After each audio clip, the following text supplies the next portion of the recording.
Live from WBFF in Baltimore, this is Fox 45 Early Edition. Topping your Fox 45 Early Edition newscast this morning, we are on weather alert. There are severe weather storms moving through our region right now, taking you live to the Inner Harbor, D.C., and Towson, as Fox 45 tracks the forecast as it develops throughout the day. Good morning to you. It's Friday, September 8th. I'm Taylor Stewart. Let's go ahead and start off with meteorologist Justin Chambers, because I looked outside this morning, already saw lightning. Yep, and we have a severe thunderstorm warning. Actually, we're starting this morning with on our weather alert day. Let's take you right to that radar and show you exactly what is going on here. If we could pull up that radar, our weather alert day, more strong storms on the way and damaging wind gusts. We're seeing some showers and storms right now, and then again into the evening time. This is what we're talking about with our HD radar. Now, notice right there, you are seeing the line of storms. This is from Anne Arundel County into Baltimore County, out through Edgemere and Sparrows Point, heading out toward Essex and Middle River. So that area there that is in the orange, that is the severe thunderstorm warning. This goes until 4:45 this morning, and we're seeing the potential for some damaging wind gusts. There's a lot of lightning out there. The lightning counter definitely picking up on that. And you can see on this line of storms that is on the east side of 95. So again, moving out of Anne Arundel County, right across the northern tip there over toward Back River and Middle River, and again right along 95 up toward Edgewood and Perryville. So this will eventually be heading up toward you in Aberdeen and into parts of Harford County as well. That severe thunderstorm warning again going until about 4:45 this morning. Our temperatures mainly in the 60s and 70s now. We will be talking more about more storms developing as we head into the afternoon and evening time again on our weather alert day. Back with your full forecast in just a few. All right, topping your election 2024 news, Sheila Dixon throws her hat into the ring to become the next Baltimore City mayor. Her decision to jump into the race makes her the first major challenger to Mayor Brandon Scott. Now, in 2020, the Democratic primary was razor thin, with Dixon losing to Scott by just 2% of that vote. She first served as mayor in 2006, taking over when former mayor Martin O'Malley was sworn in as governor. Then in 2007, she won the election for mayor. Later, she was convicted for embezzling after stealing gift cards meant for the poor. Dixon left office in 2010 as part of a plea argument to a perjury charge. She's already calling for more transparency and accountability at City Hall. She's taking aim at Mayor Scott's flagship gun violence prevention program, Safe Streets. Mayor Scott points to its success, highlighting the growing number of violence interruptions, mediations, and a study completed by Johns Hopkins showing some reductions in gun violence in certain Safe Street zones. Yesterday, Dixon called for an investigation into the program. Fox 45 pressed her on what exactly she wants to see. I mean, our funding comes from the state, comes from the federal government. Might be an independent entity that needs to look at that. It's certain information that's asked about the budget, not necessarily the employees. I wouldn't give up those names, but the funding and where's it going to, where's accountability, and how's the reporting done, and how do you connect what they're doing versus what somebody else is doing. Fox 45's Mackenzie Frost has been investigating Safe Streets for years. For her in-depth reporting, head to foxbaltimore.com. Now, if Dixon is elected mayor, she'll be stepping into office with more oversight than 13 years ago. Yesterday, we talked with a taxpayer advocate about the changes at City Hall and the budget since 2010. When she was mayor, there was an inspector general, don't get me wrong, but it was really tied to the mayor. Now you have Isabel coming, you have an advisory board that is independent, and I think that's going to put a lot more pressure on this transparency and on good governance. But really the new challenge is, Megan, is the fiscal issues. You have a lot more money being spent. $4.1 billion is Baltimore's budget. Back in 2010, it was $2.2 billion. I mean, that's a huge increase. So that's more responsibility that she's going to have if she becomes mayor. Williams also says if elected, Dixon will take over several programs funded by ARPA money that could lead to a situation where early in her new term, she may be faced with some big bills that need to be paid without the proper funding. We want you to weigh in. Head to our foxbaltimore.com. The mayoral election, would you vote for Mayor Scott or Sheila Dixon? The polls just opened about an hour ago. So far, 100% of people say Sheila Dixon. You can weigh in right now at foxbaltimore.com/vote. Community leader Bob Wallace is also exploring another mayoral run. Wallace ran as an independent 3 years ago, earning about 20% of the vote. This time he says he'd do things differently in the most Democratic city.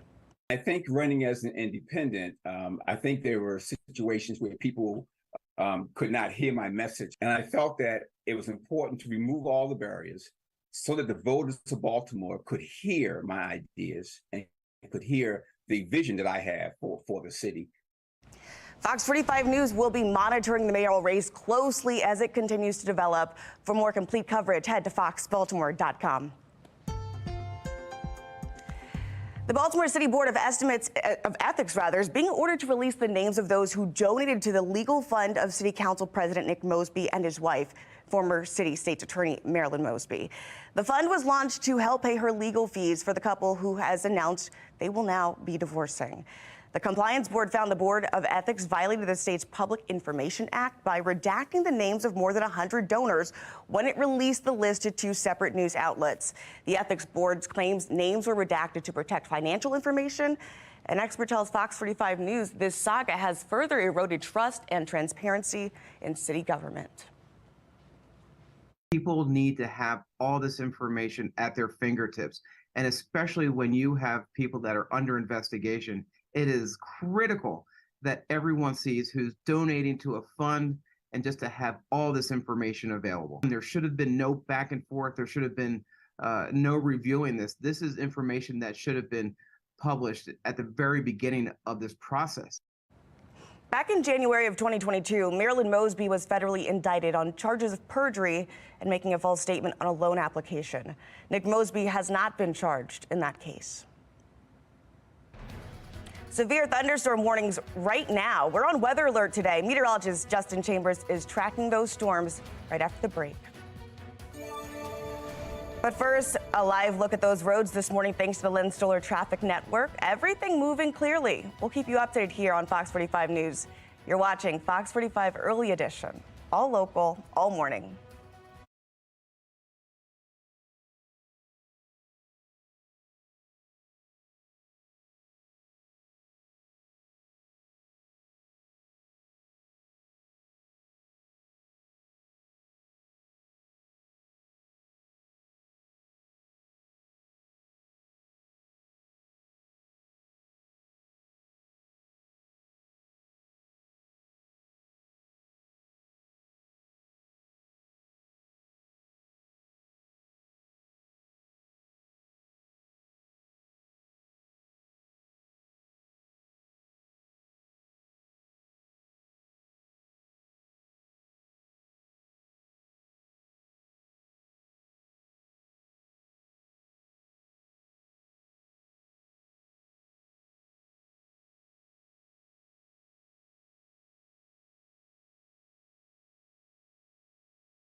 All right, welcome back, everybody. So right now we are talking about this severe thunderstorm warning, and this expires more than likely in about 5 to 7 minutes or so from right now. Look, as I zoom in, you can see all of this heavy rain that is here just south of Dundalk and Edgemere near Sparrows Point. This is also over toward Riviera Beach. When you put this thing into motion, we are definitely seeing some of those stronger storms, and I'll put it into motion right now so you can see what's going on. We've got our lightning counter on there. We've seen a lot of lightning strikes here. You're probably hearing this as you're up early with us this morning, maybe waking you up with those rumbles of thunder as that severe thunderstorm continues to move kind of right out toward the eastern edge of the 95 corridor. This is tracking right up toward Edgewood. So when I put the track on this thing right here, you can actually see that it's going to be heading out toward Edgemere and Bowley's quarters, probably at Bowley's and just past Middle River in about, I'd say, the next 10 to 12 minutes or so from right now. So again, this is the severe thunderstorm warning that we have. This is one of the reasons that we're in the weather alert day. There will be more storms on the way as we head into the afternoon, and we'll take you through that coming up in my full weather authority forecast in just a few. All right, well, the Maryland State Fair is back for the final weekend, and there is a packed schedule. So today, all-time low, Mayday Parade, and gym class heroes take the stage. And then tomorrow, Quinn 92 performs. Along with the concert, there's still so much other things to do, like see horse racing, lumberjack shows, rides. There's so much going on. The fair will open tomorrow, Saturday, and Sunday starting at 10 a.m. And if you're headed to the fair this weekend, be sure to share all of your favorite photos and videos with us. You can submit your content through our Chime In tab at foxbaltimore.com or on the WBFF app. A strike is looming closer in the auto industry. Why Michigan auto workers reject the newest contract proposal. You're watching Fox 45 Morning News, all local, all morning.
All right, now to a health watch for you this morning. With COVID-19 cases on the rise, a new study may have colleges and universities rethinking vaccine mandates. Medical reporter Liz Bonus has the story. Hey there, hello to you. This new study on students and vaccines just released from the journal PLOS Pathogens found what they call net viral loads declined on campus after university vaccine requirements went into effect. In turn, this led researchers to conclude that COVID vaccine mandates significantly reduce infection rates on college campuses. Dr. Jen Forrester with the Division of Infectious Diseases at Ohio's UC College of Medicine says this takes what researchers suspected about vaccines and gives us real life evidence in a community of college students, right? Very close-knit group of people showing us what we suspected, that vaccination would decrease infections in that group. The data to find this out was collected from more than 850,000 diagnostic COVID-19 tests from the Ohio State University's COVID monitoring program. It ran from August of 2020 to June of 22. As part of this program, saliva specimens were collected on a weekly basis from asymptomatic students, staff, and faculty. Researchers found masking, isolation, and antibodies from getting sick weren't enough to decrease infection rates. Once COVID-19 vaccines were available, however, researchers saw a 100% decrease in virus in saliva and a 12,000% increase in antibody levels to block its spread. This led to the conclusion that even if people got infected after vaccination, they had less of a viral load to spread to someone else. This is kind of like what herd immunity does, right? So if we can increase the antibody levels across the community and we can decrease the viral load in the community, we will decrease infections. Next round of boosters expected to be widely available by mid-October. Most universities making decisions now about policies. I'm medical reporter Liz Bonus. Back to you. All right, this morning we are on weather alert. We already have storms rolling through our region this morning, and we're expecting even more this afternoon. Taking you live to the Inner Harbor and our Weather Authority HD radar. Let's get right on over to meteorologist Justin Chambers with a look at what we are expecting, what we're already seeing, frankly, across the region. Yeah, exactly right, Meg. Taylor, good morning to you and good morning to everyone. Definitely hearing those rumbles of thunder, lots of lightning out there within the last hour or so. It looks nice right now over the Inner Harbor, and our stadium's all lit up nicely, but our weather alert day is for more of those strong storms and damaging wind gusts. The morning that we're seeing some right now, and then more than likely we'll see more develop as we head into the evening time tonight. This is our HD radar, so that we had that severe thunderstorm warning that just expired. We still have some heavy rain that is just to the east of Dundalk, right around Essex, Middle River, heading out toward Miami Beach and up into Edgewood as well. You can put this thing into motion and see how this storm went right through Anne Arundel County, kind of right east of 95 and right up toward Essex and Middle River, heading up toward Harford County at this time. That was that severe thunderstorm warning, again, that just expired a few moments ago. So this is going to be continuing to track up toward Edgewood, Bel Air, seeing a few more of those showers. Notice the lightning is getting less intense. So we had a lot of that lightning. That's some of the heat that we had from yesterday and some of those storms. These are the areas where we really didn't see much rain yesterday. And some of you definitely got some of the thunderstorms with the hail and the heavy rain and some of that damaging wind as well. But when you zoom out here on this HD radar, basically just a few of those leftover showers in this little storm system that just rolled through this morning. And we will have more of those developing by the afternoon, because that cold front moved in. What it's going to do now is kind of hang around for a couple of days and keep us unsettled. We do have that slight risk for severe weather, and you can see that yellow area. Yesterday was kind of more toward the west. Now it's shifted a little farther east, but it does include a large section of the eastern U.S. and the northeast as well. That includes pretty much all of us here. Yesterday we were talking about a slight and a marginal risk. Now it looks like pretty much all of us are in that slight risk, which is a 2 on a scale of 1 to 5. So that has an indication that we'll see some of those stronger storms later on into the afternoon and evening time. Most of our models here showing us that we're going to stay dry through the course of the morning and into the afternoon. You'll get a little bit more of those clouds building later today. Still going to warm up or heat up into the 90s for today, but by about 6, 7, 8 o'clock, that's when we're expecting those showers and storms to develop, especially for you in Carroll County, Frederick County, and up into northern Baltimore County in that 6, 7, 8 o'clock hour. The storms actually came a little earlier yesterday than what we originally thought. But you can see our severe weather threats mainly going to be for your Friday evening. We're talking about the damaging wind gusts, also seeing some of that heavy rain and also possibly some more hail as well. So our high temperatures here today finally back into the upper 80s and lower 90s, not the upper 90s that we saw again yesterday. That high came at about noon at 98 degrees. Finally breaking some of that heat. A lot of us in the lower 90s for Philly and Baltimore, down through D.C., even down the ocean in the lower 80s and mid 80s in Cumberland for western Maryland. Here's your 7-day forecast. So weather alert day 4 today. We're back to the upper 80s tomorrow, mid 80s on Sunday. We are tracking some showers and possible storms even for that Ravens game on Sunday afternoon. And then we keep the unsettled weather into early next week. But at least those temperatures are coming back down to the low and mid 80s. Taylor? All right, let's go ahead and check your Len Stoller traffic network. Those live regional cameras throughout the Baltimore area look very clear at 450. We'll keep you updated here. Let's go ahead and check in with Austin Todd with the MTA. Good morning to you, Austin. Hey, Taylor, good morning. Pretty good start to our Friday. The light rail is on time right now. Everything is moving along just fine from Hunt Valley all the way down through BWI. Metro subway service starts at 5 o'clock. Everything is on schedule this morning. We did have some storm interruption yesterday, but thankfully things look good right now. On the MARC train system, everything is pretty nice. Penn 505 is the only train we're keeping an eye on, about 5 minutes behind on their way to D.C. For the MTA Transit team, I'm Austin Todd. All right, smooth riding. Thank you, Austin. Brooklyn residents still demanding answers from city leaders in light of July's mass shooting. Coming up, their pleas for change during a recent community meeting. And you're watching Fox 45 Early Edition, all local, all morning.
A scam is hitting the greater Baltimore area, and investigators say criminals are pretending to be federal agents, even using real names and numbers in order to get your money. Alexa Ashwell has this week's Maryland's Most Wanted. Investigators say it happened to a woman right here in Baltimore, and even agents have been targeted by these criminals over the phone. Tonight, a warning to all. August 2023, Baltimore City. Investigators say a woman receives a call on her cell phone, and the person on the other end of the line identifies themselves as a member of the U.S. Marshals Service. And they were told that they were wanted for drug trafficking. The woman, investigators say, tells the caller she's not involved in drug trafficking. Obviously, she knew she didn't have a drug trafficking warrant. But the number the caller was calling from, in fact, came back to the U.S. Marshals Service, and the name he provided to her, an actual agent. The telephone number that they called from came back to a U.S. Marshals Service telephone number. They used an actual Deputy United States Marshal's name and said that I am so-and-so Deputy U.S. Marshal, which was an actual Deputy U.S. Marshal. The woman complies. She then went to her ATM machine. She took out $4,500, which was everything she had in her ATM machine. From there, she was told by the scammers to go over to a Bitcoin machine and deposit the money into an account in the Bitcoin machine. She did this and later on realized that she made a mistake. The woman not alone. In fact, Deputy Chief Matt Silverman with the U.S. Marshals Service says the scammers even targeted him. I received a phone call last week, similar situation from a scammer. They gave me a telephone number. I called that telephone number back, and it was registered to a law enforcement agency. It was a sergeant's name, who I actually knew the sergeant from when I used to work for Anne Arundel County Police. So these scammers are doing their homework. They are definitely doing their homework. They are sophisticated. Silverman warning the criminals are becoming more bold, persistent, and successful. No law enforcement officer is ever going to ask you for money to squash any kind of warrant. They will not ask you for your passwords, for money, or anything like that. If that does happen, please give law enforcement a call. As for this criminal investigation, the U.S. Marshals Service says the FBI is handling it as that agency handles internet crimes. And a word of advice for people, especially those with older family members, is to talk with them and even establish a password should someone call and claim to need help. I'm Alexa Ashwell with Maryland's Most Wanted. Making headlines this morning, the push to impeach President Biden is growing amongst conservative lawmakers.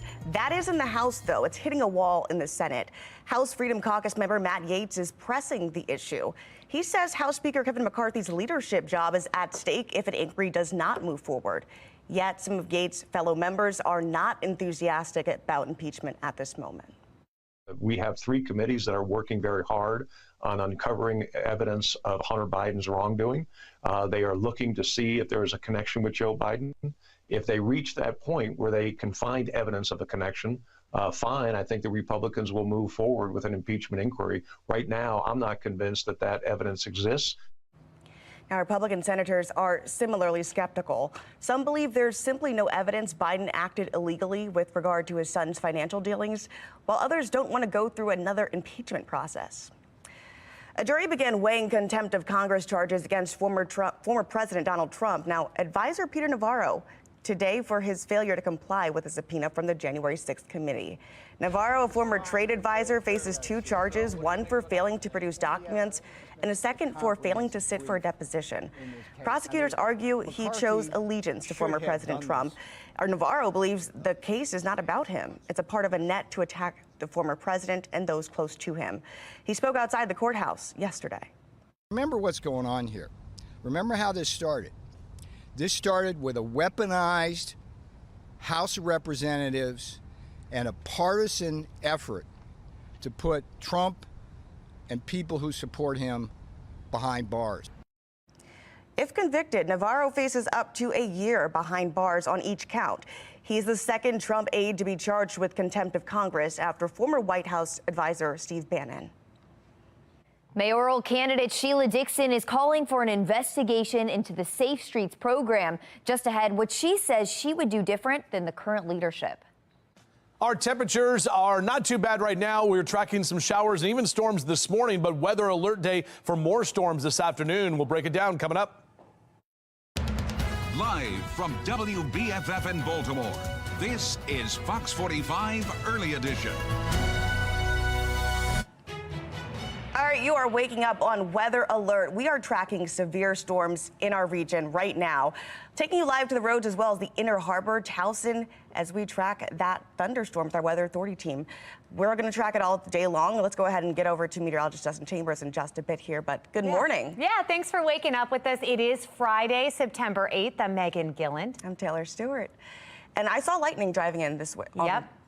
Meteorologist Justin Chambers has been tracking that system moving through, and then what's to come here later, Justin? Yeah, and actually this morning, just a little while ago, we actually had a severe thunderstorm warning for parts of Anne Arundel and Baltimore County. So your phones might have been blowing up if you're watching us early this morning, getting those push alerts. But the good news is that warning is no longer in effect. And you can see nice calm conditions here out over the Inner Harbor. But yeah, it was a big lightning show just about an hour ago or so. More strong storms on the way with some damaging wind gusts that'll be possible, especially late this afternoon into the evening time. Here's a look at a current HD radar, and you can see if you go back just about 15, 20, 30 minutes ago, those storms were rolling right through Pasadena, right up into Edgemere and over to Essex and Middle River. And now you can see what's left over is some of those showers up into Bel Air and moving over toward Aberdeen, crossing over the Susquehanna into parts of Hartford and Cecil County with fewer lightning strikes. So it was kind of active here for a bit, and now those have calmed down. Temperatures also finally are calming down. Upper 60s for Owens Mills and Cockeysville and Towson. Lower 70s, Rosedale, Essex, and Middle River right now, and 72 in Baltimore City. So out for your morning drive. We're not going to be dealing with storms here for the next couple of hours. Everything will be nice and calm, and temps stay mainly in the 70s. But later this afternoon and evening, that's when we'll have to deal with another round of showers and thunderstorms, similar to what we saw yesterday. Back with your full forecast. We'll do that in just a few minutes from right now. All right, Justin, thank you. Let's go ahead and take a look at our Len Stoller traffic network here this morning. Our live cameras showing very light volume. Just keep in mind there could be some branches from the storms that moved through last night, and as we head into today with more rounds of severe weather. Otherwise, looking pretty good to start the day. This morning in a city in crisis, former Mayor Sheila Dixon says she is running for mayor in 2024. Dixon claims crime, juvenile crime, and water bills are just the surface of the issues in the city, and she says she has a plan to fix them. Juveniles have to be accountable. I'm not saying that we lock up everybody. That's not what I'm saying. But we've got the resources. Where's the disconnect? If that person is on a monitor, why isn't someone following that individual? Dixon says that she will use her previous experience as mayor to help control Baltimore's crime crisis. She's first calling for an investigation into the Safe Streets program, which started when she was mayor, but she says it needs more accountability and oversight. We have Shannon Lilly joining us live now in studio with why Dixon says that's the case. Shannon. Yeah, so Sheila Dixon says Safe Streets is not operating the way she thinks it should. And the next step is to take a deeper dive into the program. Take a listen to what she says she would do different. I mean, our funding comes from the state, comes from the federal government. Might be an independent entity that needs to look at that. It's certain information that's asked about the budget, not necessarily the employees. I wouldn't give up those names. But the funding and where's it going to, where's accountability, and how's the reporting done, and how do you connect what they're doing versus what somebody else is doing. For nearly 2 years, FOX45 News has been investigating the Safe Streets program, and we've been demanding answers from City Hall about how the $20 million program is spending tax dollars and trying to understand how the violence interrupters track their mediations that are often used as a measure of success. Well, the mayor often defends the program, even with serious questions about accounting and effectiveness.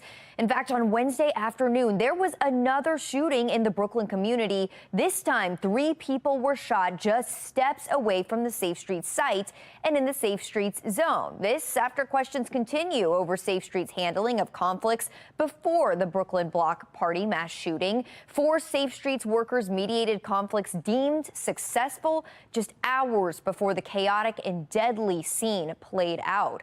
So meanwhile, we further asked if Dixon would commit to keeping the Safe Streets program if elected. She didn't offer a direct answer, but says she will evaluate every program in place right now. If it's working, great. But if not, she says she won't be afraid to change direction. Reporting live in the studio, I'm Shannon Lilly. Megan. All right, Shannon, thank you. And we want all of you at home to join this conversation. For city residents, if the election were held today, who would you vote for mayor of Baltimore? Mayor Scott or Sheila Dixon? We just opened this poll this morning, and so far, 100% of people who voted say Sheila Dixon. You can go to foxbaltimore.com/vote to weigh in on this. Elsewhere in a city in crisis, the investigation into the Brooklyn Day mass shooting is ongoing. Just last week, the city released an after-action report, and in it, the Baltimore Police Department admits mistakes were made. We have Olivia Dance joining us live downtown with the concerns that residents in the Brooklyn community brought to Mayor Brandon Scott just yesterday. Olivia. Well, Megan and Taylor, the meeting began with each city agency that's outlined in that after-action report presenting their findings to residents. After that, residents had the chance to ask any questions and voice their concerns that this mass shooting could have been avoided.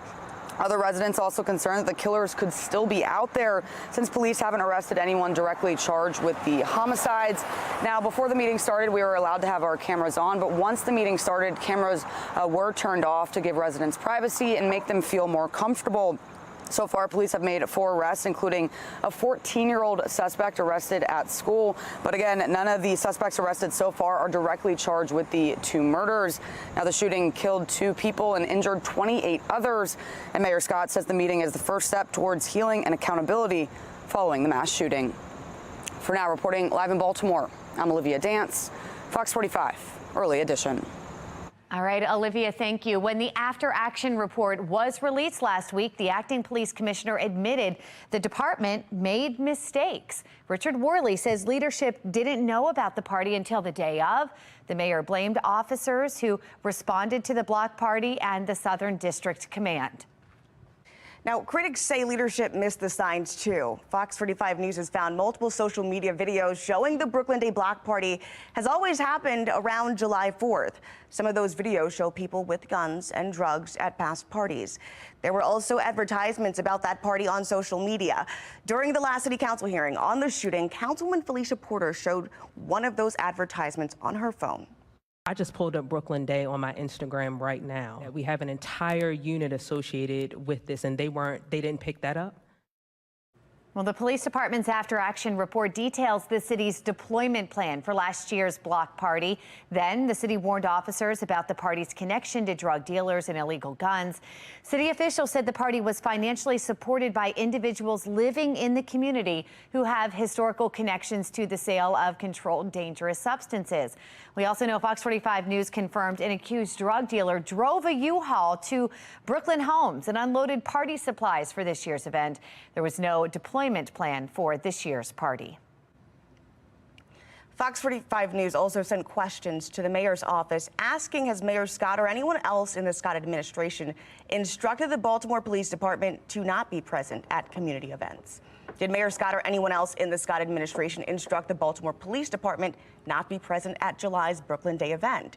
We sent these questions on Thursday and asked for a response by this evening. We've not yet heard back. Today, Marilyn Mosby is expected in court once again. In our next half hour, how state officials are responding to new developments when it comes to her legal defense fund. We are weather alert today, again, tracking the potential for more showers and storms for the afternoon. We'll talk about it coming up.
5:10 is your time right now. We are weather alert, tracking the potential for some more storms as we head into your Friday evening. Right now, looking at our HD radar, we actually had a severe thunderstorm warning earlier this morning. That has since expired, and the heaviest rain right now is between Bel Air up into Port Deposit up toward Aberdeen. So that's where you're seeing some of those showers. And notice those lightning strikes go from 90 to 0. So it is no longer lightning that we're seeing out there, but definitely just some rain showers kind of left over. Now, we're going to stay dry for most of the day today. Low to upper 60s here, lower 60s in Oakland, 68 in Cumberland and Westminster, lower 70s right now in Bel Air and Baltimore. So our temperatures have come down a little bit, and we'll keep those 70s going here for your morning drive. Mr. Bo says we are good to go. But in a few minutes, when we do our full forecast, we'll talk exactly about when some of those storms could impact you later today and what we can expect for this weekend. A lot of plans, and folks want to be outdoors, especially that big game coming up on Sunday.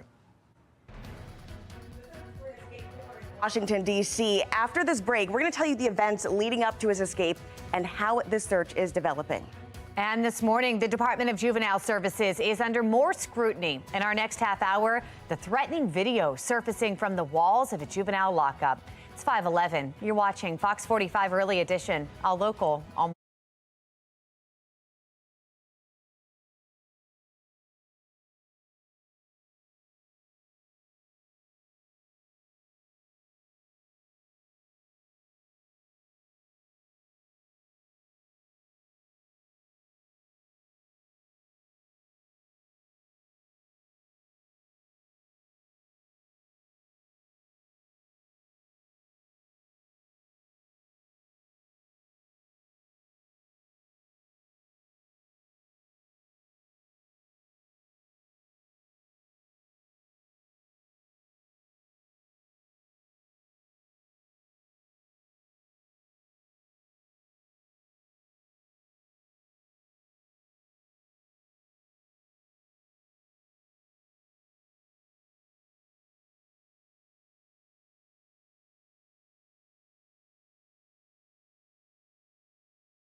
All right, taking you live to our nation's capital, where right now there's a $25,000 reward for any information leading to the capture of an inmate who escaped from the George Washington Hospital Wednesday night.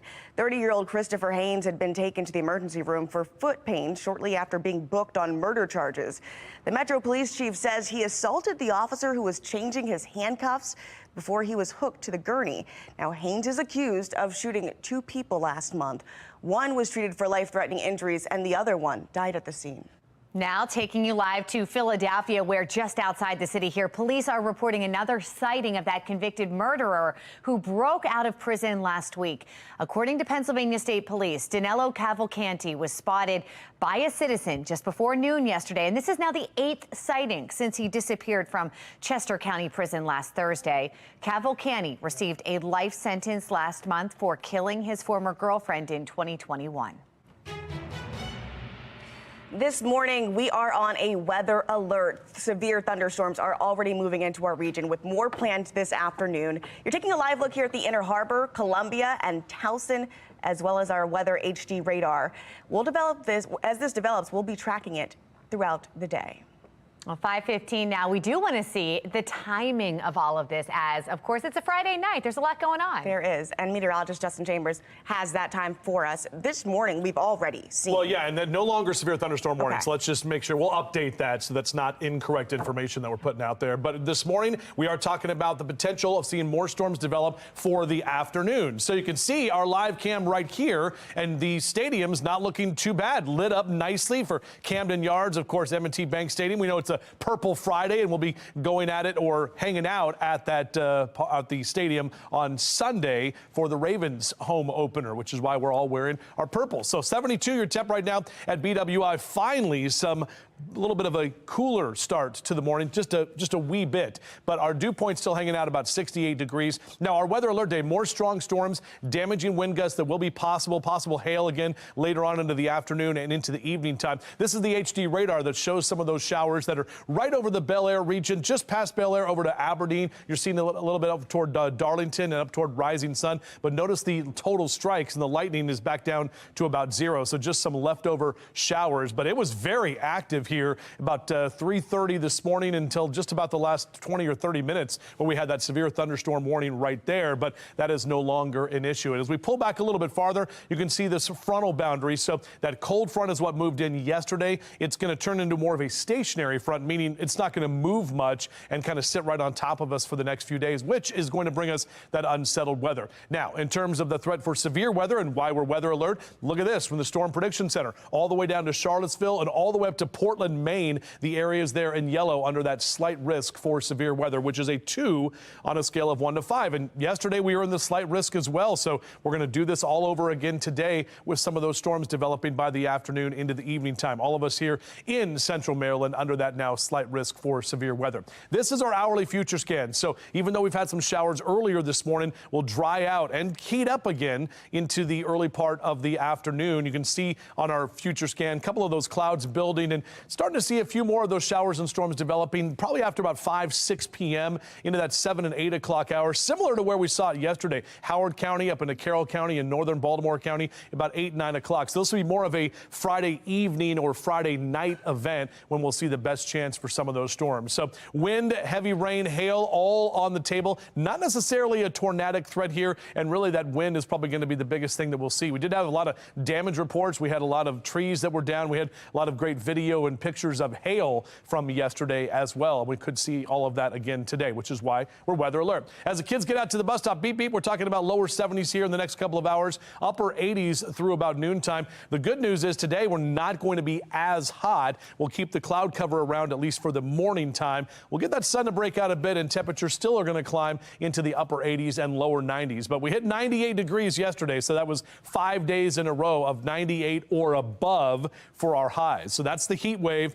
Hopefully we finally break it here with lower 90s. Still hot for this time of year by about 10 degrees above average. And you can see those lower 90s for Philly and Baltimore down through D.C. this afternoon. Now here's a look at our temperature tracker. And this is what we were talking about yesterday. Upper 80s tomorrow, back to the mid 80s for Sunday, Monday, and Tuesday. So you can see a little gradual decrease in those numbers and really stepping off nicely into Wednesday, Thursday, and Friday for next week. Here's a look at that future scan. So we have this stationary front kind of hanging around. Another round of showers develops by tomorrow afternoon, possible thunderstorms as well. We'll keep that chance for rain into Sunday, and that means probably have to see some showers for that Ravens game, and then even into Monday of next week, another round of a few showers as well. So again, the unsettled weather staying with us for the weekend, but our temperatures quite a bit cooler as we head back to the 80s, and we'll start to dry out toward the middle of next week. Meg? All right, Justin, thank you. We've got to look at your Len Stoller traffic network here.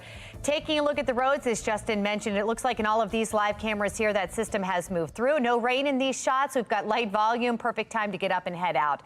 Let's get a check on the MTA. We've got Austin Todd joining us. Good morning, Austin. Good morning, Megan. Our Friday's off to a pretty good start. Light rail is still in great shape this morning. Everything's moving along just fine from Hunt Valley all the way down to BWI. We had a downed tree in Lutherville last night, thankfully not blocking any tracks this morning. Metro subway link still operating on schedule. No major delays this morning. On the MARC train system, we're still looking pretty good, but Penn Train 505 on its way to D.C. still operating on about a 5 to 10 minute delay. For the MTA Transit team, I'm Austin Todd. All right, Austin, thank you. All right, the Maryland State Fair back for the final weekend, and the schedule is packed. Today, All Time Low is playing, Mayday Parade, and Gym Class Heroes, and then tomorrow, Quinn 92 performs. Along with the concerts, there's still so much to do, like horse racing, lumberjack shows, rides, and a whole bunch more. They open tomorrow, Saturday, and Sunday starting at 10 a.m. And if you're headed there this weekend, be sure to share all of your favorite pictures and videos with us. You can submit your content through the Chime In tab at foxbaltimore.com or on the WBFF app. The legal saga surrounding BGE external gas regulators continues. After the break, a man shares how he's dealing with similar issues now in Baltimore County. The Department of Juvenile Services now under more scrutiny. Just ahead, a social media post that's shedding more light on the no snitching culture in our area. It's 5:21 and you're watching Fox 45 Early Edition, all local, all morning.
Developing now, 2 men have been sentenced in the death of Jordan Taylor in Baltimore back in 2019. The Catonsville youth sports coach was killed during a home invasion. Yesterday, Khalil Madden and Aaron Butler were sentenced to decades in prison. They were convicted on gun charges, conspiracy to commit burglary, and conspiracy to commit armed robbery. In Hagerstown, police say someone left a bomb at a local shopping center. Officials say a bomb squad safely detonated it yesterday after evacuating nearby hotels and businesses. Nobody was hurt, according to the state fire marshal. As the ongoing legal saga surrounding BGE external gas regulators continues in Baltimore, one man in Baltimore County says he's been fighting a similar battle himself. Al Corpez sharing these photos of where his BGE gas meter used to be. just inside his garage and a few feet off the ground. He says BGE forced him to move the regulator outside, threatening to turn off his service if he didn't. Corpez ultimately made the move, but not before filing a complaint with the Public Service Commission. BG&E sent a letter stating that they wanted gas meters moved from inside the garages due to a safety hazard and wanted them relocated outside. You have a greater chance of damaging the regulator and the gas meter being exposed outside than you do in the garage.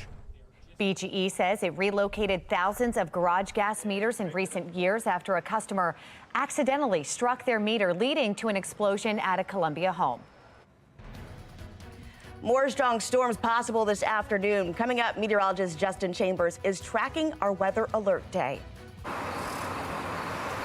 Marilyn Mosby is expected to be back in court today for a pretrial status conference.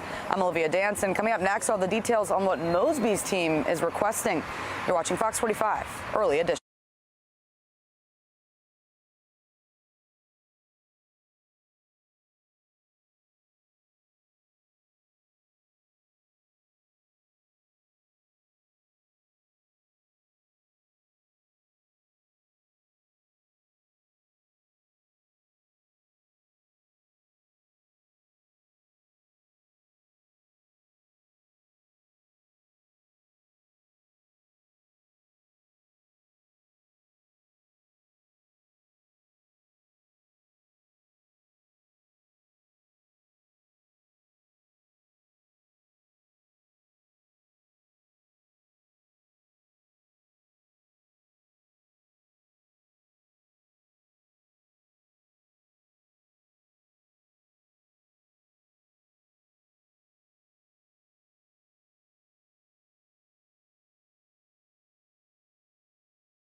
Live from WBFF in Baltimore, this is Fox 45 Early Edition.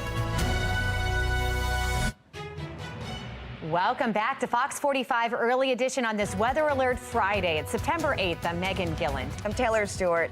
Let's start off with meteorologist Justin Chambers with a look at what we're seeing outside right now. Yeah, good morning, Taylor and Megan. Good morning to all of you as well on this Weather Alert Friday. Yeah, we had some thunderstorms earlier this morning, and more of those strong storms developing later this afternoon could bring some more damaging wind gusts and some hail as well. Very calm, however, right now from our Towson camera as we are looking outside, and it's actually not as warm as we've been the last couple of mornings, but there's a look at the HD radar. The heaviest rain is right along the Susquehanna there, just north of Aberdeen up toward Port Deposit, crossing from Harford County into Cecil County, and the wider picture here shows that was about it. We saw those storms that kind of rolled through earlier. 60s and lower 70s is where we are starting off with our temperatures. We did hit 98 again yesterday, but the good news today is our temperatures come down by about 5 or 6 degrees. So Mr. Bo says we're good to go on your morning drive, low to mid 70s. 70s. And check in the next 3 days, 92 today, so still 90s, and it's still going to be warm as you head toward the afternoon. But notice Saturday and Sunday with more of that cloud cover and the showers and storms around, temps fall back into the 80s. Back with your full forecast. We'll take you through it hour by hour, coming up in just a few minutes from right now. Meg? All right, Justin, thank you. This morning, the Department of Juvenile Services is under more scrutiny. This time it centers around a threatening video which appears to have surfaced from behind the walls of the juvenile lockup. Shannon Lilly joins us live in studio with the concerns it's raising. Shannon. Yeah, so DJS has launched an investigation over the source of this video called Free Baby Threat. It is laced with obscenities, but the message is crystal clear. Take a look. Go and talk your baby. Hey, yo, they scared. Hey, yo, he's scared to do what, though, yo?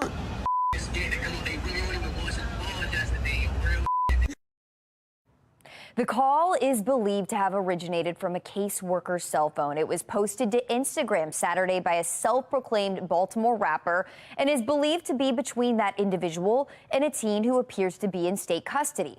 As you just saw there, the teen details how people are scared to apologize to him for snitching.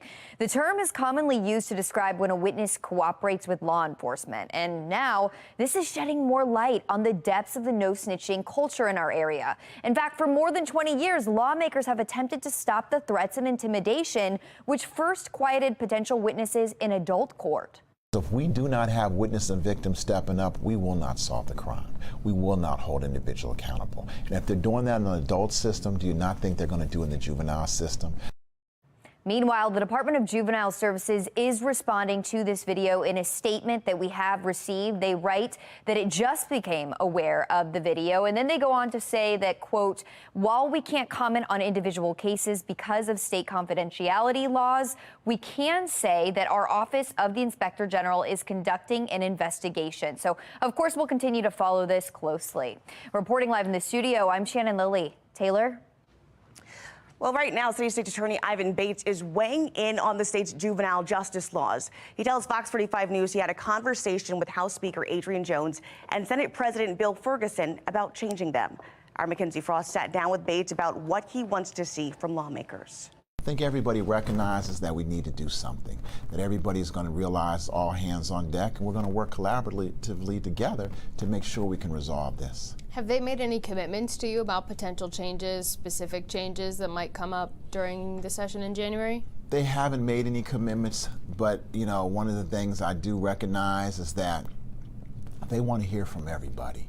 They want to see all sides, and from there, I think with us, it'll be incumbent upon the prosecutors to make sure that we are able to articulate the issues and concerns that we have.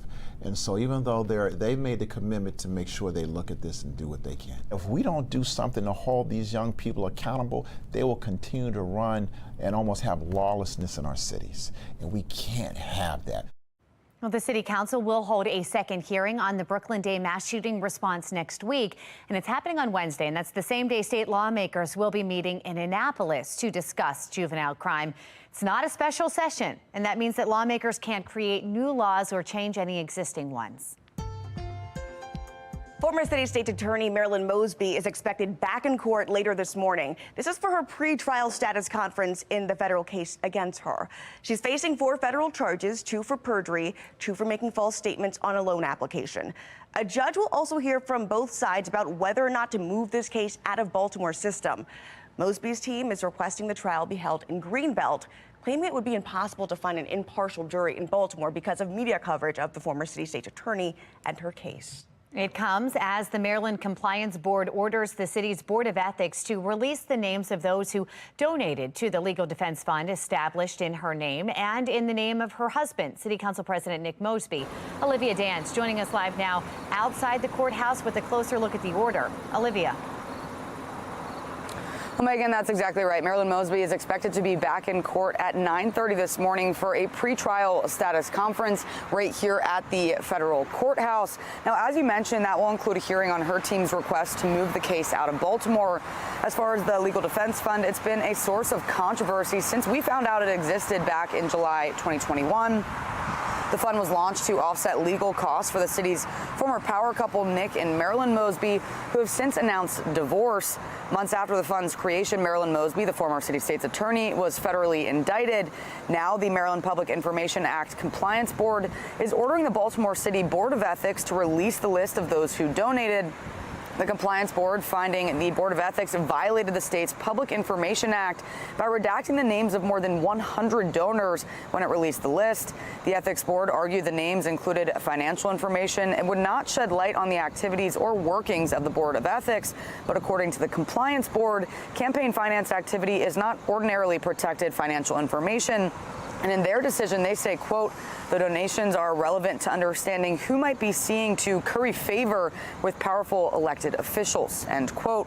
Now, David Williams with the Taxpayers Protection Alliance says this saga has only further eroded trust and transparency within city government. People need to have all this information at their fingertips.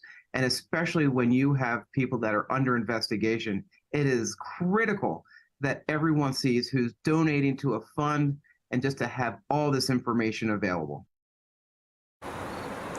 Now, the city solicitor says they're planning to appeal the ruling in circuit court. And of course, you can find the latest updates on the defense fund and today's status conference on our website, foxbaltimore.com. But for now, reporting live in Baltimore, I'm Olivia Dance, Fox 45, Early Edition. Former Mayor Sheila Dixon says she is running for mayor in 2024.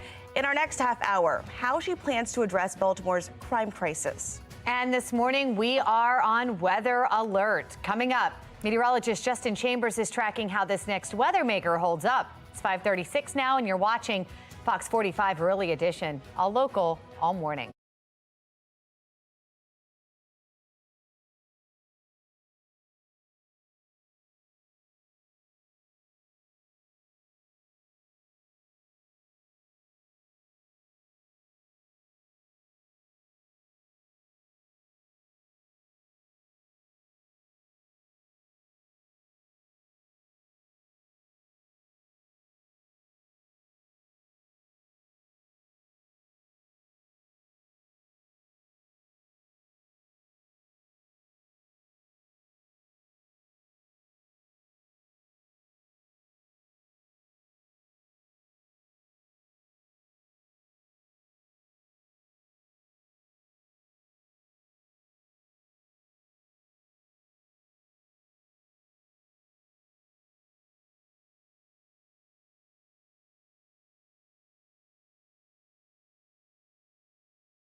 5:39 is your time right now. We are weather alert, everyone. Want to talk about those showers and storms developing, especially later this afternoon into the evening time. Looking good right now. This is our Towson camera. We did have a few storms earlier this morning, but those have since moved on. In fact, just a few leftover showers up there, moving out of Port Deposit up into parts of Pennsylvania and New Jersey as well. So that's where you may see some showers. We haven't really seen much lightning, but again, that's different than about an hour ago when things were very active. If you are out for a run or a jog in the next couple of hours, overall kind of mild conditions. We actually have some lower 70s as opposed to those mid to upper 70s we've been dealing with for the last couple of mornings. And the good news today is our temperatures are not going to be as hot, looking for a lot of upper 80s and a few lower 90s. So we're still going to feel that heat and humidity as we get to the middle of the afternoon. We'll talk more about when some of those storms could impact you. We'll do that in just a few minutes from right now. Meg? All right, Justin, thank you. President Joe Biden heading to India today and is expected to arrive around 10 o'clock this morning. He is set to meet with India's prime minister for a one-on-one talk ahead of this weekend's G20 summit. Discussions are expected to center around economic challenges, climate change, and security. Noticeably absent from the talks, Russian President Vladimir Putin and China's President Xi Jinping. President Biden expected to take advantage of their absence by pushing a proposition that would increase the lending power of both the World Bank and International Monetary Fund by $200 billion, an attempt to offer developing nations an alternative to China's infrastructure and military influence. Our focus is going to be on delivering for developing countries, making progress on key priorities for the American people, from climate to technology, and showing our commitment to the G20 as a forum that can actually, as I said before, deliver. India has denied multiple requests for news access at the summit. So the White House says President Biden will address reporters in Vietnam, where he's headed next to meet with leaders in Hanoi and announce plans to tighten economic cooperation. That's the latest from our live center this morning. The U.S. sending new ammo to Ukraine. Meantime, still to come, the pushback the Pentagon is receiving from it. And the countdown to the Ravens home opener now in its final stretch. How, after the break, the team is gearing up. It's 5:41 and you're watching Fox 45 Early Edition.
All right, college football is back right here on Fox 45. Week 2 kicks off tomorrow as University of Nebraska heads to Colorado to take on the Buffs. Kickoff begins at noon. We have coverage right here starting at 10 o'clock with our big noon Saturday. You can watch everything right here on Fox 45. Meantime, we are now just 2 days away from the Ravens taking on the Texans for their first game of the regular season. When it comes to who will actually play, Lamar Jackson will for the first time since his December 4th knee injury. Plus, after 19 months with a torn ACL, Odell Beckham Jr. is set to kick off the season for the Ravens for the very first time. But Marlon Humphrey not looking like he's going to play. He was not at practice yesterday, and we're getting word that he is still recovering from his mid-August foot surgery. Kickoff is going to happen at 1 p.m. on Sunday right here at M&T Bank Stadium. Well, this Sunday also begins the NFL football season right here on Fox 45. Our pregame coverage starts at 11 a.m., followed by the Commanders taking on the Arizona Cardinals at 1, and the Packers go against the Chicago Bears at 4:25. This morning, we are on weather alert for the chance of severe storms running through the Baltimore region this evening. We're taking you live to the Inner Harbor as we track exactly when those storms could hit our area. Let's go ahead and check with meteorologist Justin Chambers. Yeah, and I'll tell you what, this is now actually the second day in a row that we've been preparing for severe storms. We've got to look at some of the storms that brought lots of hail to the Towson area yesterday evening. And not just Towson, but Carroll County saw this as well, areas in northern Baltimore County as well. The question now is, could we see that all over again today? Now the man of the hour, meteorologist Justin Chambers here. Man, that ripped through. Yeah, did you get some rain where you live? Yeah. Downpoured. Yeah. We had hail. The winds really pushed through. And that's what we were looking at, too. I mean, the models kind of were right on. They were a little earlier. We got some of the storms earlier, but they definitely moved in that kind of northwestern quadrant. And, you know, they actually delayed dismissal at our elementary school. Interesting, yeah. And so we're going to have more of the same today. Now, we are seeing some of those storms that could develop and bring more of the damaging wind gusts. There were plenty of reports of wind damage and hail. And yeah, if you saw anything, if you have any videos or pictures to upload, just go to our foxbaltimore.com/chime in, or even on our weather app. You can send those pictures in. We always love you have you help us tell the weather story. Now, the weather story this morning is we are calm, getting set for more of those storms, but also obviously getting set for some football and baseball here in Charm City. O's are back at home coming up on Monday evening after a weekend series against the Red Sox. So 72 your temperature right now at BWI. A little bit of a northwest wind, about 6 to 10 miles an hour. And notice that dew point at 68 degrees. So dew points are going to hang in the 70s for the next couple of days as we continue to be humid. It's still going to be hot today, but the good news is not as hot. So we'll get some of that daytime heating. That will help to fuel the fire for some of those stronger storms for the afternoon. And we're talking maybe 6, 7 o'clock before things really start to get going for the evening time tonight. But again, just like yesterday, and just like Mother Nature likes to do, throwing those curveballs, so we could have a pop-up thunderstorm at any time into the afternoon. Now, we did have some storms earlier this morning. Right now, just a little bit of rain left over, crossing out of the area right toward rising sun and right up into parts of Pennsylvania at this time. But yeah, it was definitely a lightning show for sure, as a lot of us were driving to work, and maybe even you heard some of that lightning rumble in the roofs here this morning. Now, this cold front is kind of stalling out, and you can see right there where it changes from that red to blue. That's the stationary front, because it's not really moving much over the next couple of days. We're not going to get any upper level system to be able to kind of push this thing on. So what that does is it keeps us in an unsettled weather pattern. But also those storms could potentially be strong for a lot of us up and down the northeast part of the U.S., from Maine all the way down to West Virginia, that area in yellow under a slight risk for severe weather. So that's all of us here in Maryland and in central Maryland. Now, remember yesterday, the eastern shore really wasn't in the slight risk, but now all of us are there. That's a 2 on a scale of 1 to 5, which is why we are weather alert. All right, so here's the hourly future skim. Again, we're going to heat up again this afternoon. Not as hot, but still that heat and humidity will be building. And then as we get to about 5, 6 p.m., notice we'll start to see a few more of those little green blobs start to move in. This is about 7, 8 o'clock tonight up into parts of Carroll and Frederick County, moving into northern Baltimore County as well by about 9 p.m. So really that timing is more of a Friday evening event for the wind, for the heavy rain, possible hail, not necessarily a tornado threat for today, which is good. As the kids get out to the bus stop this morning, beep, beep, just let them know that We still have that potential for some of those storms, but most of those will be after they get home from the bus stop, and lower 90s for our highs. They're definitely different than those upper 90s that we've had for 5 days in a row. Finally, some upper 80s and lower 90s. That's the other story, is the fact that we're not going to be as hot today, even though we're still about 10 degrees above average. And in Howard and Arundel counties, we'll see those temperatures also in the upper 80s and lower 90s. So the question is, will we get rain for the Ravens game on Sunday? Probably at least some, especially in the second half of the game. So just prepare for that. And then we might have a few showers hanging around on Monday evening for the O's game as they are back here at Camden Yards. But notice those temperatures, guys. We're talking about mid-80s next week, and eventually by next Wednesday and Thursday, we'll start feeling a little more fall-ish. Meg? Fall-ish. That sounds about right. Justin, thank you. Let's take a look at our Len Stoller Traffic Network.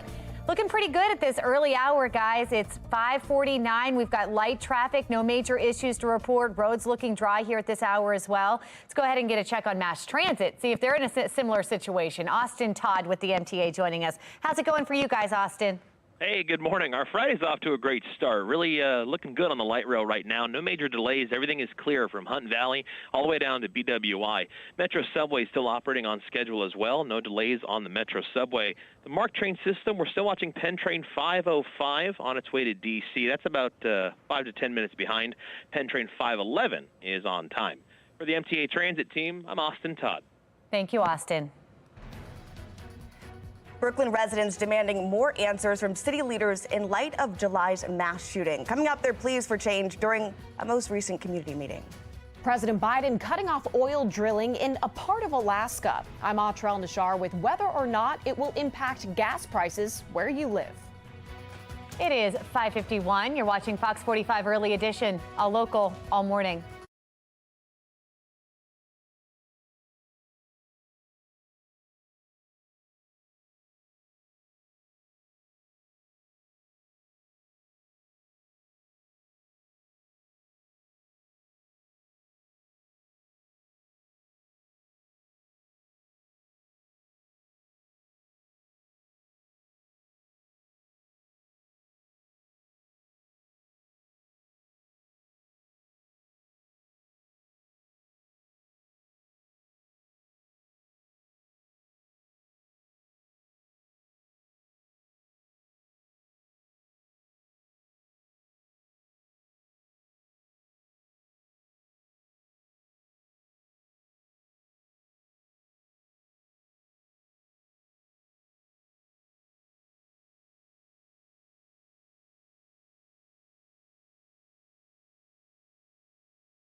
Making headlines this morning, there's now a $25,000 reward for any information leading to the capture of an escaped inmate in the nation's capital.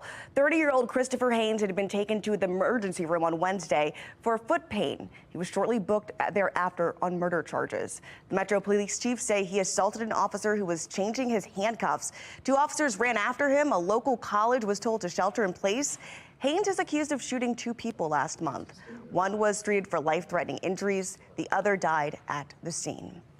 And then in Pennsylvania, police reported another sighting of a convicted murderer who broke out of a Chester County prison last Thursday. According to Pennsylvania State Police, Danilo Cavalcante was spotted by a citizen just before noon on Thursday. This is the 8th sighting since his escape. Cavalcante received a life sentence just last month for killing his former girlfriend in 2021. Her family's now under protection. Pennsylvania State Police set up a search perimeter spanning 8 to 10 square miles and say they believe Cavalcante is still within that area. The Pentagon pushing back against concerns over new ammo being sent to Ukraine. The U.S. has announced that it will send depleted uranium anti-tank rounds as part of a new aid package. That type of ammo is typical for the Abrams tanks the U.S. is planning to deliver in the fall.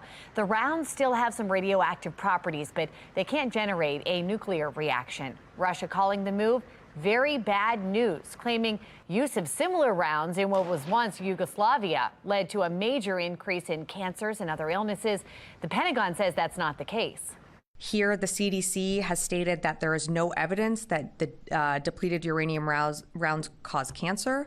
The World Health Organization reports that there's been no increase of leukemia or other cancers and that have been established following any exposure to uranium or DU.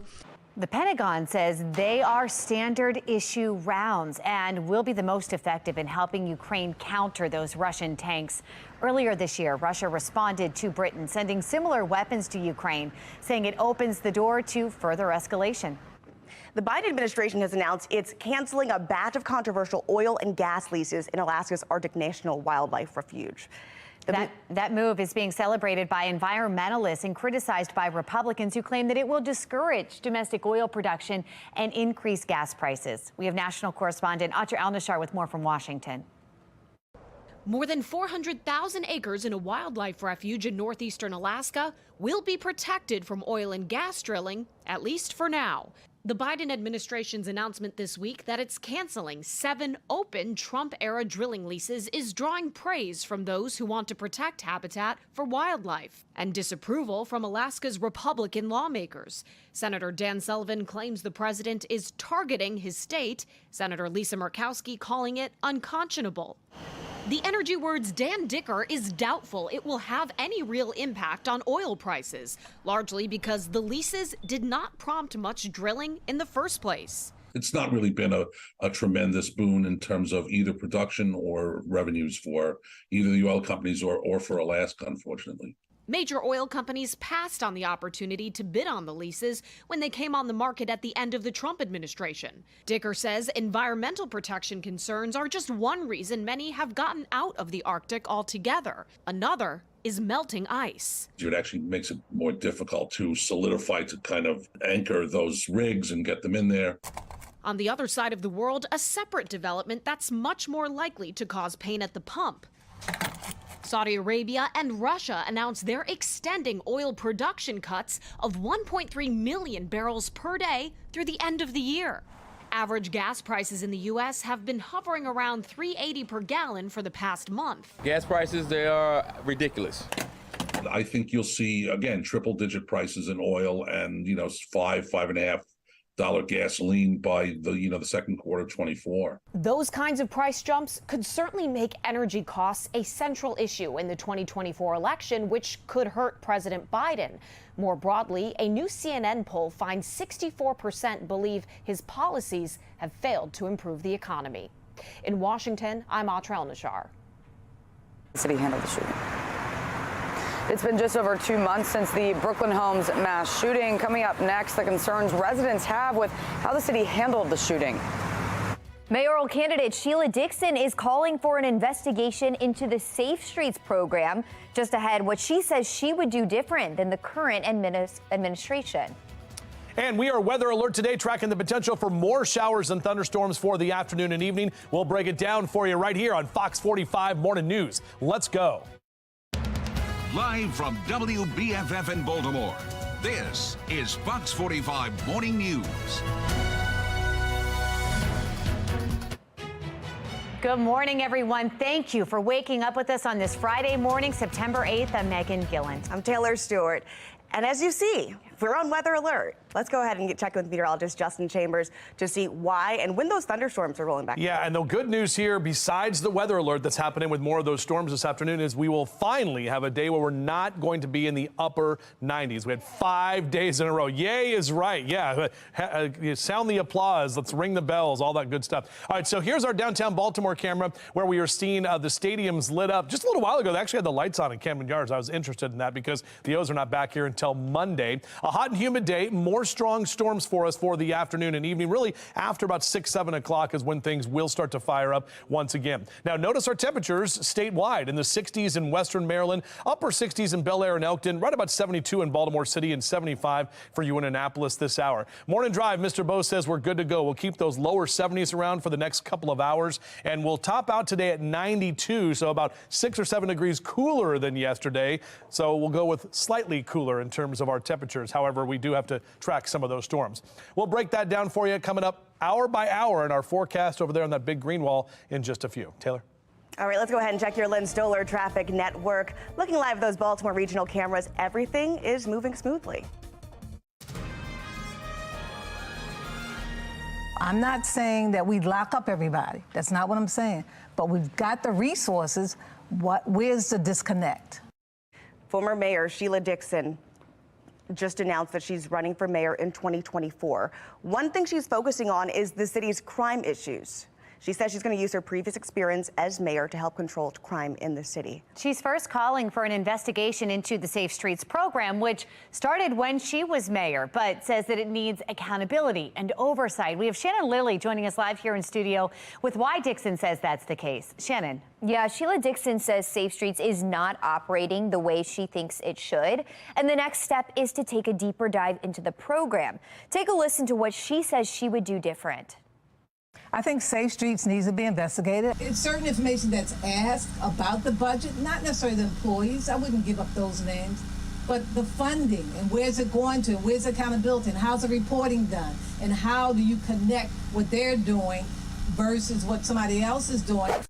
Speaking of accountability, for nearly 2 years, Fox 45 News has been investigating the Safe Streets program. We've been demanding answers from City Hall about how the $20 million program is spending your tax dollars and trying to understand how the violence interrupters track their mediations that are often used as a measure of success. Well, the mayor often defends the program even with serious questions about accounting and effectiveness. In fact, on Wednesday afternoon, there was another shooting in the Brooklyn community. This time, 3 people were shot just steps away from the Safe Streets site and in the Safe Streets zone. This after questions continue over Safe Streets' handling of conflicts before the Brooklyn Block Party mass shooting. 4 Safe Streets workers mediated conflicts deemed successful just hours before the chaotic and deadly scene played out. So meanwhile, we further asked if Dixon would commit to keeping the Safe Streets program if elected. She didn't offer a direct answer, but says she will evaluate every program in place right now. And if it's working, great. If not, she says she won't be afraid to change directions. Reporting live in the studio, I'm Shannon Lilly. Taylor? We want you to join this conversation. For city residents, if the election were held today, who would you vote for mayor? Mayor Scott or Sheila Dixon? We just opened this poll this morning. So far, 90% of people who have voted say Dixon. Go to foxbaltimore.com/vote to weigh in. Turning now to a city in crisis and the ongoing investigation into the Brooklyn Homes mass shooting. Last week, city agencies released after-action reports on the incident, with the Baltimore Police Department admitting that it made mistakes. Olivia Downs joins us live downtown with the concerns in the Brooklyn community that were brought to Mayor Brandon Scott just yesterday. Olivia. Well, Megan and Taylor, the meeting began with each city agency outlined in that after-action report presenting their findings to residents. After that, residents had the chance to voice any concerns and ask any questions. I'm saddened because could this have possibly been avoided? We had 28 young people injured, and we don't know to what capacity, but they'll certainly be traumatized no matter what physical capacity aside. And we had 2 young people die. I heard on TV a lot that they caught this person, that person. But is that the people who did it? Because then if you're not got nobody directed to the killing, they out there still killing. At this meeting, the mayor's office only allowing cameras inside before the meeting, but once it started, the cameras were turned off to provide privacy and comfort for residents. You just heard some residents' concerns from that meeting, including concerns about the investigation and arrests. So far, police have made 4 arrests, including a 14-year-old suspect arrested at school, but none of the suspects arrested so far are directly charged with the 2 murders. The mass shooting killed 2 and injured 28 others. Mayor Scott says the meeting is the first step toward healing and accountability following the shooting. For now, reporting live in downtown Baltimore, I'm Olivia Dance, Fox 45 Morning News. When the after-action report was released last week, the acting police commissioner admitted the department made mistakes. Richard Worley says leadership didn't know about the party until the day of, while the mayor blamed officers who responded to the block party and the Southern District Command. Critics say that there were signs leadership missed too. Fox 45 News has found multiple social media videos showing the Brooklyn Day Block Party always happen on or around July 4th. Some of those videos show people with guns and drugs at past parties. There were also advertisements about the party on social media. During the last city council hearing on the shooting, Councilwoman Felicia Porter showed one of those advertisements on her phone. I just pulled up Brooklyn Day on my Instagram right now. We have an entire unit associated with this, and they didn't pick that up. The police department's after-action report details the city's deployment plan for last year's block party. Then the city warned officers about the party's connection to drug dealers and illegal guns. City officials said the party was financially supported by individuals living in the community who have historical connections to the sale of controlled dangerous substances. Fox 45 News confirmed an accused drug dealer drove a U-Haul to the Brooklyn Homes area, unloaded it with party supplies for this year, and there was no deployment plan for this year's party. Fox 45 News sent questions to the mayor's office asking, has Mayor Scott or anyone else in the Scott administration instructed the Baltimore Police Department not to be present at community events? Did Mayor Scott or anyone else in the Scott administration instruct the Baltimore Police Department not to be present at July's Brooklyn Day event? We sent these yesterday and asked for a response by this evening. We haven't yet heard back, but we'll keep you posted. The Department of Juvenile Services is under more scrutiny. In our next half hour, a threatening video possibly surfacing from behind the walls of the juvenile lockup. And former city state's attorney Marilyn Mosby expected in court later this morning. We're going to take a look at the federal charges she's facing. Alert day on the way today. We're tracking the potential for more storms for the afternoon and evening time. We'll break it down for you right here on Fox 45 Morning News, all local.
All right, welcome back, everybody. Our weather alert day does continue. We're taking you live outside right now from our Towson camera, and mainly calm conditions here. We did have some showers and thunderstorms. In fact, we even had a severe thunderstorm warning earlier this morning. You may have heard those rumbles of thunder, especially if you live along 95 and to the east, especially out through Anne Arundel County and out even through Baltimore County. But no warnings right now, as everything is looking good. We are going to be tracking the potential for some more storms as we head later into Friday evening.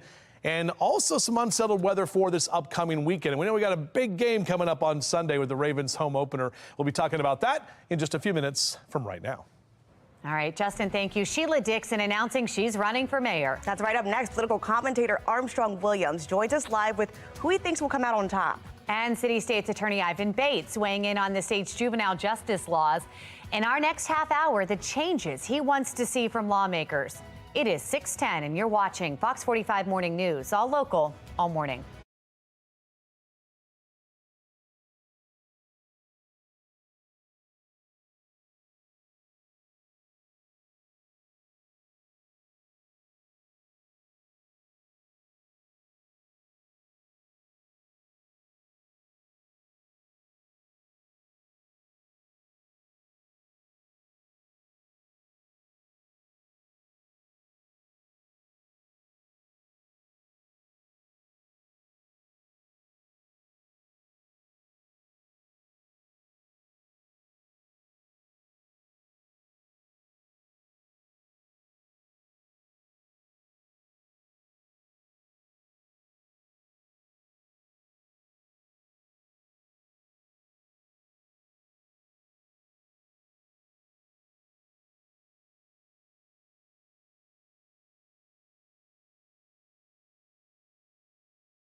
So I stand here today, as I tell you that I'm running, the key things to keep in mind is action, accountability, and excellence are what the people of Baltimore deserve in a mayor. And I know that I can deliver that.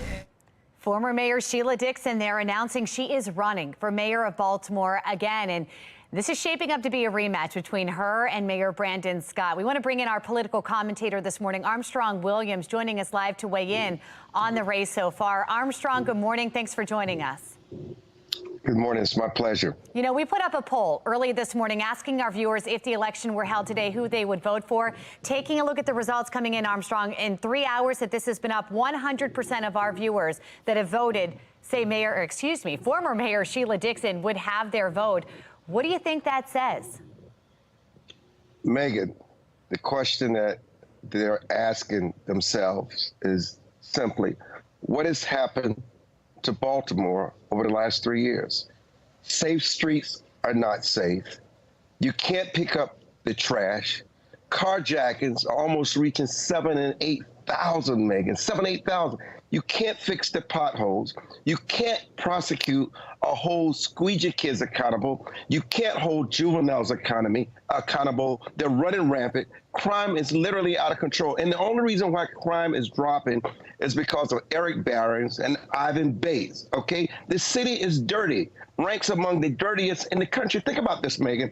Education is dismal, and yet you've not heard Brandon Scott once condemn, hold accountable, and said changes are needed with Santa Lisa and the educational system. Let me ask People you this. are So often, Armstrong, you and I have talked about that the voters want change. They need change. Is going back to a mayor from the past the change that's needed? Well, Baltimore is dying. What will happen if this mayor is given another term? When you look at his dismal results, when you look at the fact that he doesn't hold criminals or educational officials accountable. Listen, the leadership of the past, the people must make that decision. That's why they vote. But one thing that is for certain, and the 100% who said they would support the ex-mayor, something is wrong. 100%, Megan? Yeah. That means not one person in that poll has any kind of confidence in the leadership that now exists in Baltimore. Baltimore is dying. They need someone who loves that city to restore the confidence, the credibility, the safety, and educating their children. Are you saying it's anyone but Brandon Scott to make a change then? You must earn the respect, earn the vote. You must earn the trust. You cannot come around when you're 1 year from the election, all of a sudden you've got all the right answers, but you're not willing to make change. It's not enough about rhetoric, Megan. You cannot satisfy and deliver for the people unless you're willing to make heads roll. You need a boss, someone who say, I like you, but you're not delivering. Your results are unacceptable. You've got to go. I want to ask you one more question. Does an outsider stand a chance in this race if we see someone else enter? Listen, it's not about the outsider. It's about leadership. It's about what works. The reason why people are willing to give people a chance that you thought would never have any kind of chance of coming back is because of failed leadership. And, you know, people believe in redemption. You know, people can fall short and make mistakes.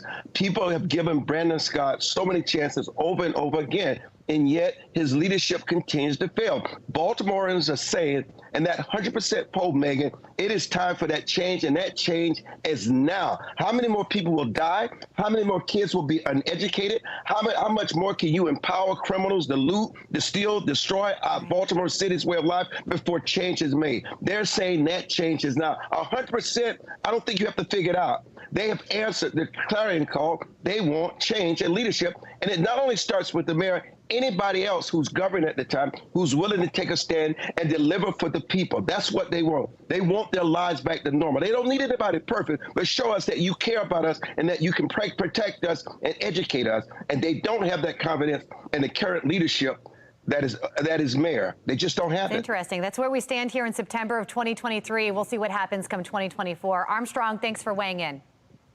Thank you, Megan. Yep. All right, we are on weather alert. Meteorologist Justin Chambers with us right now as we continue to track the storms that are moving through our region later. Yeah, good morning, Taylor and Megan. Good morning to all of you as well. And happy Friday. Here we are on your Purple Friday. We've got a big game coming up on Sunday afternoon there at M&T Bank Stadium. O's back at Camden Yards on Monday evening. So overall, we have to deal with some more storms for the afternoon. Another hot and humid day, but definitely not as hot as we've been. So that's the big takeaway in terms of our temperatures, and that will still help to fuel some of those storms this afternoon, just not going to be as intense because we won't be as hot. 72 your temperature right now at BWI. Notice the dew point at 69 degrees, and those dew points are going to hang in the upper 60s and lower 70s for the next couple of days. So you can see our weather alert day, hot and humid, more of those strong storms developing mainly after about 6, 7 o'clock this evening. That's what it looks to be for the timing of these storms. We did have some storms earlier this morning. They have since moved on, and on our HD radar, pretty quiet at this moment. In fact, you can see this frontal boundary, this cold front that moved in yesterday. This is what helped to prompt those storms, all of that heat and humidity ahead of the front. We actually had our high temp at noon yesterday, and then our temperatures came down with some of that cloud cover. So this frontal boundary is going to kind of hang around for the next couple of days, and that's what's going to keep us unsettled. Millions of people are under this slight risk for severe weather. It includes New York, Philly, Baltimore, and D.C. So the big East Coast cities all the way up to Portland, Maine, and all the way down through through Charlottesville, and that includes all of us here under that slight risk. And you can see right there that little key or that legend in the upper left corner of your screen. Slight is a 2 on a scale of 1 to 5. So slight risk means we have a good chance of seeing at least some of those strong storms by the afternoon. All right, let's talk about our future scan. This is the hourly future scan. Notice a lot of us are staying dry. You'll get a little bit more cloud cover here right around noon. And then as we get into the later part of the day today, we're still going to heat up. This is the latest model run that shows 6 p.m. tonight. It doesn't really show much of anything from the eastern shore across the bay. But then right when you get to about 7, 8 o'clock, that's when some of those storms fire for Frederick, Carroll County, up into parts of Baltimore County. And some of us yesterday didn't see any rain, and then we saw another round of those showers for this morning time. The severe weather threats mainly going to be damaging wind and some heavier downpours with those storms and possibly some small hail as well. As the kids get out to the bus stop, beep, beep, we're not talking about any rain this morning, and numbers that are mainly into the 70s here next hour. Upper 80s by noontime and recess, and when you pick the kids up this afternoon, we're talking about lower 90s. May see a stray storm, but again, most of that is going to be for the evening time. Upper 80s and lower 90s. What a change it will be to see even about 5 or 6 degrees. When you're not talking about upper 90s, that stifling heat, it definitely is going to be a bit different. 84 in western Maryland. We're talking about 82 if you're heading down the ocean this afternoon for Ocean City and Rehoboth, and a lot of those lower 90s for Philly and Baltimore down through D.C. Here's that 7-day forecast. So we're going to keep a few showers around for tomorrow, possibly some rain for that Ravens game on Sunday. More than likely it'll be in the kind of second half of the game and as you're leaving M&T Bank Stadium, and then we even carry a chance for some showers into Monday night's matchup there as the O's are back in town. But finally, by the middle of next week, we'll see those temperatures come down and we'll break out of this unsettled pattern by next Thursday. Taylor? All right, well, let's check out your Len Stoller traffic network here at 621. Roads looking all clear for you. Checking in with MTA, we've got Austin Todd with the MTA with us this morning. Good morning, Austin. Good morning, Taylor. Friday looking pretty good so far. The light rail, though, having a delay of about 20 minutes. Metro subway is still operating on schedule. No significant delays there. On the MARC train system, yeah, it's looking pretty good as well. Penn 511 still on time. Camden train 845 on its way to D.C. also moving along just fine. For the MTA Transit team, I'm Austin Todd. All right, smooth ride in there. A threatening video emerges from inside a juvenile lockup. We're going to have an inside look at DJS's ongoing investigation into what they're calling the free baby threat. And next week, the City Council will hold a hearing on the Brooklyn Day mass shooting response. We're going to have their schedule just ahead here on Fox 45 Morning News, all local, all morning. Fox 45 News, winner of 16 2022 Regional Emmy Awards, more than all other Baltimore news stations combined.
All right, topping your health watch this morning, a chip company is pulling its spicy chips from store shelves as police investigate the death of a teenager. The 14-year-old's family says that the extremely spicy chip known as the One Chip Challenge led to his death, though the cause of death has not yet been confirmed.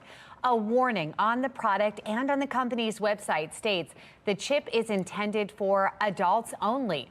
We're hearing that the company says the chip complies with food safety standards, but will be pulled since more teenagers are disregarding that warning. The Department of Health and Human Services is proposing a new rule that aims to improve healthcare access to Americans with disabilities. The HHS secretary says the rule would update Section 504, which bans discrimination against individuals with disabilities who are otherwise qualified for federal health care assistance. The update would ensure treatment is not delivered based on stereotypes about people with disabilities and ensure web and mobile resources in healthcare are accessible for everyone. The Department of Juvenile Services now under more scrutiny. Just ahead, the threatening social media post that's shedding more light on a no-snitching culture. Marilyn Mosby is expected to be back in court today for a pre-trial status conference. I'm Olivia Danson. Coming up next, all the details on what Mosby's team is requesting. You're watching Fox 45 Morning News, all local, all morning.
Live from WBFF in Baltimore, this is Fox 45 Morning News.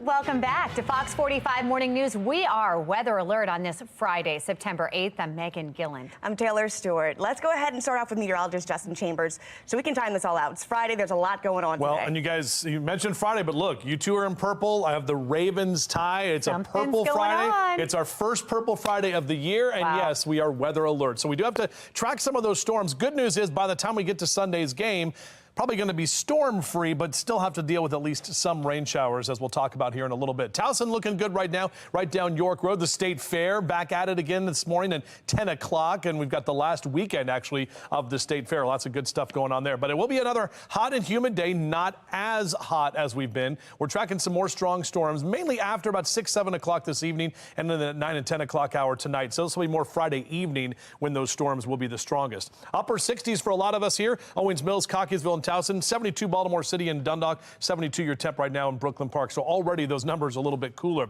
Low to mid 70s over the next couple of hours. Mr. Bose says we are good to go on your morning drive. And we'll top out today at about 92. But again, tracking some more of those showers and storms by the later part of the afternoon and evening. We're back to the 80s on Saturday and then mid 80s on Sunday. So those temperatures will continue to come down as we head into the weekend. We're back with your full forecast. We'll talk about when we'll start to break out of this unsettled weather pattern in just a few.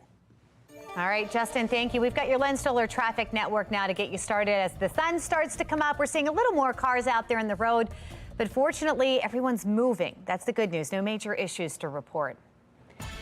The Department of Juvenile Services is under more scrutiny this morning. This time, it centers around a threatening video which appears to have surfaced from behind the walls of a juvenile lockup.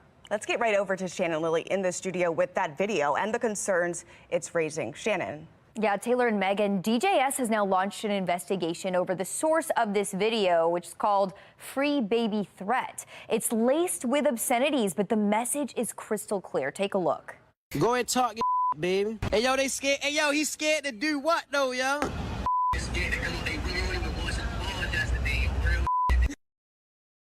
The call there is believed to have originated from a caseworker's cell phone, and it was posted to Instagram Saturday by a self-proclaimed Baltimore rapper. It's believed to be between that individual and a teen who appears to be in state custody. As you just saw there, the teen details how people are scared to apologize to him for snitching. The term is commonly used to describe when a witness cooperates with law enforcement.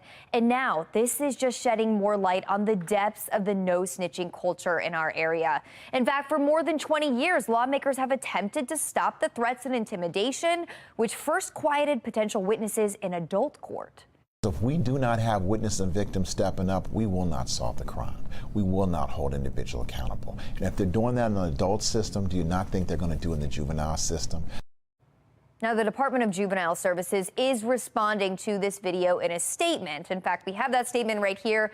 They write that they just became aware of this video, but then go on to say, quote, while we can't comment on individual cases because of state confidentiality laws, we can say that our Office of the Inspector General is conducting an investigation. So, of course, we'll continue to follow this very closely. Reporting live in the studio, I'm Shannon Lilly. Megan? All right, Shannon, thank you. City State's Attorney Ivan Bates weighing in on the state's juvenile justice laws. He's telling Fox 45 News he's had conversations with House Speaker Adrian Jones and Senate President Bill Ferguson about changing them. Mackenzie Frost sat down with Bates about what he wants to see from lawmakers. I think everybody recognizes that we need to do something, that everybody's going to realize all hands on deck, and we're going to work collaboratively together to make sure we can resolve this. Have they made any commitments to you about potential changes, specific changes that might come up during the session in January? They haven't made any commitments, but one of the things I do recognize is that they want to hear from everybody. They want to see all sides, and from there, I think with us, it'll be incumbent upon the prosecutors to make sure that we are able to articulate the issues and concerns that we have.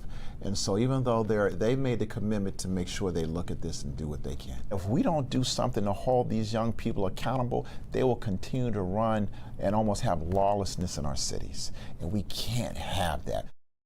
The City Council will hold a second hearing next week on the Brooklyn Day mass shooting response. It's happening on Wednesday, the same day state lawmakers will meet in Annapolis to discuss juvenile crime. This is not a special session, though, and lawmakers cannot create new laws or change existing ones.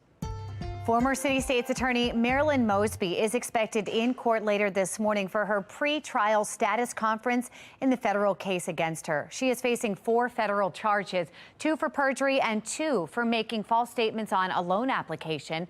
The judge will also hear from both sides about whether to move the case out of Baltimore. Mosby's team is requesting the trial be held in Greenbelt, claiming it would be impossible to find an impartial jury in Baltimore because of media coverage of the former city state's attorney and her case. It comes as the Maryland Compliance Board orders the City Board of Ethics to release the names of donors who contributed to the Mosby family's legal defense fund. Olivia Dance joins us live from outside that courthouse with a closer look at the order. Olivia. Well, Taylor, that's right. Marilyn Mosby is expected to be back in court at 9:30 this morning for a pretrial status conference right here at the federal courthouse. And as Megan mentioned, that will include a hearing on her team's request to move the case out of Baltimore. As far as the legal defense fund, it's been a source of controversy since we found out it existed back in July 2021. The fund was launched to offset legal costs for the city's former power couple, Nick and Marilyn Mosby, who have since announced divorce. Months after the fund's creation, Marilyn Mosby, the former city state's attorney, was federally indicted. Now the Maryland Public Information Act Compliance Board is ordering the Baltimore City Board of Ethics to release the list of those who donated. The Compliance Board finding the Board of Ethics violated the state's Public Information Act by redacting the names of more than 100 donors when it released the list. The Ethics Board argued the names included financial information and would not shed light on the activities or workings of the Board of Ethics. But according to the Compliance Board, campaign finance activity is not ordinarily protected financial information.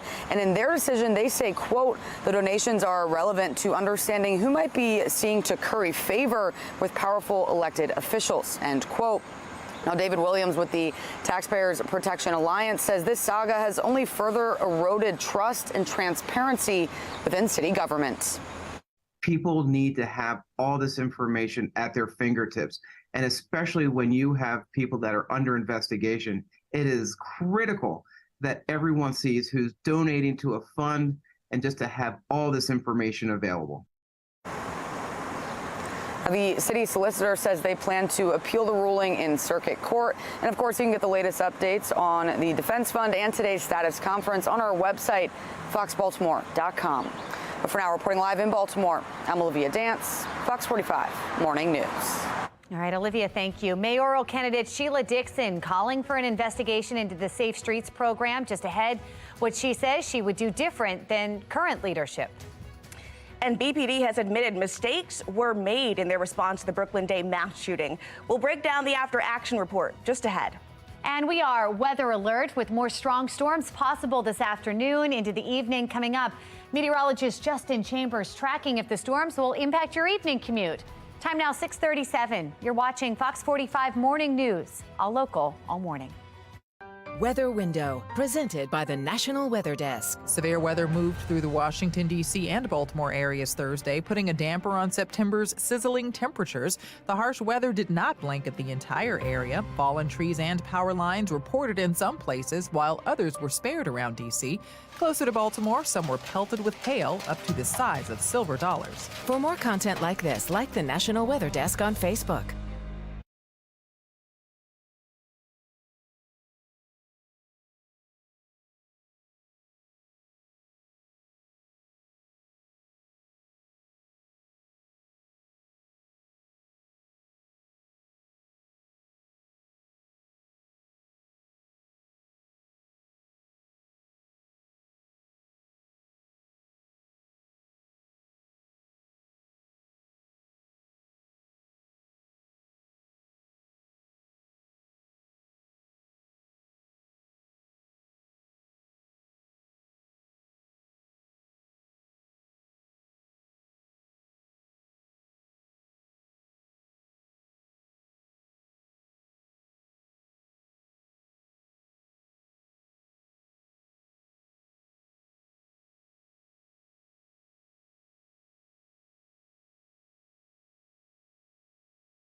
All right, everybody, we're at 20 minutes in front of 7 o'clock on your Friday morning. It is our Purple Friday. Of course, we got the big game coming up on Sunday afternoon. Probably going to see at least some rain for that game if you are heading out for your Ravens tailgating. Just know, have the umbrella ready to go. And do you know what? Today, go ahead and throw the umbrella in the bag for you and the kids as well. Sunglasses, because we are going to see some sun. We're still going to heat up and get that heat and humidity building before we get into the storms that are rolling through for the afternoon. But if you're out for a run or a jog right now, I just stepped outside myself. It's actually not too bad. Low to mid 70s. So a nice little break, and hopefully would keep that extreme heat away until next summer.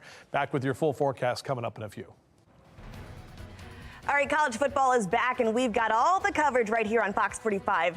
Coming up, the games you can catch on the big noon Saturday. Plus, just 2 days till the Ravens face the Texans. Still ahead, the ins and outs for Sunday's game and who's going to be on the field. 6:41 now, and you're watching Fox 45 Morning News, all local, all morning.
Mayoral candidate Sheila Dixon is now calling for an investigation into the Safe Streets program. Let's get over to Shannon Lilly in studio with what Dixon says she would do different if elected. So Sheila Dixon Taylor says she wants to know more about the funding for Safe Streets, where that $20 million of your taxpayer money is going. She also wants to know more about how the reporting is done within the program and how can we ensure that the program is effective. It's something Fox 45 News has been investigating for years now. Right now, Dixon says Safe Streets is not operating the way she thinks it should. Stay with us because in 15 minutes, we'll hear directly from her, plus more on our own investigation and where the program has fallen short. Megan? All right, Shannon, thank you. The investigation into the Brooklyn Homes mass shooting is on.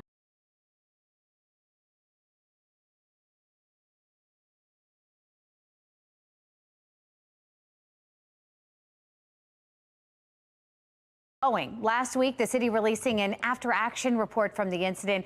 In that report, the Baltimore Police Department admitting it made mistakes. Last night, Mayor Brandon Scott met with residents in the Brooklyn community to hear and to address their concerns. We have Olivia Dance joining us live downtown. Olivia, what can you tell us about the meeting? Well, Megan, the meeting began with each city agency outlined in that after-action report presenting their findings to residents. After that, residents had the chance to ask any questions and voice their concerns. Some residents concerned that the shooting could have been avoided. Other residents concerned that the killers could still be out there since police haven't arrested anyone directly charged with the 2 homicides. Now, at this meeting, the mayor's office only allowed cameras inside before the meeting started. But once the meeting started, the cameras were turned off to allow residents to feel more comfortable and give them privacy. Now, so far, police have made 4 arrests, including a 14-year-old suspect who was arrested at school. But again, none of the suspects arrested so far have been directly charged with the homicides. Coming up in just about 15 minutes, hear those concerns directly from some Brooklyn residents. Back to you.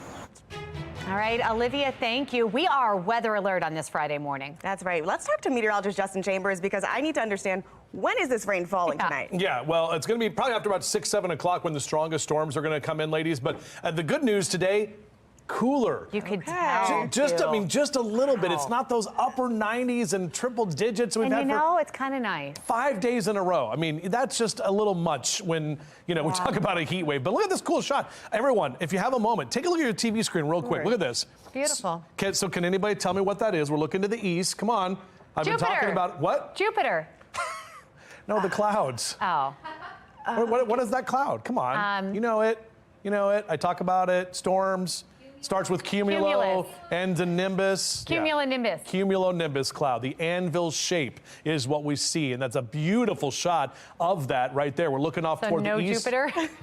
Jupiter is up there. I thought so. So you were correct on that. Guess. Now, let me show you the HD radar. This is actually what we're looking at. Look at that. It's right over Wildwood. So these are some of the showers and thunderstorms from that big old towering cumulus and cumulonimbus cloud that we're seeing out toward the east. But that activity is pushing off toward the east right now. You can see this is the front, the cold front that came in yesterday that changed up our weather pattern and will continue to kind of hang around for the next couple of days, mainly as a stationary front. That's what's going to bring us the unsettled weather as we head into the weekend. Millions of people up and down the East Coast under the threat for severe weather this afternoon. Notice that big yellow area. It extends from Portland, Maine, all the way down through Charlottesville and areas right here in the big, cities on the 95 corridor, D.C., Baltimore, Philly, New York, all the way up toward Boston, even having that potential for seeing some showers and thunderstorms that could be strong to severe. Now, that means all of us here in that slight risk, a 2 on a scale of 1 to 5. Here's a look at our hourly future scan. Most of the day is going to stay dry. We won't be as hot today. We're still going to heat up, so you'll still feel like the mid to upper 90s here through the later part of the afternoon. Then we'll get more of those clouds to roll in. Most of the models pick a couple of showers starting to fire about 6, 7 p.m. Notice it's kind of right there, Frederick, Carroll County, and northern Baltimore County in that 7, 8, and 9 o'clock hour for tonight. So not all of us will get the rain today, similar to what we saw yesterday. The biggest threats we'll have to face will be the damaging wind gusts, possibly some heavy downpours at times, even some small hail, not necessarily a tornadic threat today. So as you rise and shine with us, enjoy some coffee and breakfast on this Friday. Low to mid and upper 70s. The sun up until 7:27 tonight. The State Fair back at it at 10 o'clock this morning. So on your State Faircast, it's going to be warm by noon in the upper 80s and into those lower 90s in that 2 and 3 o'clock hour. And into the weekend, we're still seeing some unsettled weather, but at least temperatures come back down to the upper 80s Saturday and mid 80s on Sunday. And speaking of Sunday, of course, we're talking Purple Friday, but Sunday the Texans are in town. A rookie quarterback coming to M&T Bank Stadium against our Ravens. So 84 at kickoff, mid 80s through halftime. We'll kind of keep those 80s around through most of the day. The cloud cover will be with us. It looks like a better chance of some more of the heavier rain comes late in the game and into the, walking out of the game. 3, 4 p.m. is when we'll have a better chance of those showers. Then the O's are back on Monday night against the Cardinals there at Camden Yards. But look at those temperatures. They're dropping. We're talking about mid 80s through Tuesday and then lower 80s toward the end of next week. Meg? All right, Justin, thank you. Looking at our Len Stoller traffic network now, we've got the sun coming up and seeing a little bit of volume out there on the roads, especially around the Beltway. Good news, we're moving with no major issues to report. All right, college football on Fox 45 continues with week 2 this Saturday. It's a highly anticipated game with a highly anticipated coaching matchup as Colorado takes on Nebraska's new head coach, Matt Rule. Kickoff on Saturday, 12 right here on Fox 45. It's going to be an exciting day, and live coverage, by the way, begins at 10 a.m. when the Big Noon Saturday crews head to Boulder, Colorado, with former Colorado standout Joel Klatt, who's on the call, alongside play-by-play announcer Gus Johnson and reporter Jenny Taft. You can catch it all right here on Fox 45. And we're just 2 days away from the Ravens taking on the Texans for their first game of the regular season. Lamar Jackson will play for the first time since his knee injury back in December.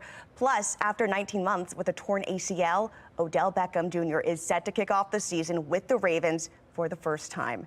But it's not looking like Marlon Humphrey will play. He's not been practicing, wasn't there yesterday, and is still recovering from his mid-August foot surgery. Kickoff scheduled at 1 p.m. Sunday at M&T Bank Stadium.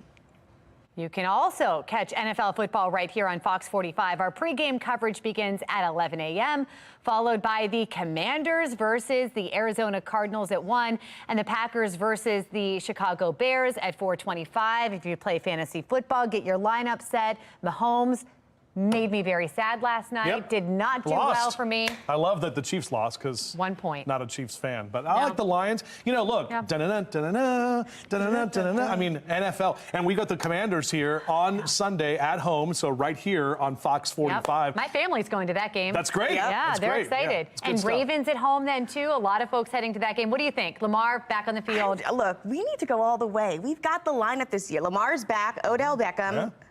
Are you expecting big things from Lamar? My expectations are so high. He's had enough reps. That's right. He has had enough reps, and he's paid, so that's good. But it is interesting. He hasn't played since December, and it's like a long time. That's a very no long preseason or anything. So we'll see what happens. But obviously excited about football, and don't forget baseball because the O's. I mean, we're 4 games up on the Rays. That's huge for early September. We never get to talk about Never that. do. That's At the awesome. same time. Same time. Love it. All right. Well, looking ahead, new surveillance video of a wanted murderer in Washington, D.C. Still ahead, the latest details on the intensified manhunt. And in our 7 o'clock hour, the state superintendent saga continues. A look inside the text messages that triggered our Project Baltimore investigation. But first, on a Friday morning, I think it's time we get some caffeine. Got to get revved up. It's time for a coffee break.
D.C. police releasing the surveillance footage captured just moments after a wanted murder suspect escaped from police custody at the George Washington University Hospital on Wednesday. Right now, that manhunt has intensified for the 30-year-old Christopher Haynes with a $25,000 reward for any information leading to his arrest. Carl Willis with our Sinclair sister station in D.C. joining us now with the latest in this search.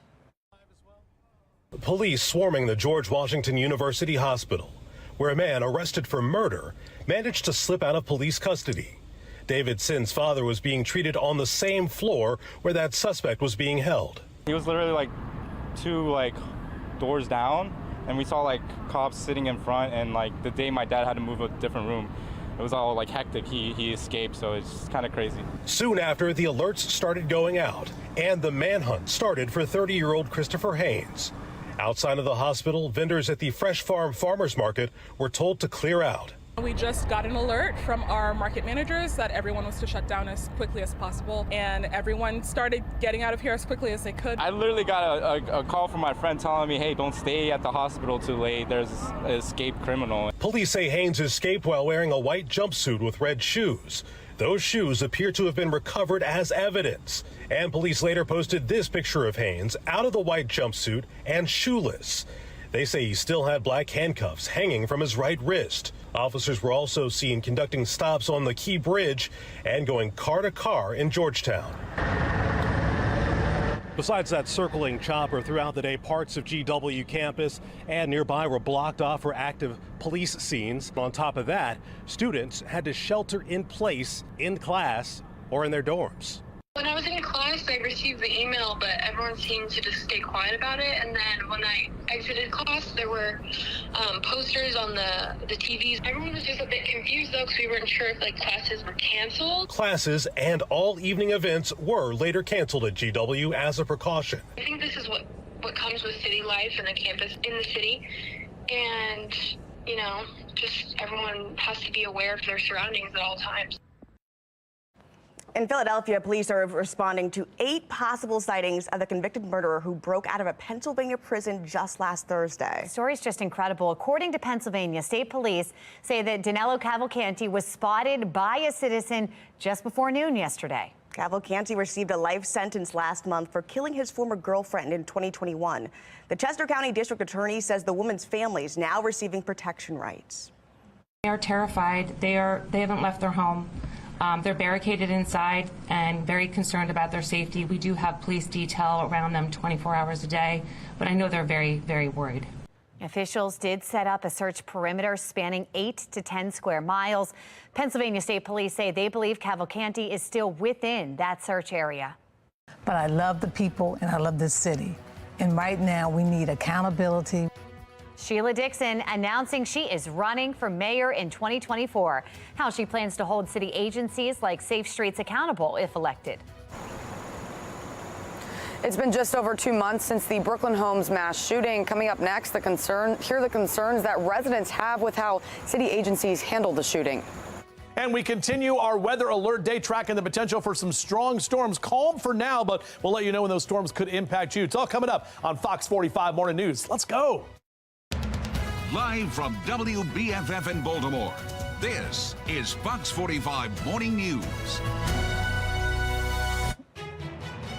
Fox 45 Morning News is weather alert as we track another round of showers and strong storms slated to move through our region this evening. Yeah, on your left, you can see that HD Weather Authority radar. On the right, we're taking live looks over the Inner Harbor and Towson, where things look pretty gorgeous right now. Yeah, good morning. Thanks for joining us on this Friday, September 8th. I'm Megan Gillen. I'm Taylor Stewart. Let's get over to meteorologist Justin Chambers to understand more about this weather alert, because the sunrise looks gorgeous. So nice. Yeah, it actually feels nice out there this morning, ladies. We're actually talking about numbers that are some of the coolest we've had this week in the morning time. We've actually dropped to 71 officially at BWI. But yeah, seeing that sun that is up, looking out toward the east, that's where those thunderstorms are, out toward Vineland and Wildwood, New Jersey. That's that big big cumulonimbus cloud that we're seeing there on the camera. But our weather alert day, hot and humid again, not as hot. More strong storms, especially after about 6, 7 o'clock tonight and into the 9 and 10 o'clock hour as well. But 60s and 70s. How about 67 in Cumberland, lower 70s in Baltimore City right now, and 76 in Salisbury. So some of those cooler temperatures are hanging around. Morning drive, Mr. Bo says we're fine. Good to go. No issues this morning. It's going to be late this afternoon and evening. That's when more of those storms roll in. So a high of 92, 6 degrees cooler than yesterday. We'll take any cooling we can get, considering we had 5 days in a row of temperatures 98 degrees or hotter. Back with your full forecast in just a few minutes from right now. All right, Justin, thank you. We've got your Lynn Stoller Traffic Network now. A live look around the loop here, and no major issues. Pretty nice start to this Friday morning, guys.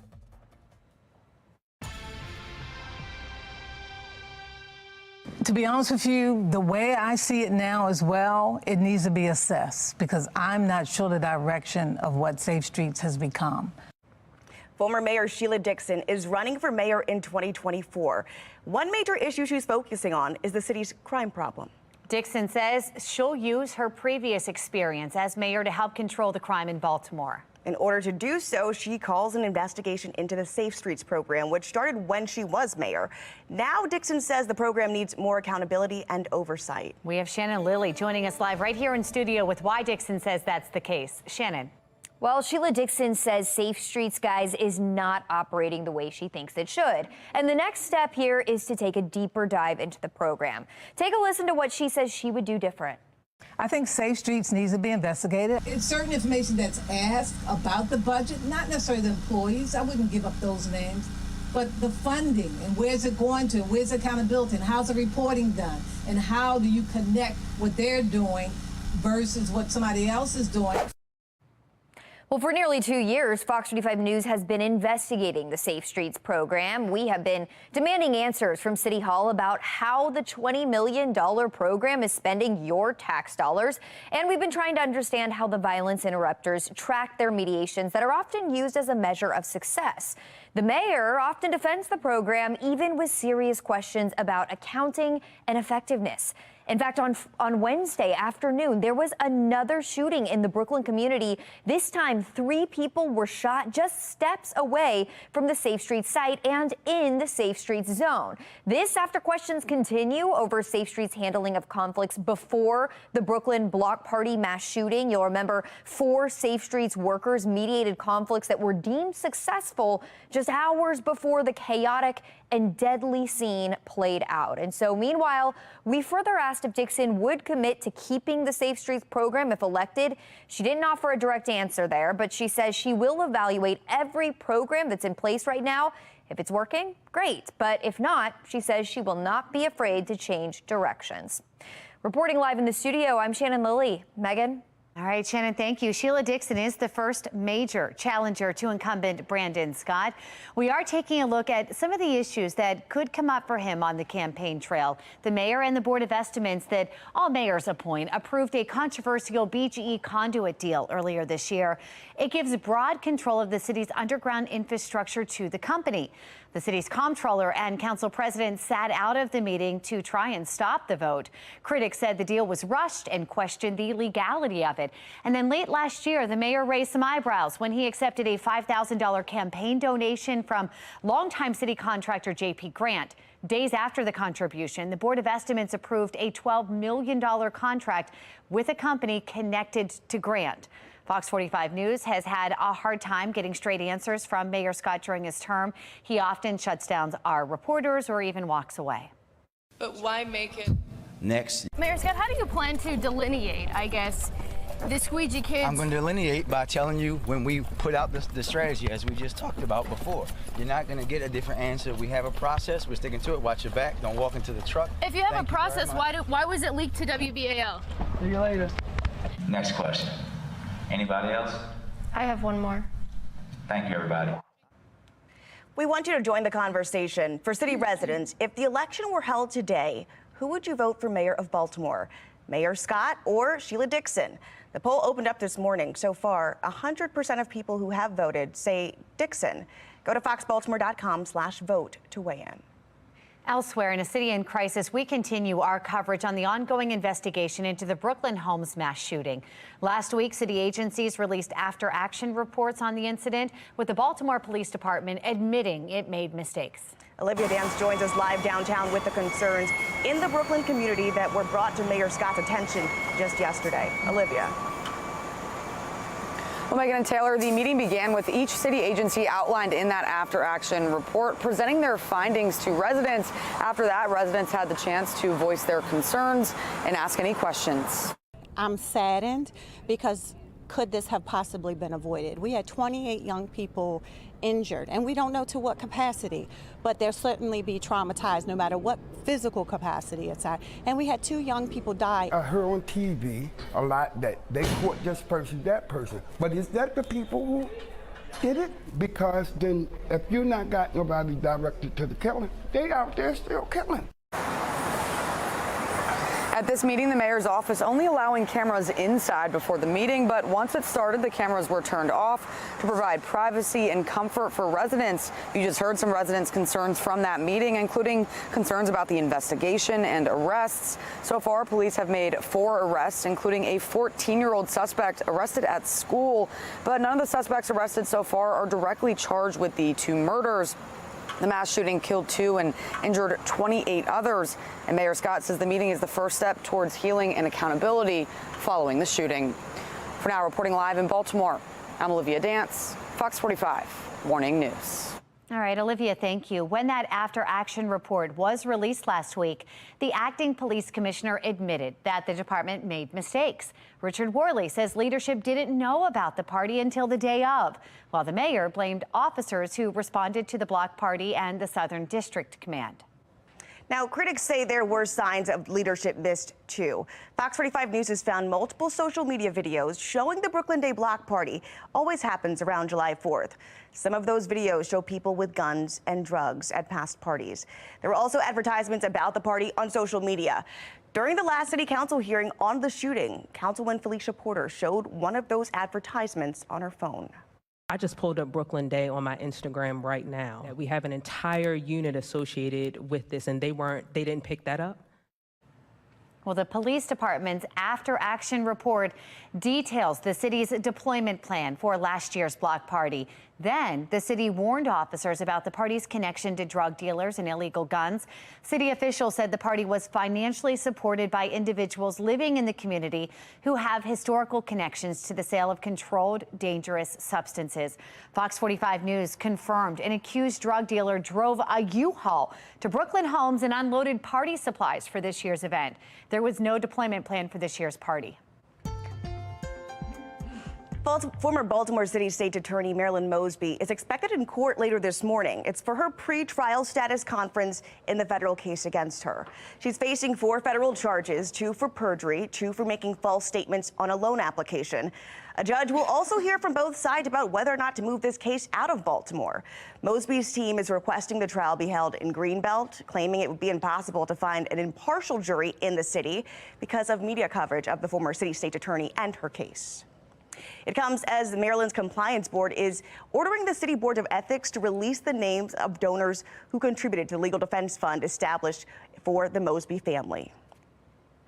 Well, the Legal Defense Fund has been a source of controversy since we found out it existed back in July of 2021. That fund was launched to offset legal costs for the city's former power couple, Nick and Marilyn Mosby, who have since announced that they are getting a divorce. Months after the fund's creation, Marilyn Mosby, the former city state's attorney, was federally indicted.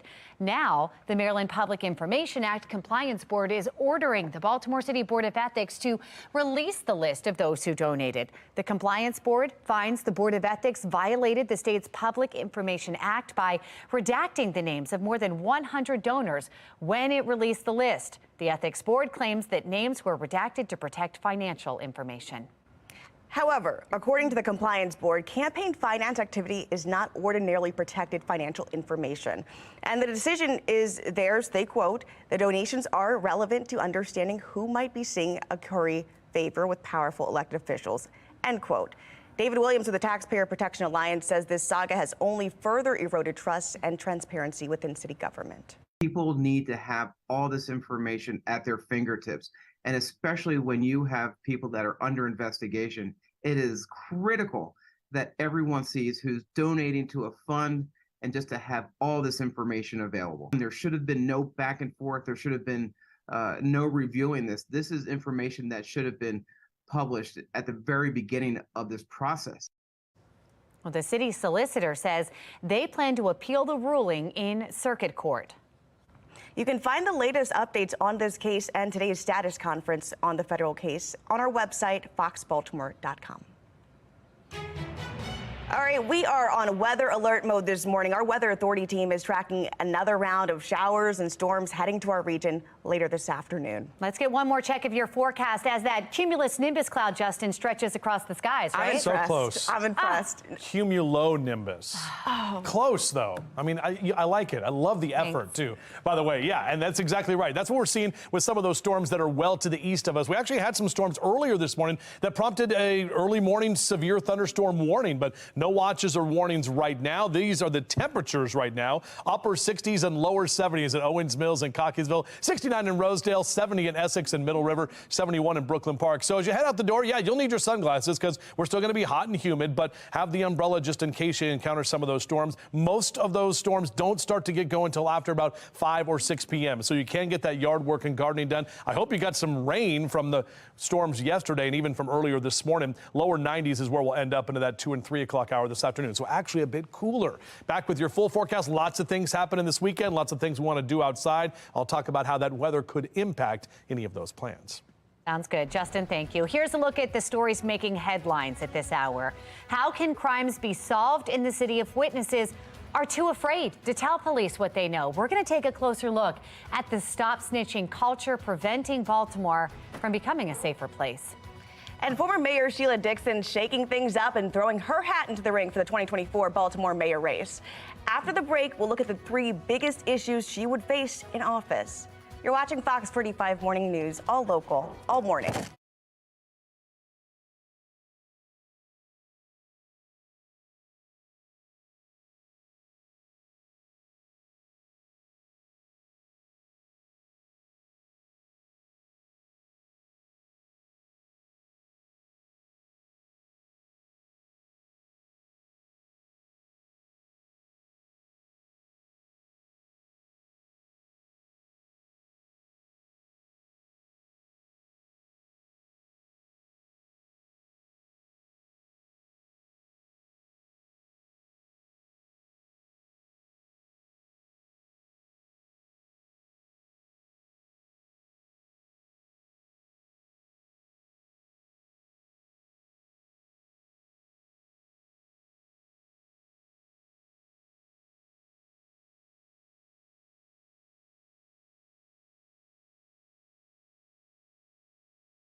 what I want people to know is some feel that I did not apologize or I hadn't apologized enough. I mean, I've learned from my mistakes. I want people to give me another chance. I know that I'm going to have to gain people's trust. I try to be the most transparent, truthful, honest person that there is. And people will just have to, you know, see the results. A lot of times it's not a matter of saying it, it's a matter of your actions behind it.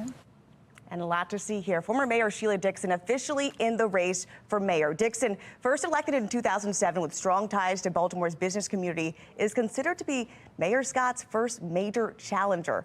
Homegrown community advocate, Reverend, Dr. Researcher Al Hathaway, good morning to you. Good morning, how you doing? I'm doing great. I want to jump right into this race because we've talked about this before when she was considering a run. Both the former mayor and the current mayor, Democrats, they both have mayoral experience at this point.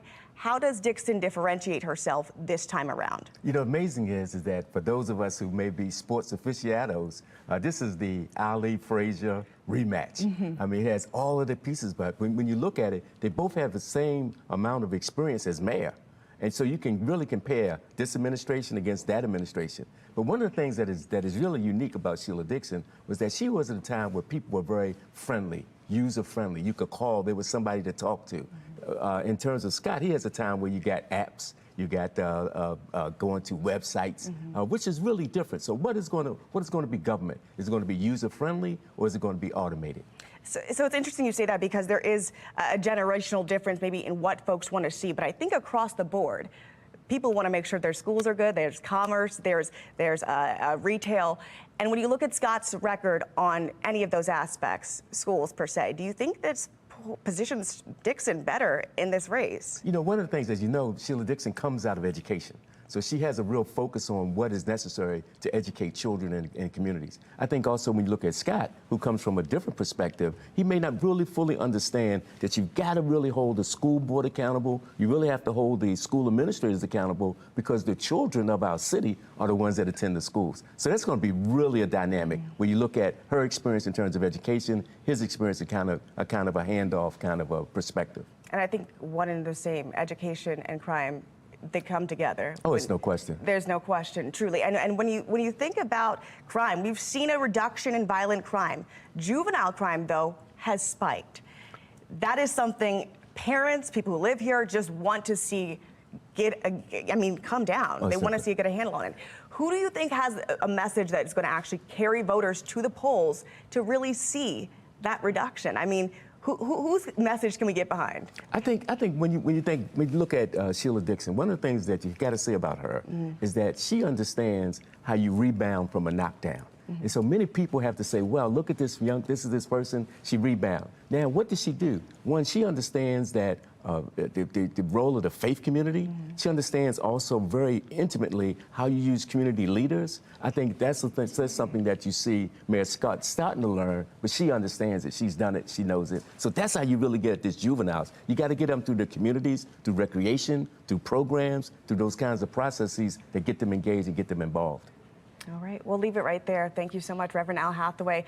We'll continue to follow this race as it continues here. It's heating up. This is going to be exciting. We got 9 months. This is a 9-round battle. We're going to enjoy it. Absolutely. Well, while things are heating up here, it's actually kind of cooling down a bit. Meteorologist Justin Chambers with a look at our forecast for today. We're on weather alert mode. We are weather alert, Taylor, but you're right. I mean, cooling down a bit. We'll take anything we can get after those 5 days in a row in the upper 90s. And finally today, we're going to get into the lower 90s. Now, it's still going to be hot, still going to be humid, especially for this time of year, but at least we'll have some more of those showers and storms that will help cool us down a little bit, too. You can see right there from our Towson camera looking out toward the east where we're actually seeing a few showers and thunderstorms well to the east of our area. But right now, 71 in Towson, that dew point at 68 degrees. So dew point temperatures are going to hang in the 70s for the next couple of days. But notice what happens with the heat index values. They're going to drop because our air temperature drops. So even though we'll have dew points in the 70s, 70s by Sunday and Monday. Those dew point or feels like temperatures are only going to be in the 80s because we'll see those temperatures that will drop. We do have one more day where it's still going to feel like the mid to upper 90s here as we head toward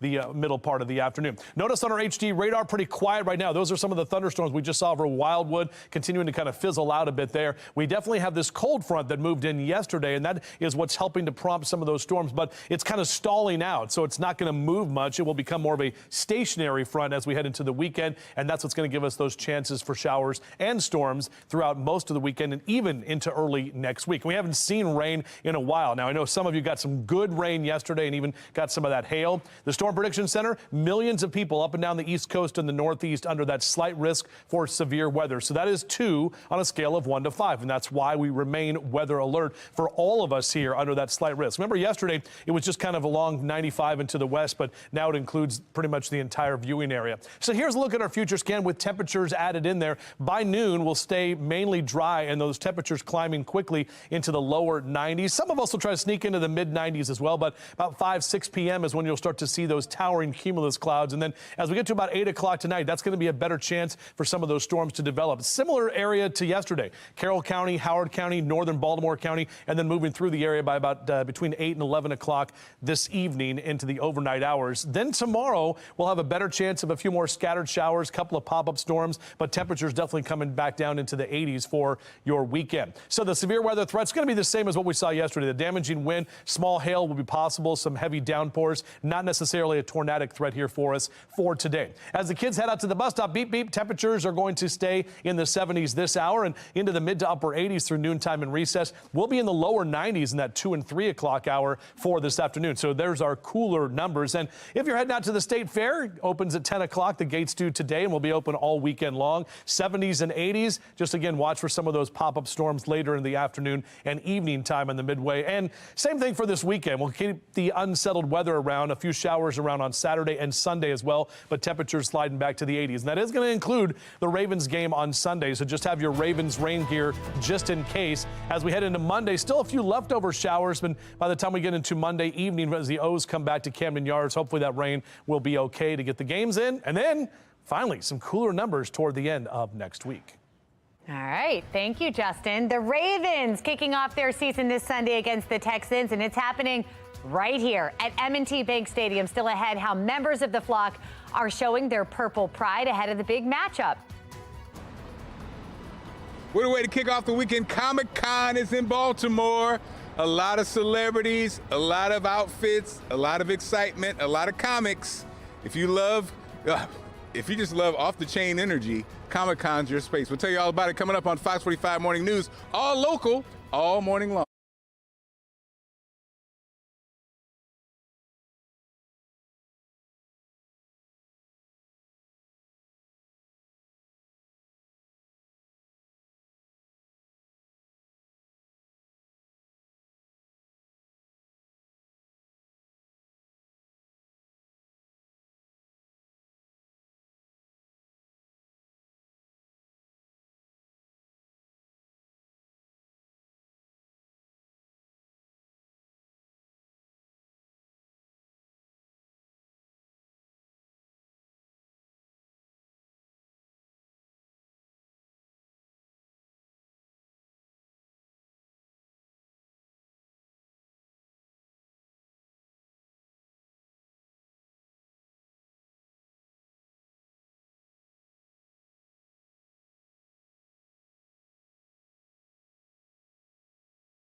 All right, this one is for the comic lovers. The Baltimore Comic-Con is back for the 24th year. It is huge. Mark Clark, live outside the Baltimore Convention Center with how this year is shaping up. Mark, I have seen people lining up for blocks for this.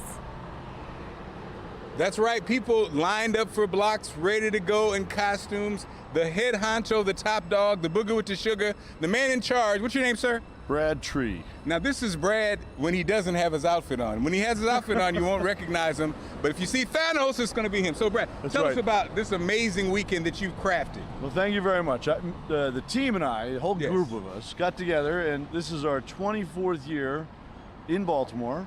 And we'll be here Friday, Saturday, and Sunday, running the show here at the Baltimore Convention Center, and meeting and greeting fans and comic book creators, celebrities.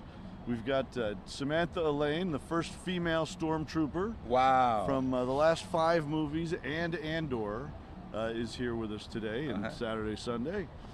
Ken Page and Chris Sarandon, who you may know from The Nightmare Before Christmas. So Boogie cool. Boogie and Jack Skellington himself.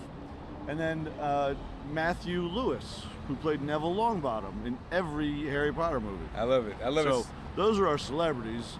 In addition, we're going to have like 400 of the greatest comic book creators in the world in this building. Jim Starlin, the guy who created Thanos. Thanos. There, you almost got that. He's got the voice. Thanos. And then finally, you know, we got guys like Brian Michael Bendis, who co-created Miles Morales, our that's current so hot. Spider-Man. What a movie that was. And then I really like Chris Claremont. Chris Claremont has written the X-Men since the early 70s off and on, to a lot of different titles, and really the #1 guy for the X-Men. So, Brad, we got to wrap up, but when did you know this thing was going to go off the rails and be crazy, crazy, crazy? What year was it when you were like, I was watching you had a big Batman, beard probably. I was watching Batman in big 1976. 76? 76. I was 6 years old watching Adam West on that's television. when you knew? No. We've been having fun for 24 years, and it gets better every year because of Baltimore. Okay, I'm kicking you out now. Okay, Oh, great job, man. guys. Exciting times. I can't wait for the costumes. I just asking, when are the people in the costumes going to arrive? But people are starting to line up now. But again, it's just a great time, guys. He had us at Miles Morales. Here all We're going to morning. put more information on our website, foxbaltimore.com/newslinks. Well, another round of storms is heading our region. It's going to put us on a weather alert this morning. Meteorologist Justin Chambers is tracking the timing of that system in his full weather authority forecast. And we're getting a peek at text messages from the state superintendent that he never wanted you to see. After the break, Project Baltimore looks into the law he broke. 7:28, and you're watching Fox 45 Morning News, all local, all morning.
Live from WBFF in Baltimore, this is Fox 45 Morning News.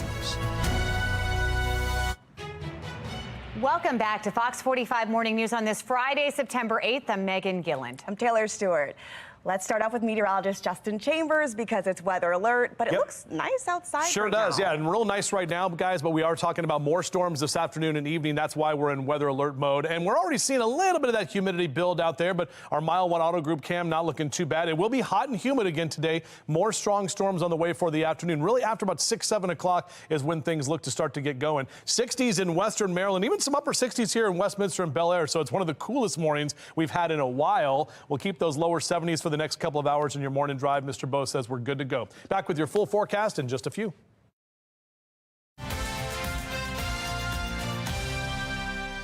A Project Baltimore investigation finds Maryland's superintendent of schools was using an encrypted messaging app to conduct state business. As Chris Paps explains, many of those messages were set to auto-delete, raising serious questions over transparency and whether the superintendent violated open records laws.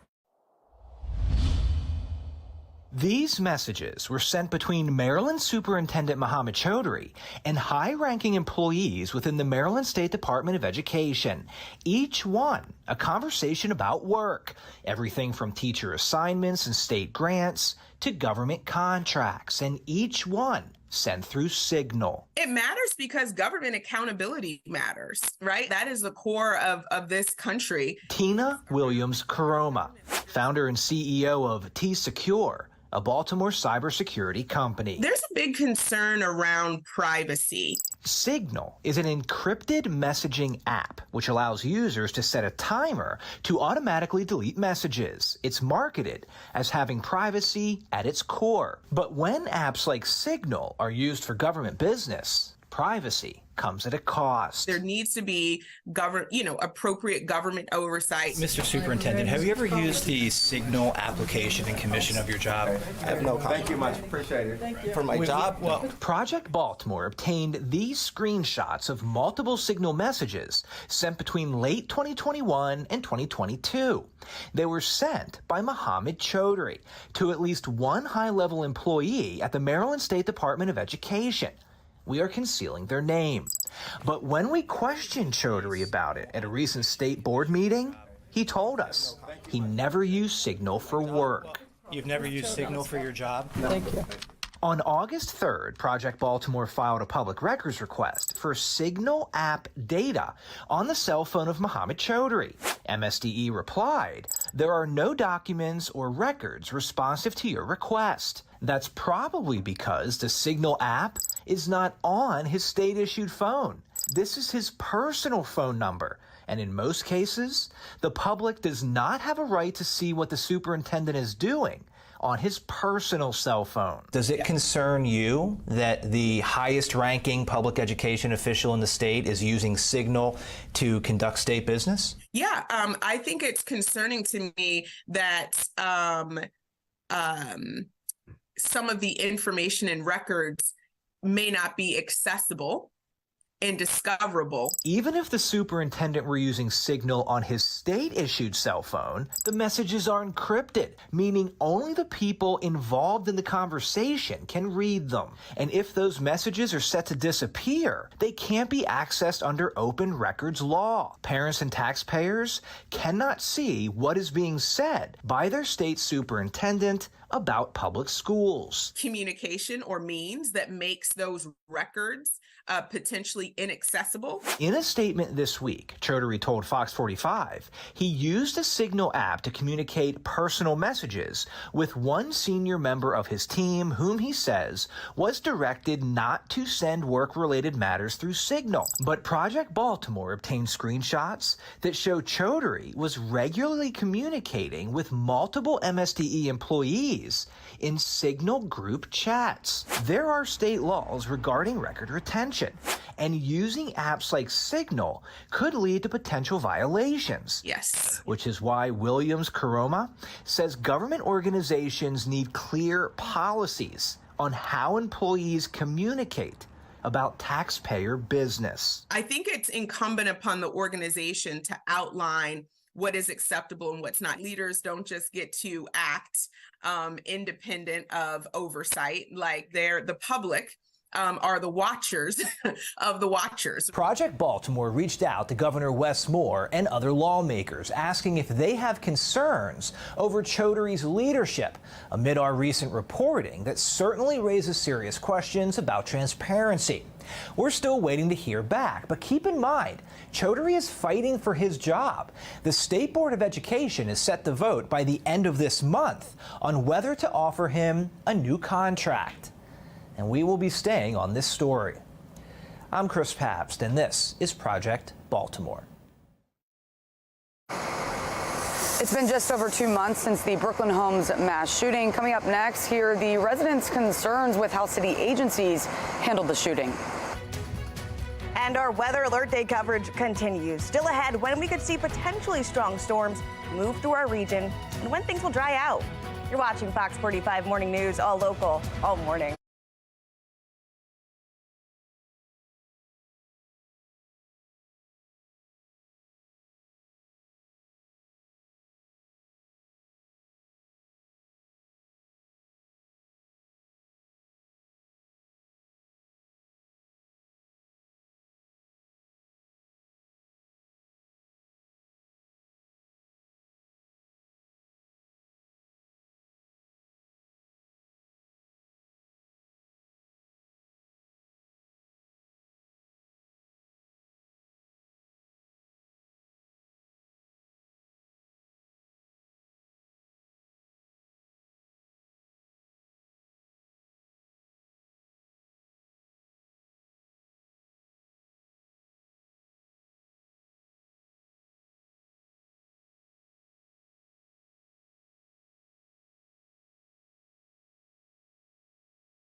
We remain weather alert here this morning ahead of potentially strong storms that are expected to move through the region later this evening. Let's get right over to meteorologist Justin Chambers with another look at our forecast. Yeah, 20 minutes in front of 8 o'clock. Right now, not too bad when we look out from our Towson camera with the sun that is now out. We're going to heat up again and not as hot as we've been the last couple of days. You can see on your out the door cast, sunglasses, have the umbrella handy in case you encounter some of those storms. We could be talking about more damaging wind gusts and more hail as well. But out for a run or a jog, great this morning. Overall, kind of mild conditions. One of the coolest mornings we've had pretty much all week with those temperatures in the low to mid 70s. Back with your full forecast. We'll do that in a few minutes from right now.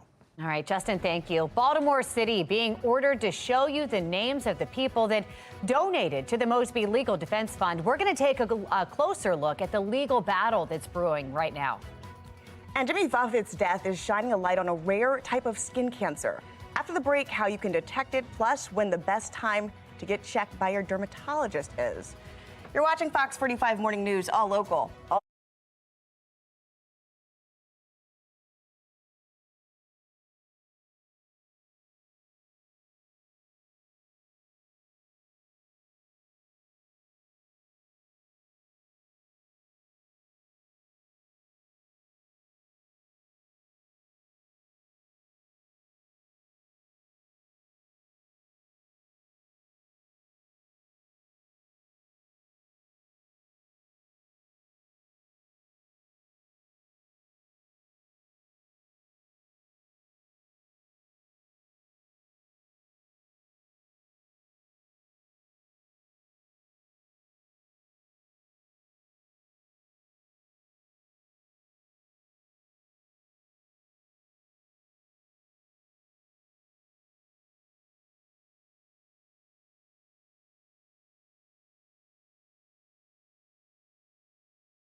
This Fox 45 News segment is sponsored by the University of Maryland School of Medicine.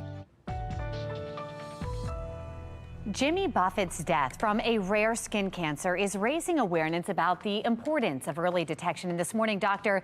Zainab Hassan Maksumi, the section head of dermatologic surgery and oncology with the University of Maryland School of Medicine, is joining us live to share more on the warning signs and when we need to go get checked. First of all, thank you for being here. We appreciate it. Oh, my pleasure. Thank you for having me. I'm happy to be here. And it's so sad that things like this bring attention, but it is in a way an awareness in and of itself of how important it is to go to the dermatologist. Absolutely. And, you know, it's a sad situation. Obviously, it's a very unfortunate situation, but it does shed light on what we as dermatologists and me as a Mohs surgeon specifically see day after day after day. So it's a good time to remind everybody what are the signs, what are the warning signs to look for, and when to go in and get checked. So how do we know when to go in? Should, you know, for Jimmy Buffett, we're hearing this was a rare form of skin cancer. Exactly. This was an extremely rare type of skin cancer called a Merkel cell carcinoma, which is basically it's a neuroendocrine cancer, which basically means that these are cells that originated from nerves.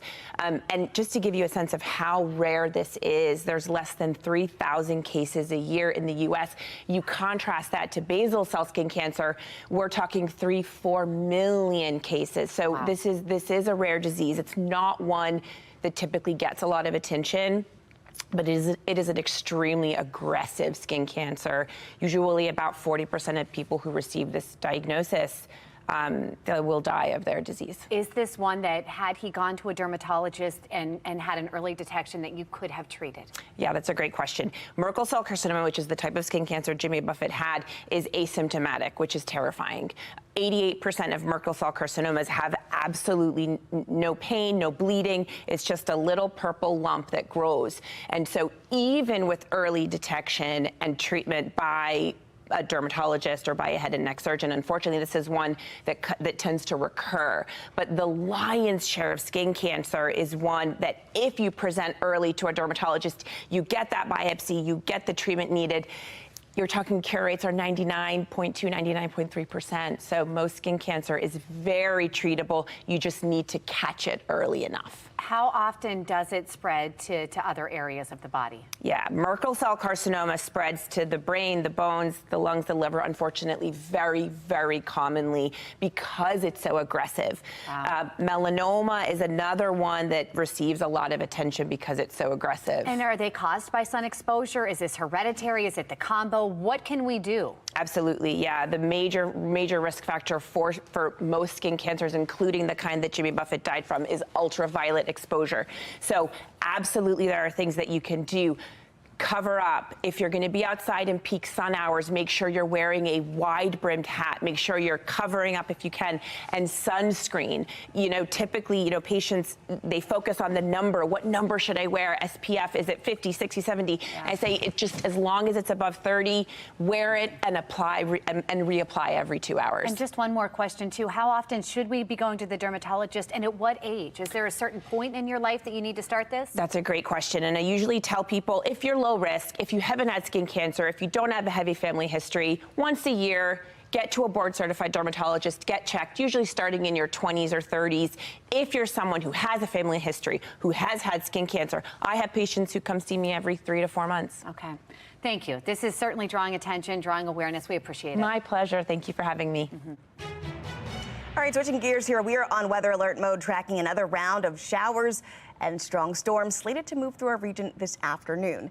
Let's get over to meteorologist Justin Chambers, because if you step outside right now, you'll be like, why are we in weather alert? Yeah, exactly right, Taylor. And, you know, you're talking to the doc there about the skin cancer and all this stuff. I always talk about, you know, UV index and how high it can be, especially with that high sun angle in the summertime. But then you get into as hot as we've been the last 4 or 5 days, and that sun just keeps bearing down on us. So that's why it is so important to reapply and get that sunblock on, not only if you're at the pool, but just any time out. outdoors. Now, we do have a little bit of cloud cover, but you can still get that UV rays or those UV rays through the clouds too. So it's always good if you're going to be outside to stay protected. 71 your temp right now in Towson. Notice that dew point at 68 degrees. Dew points are going to stay in the lower 70s, which typically is in that miserable category. So we're still going to feel like we're in the upper 90s for the afternoon. We're not going to feel like the triple digits, but it's still going to be hot and humid. Then as we get into Saturday, Sunday, and Monday, notice we still have a lot of moisture hanging around, but the heat index value actually comes down because our air temperature will come down as well.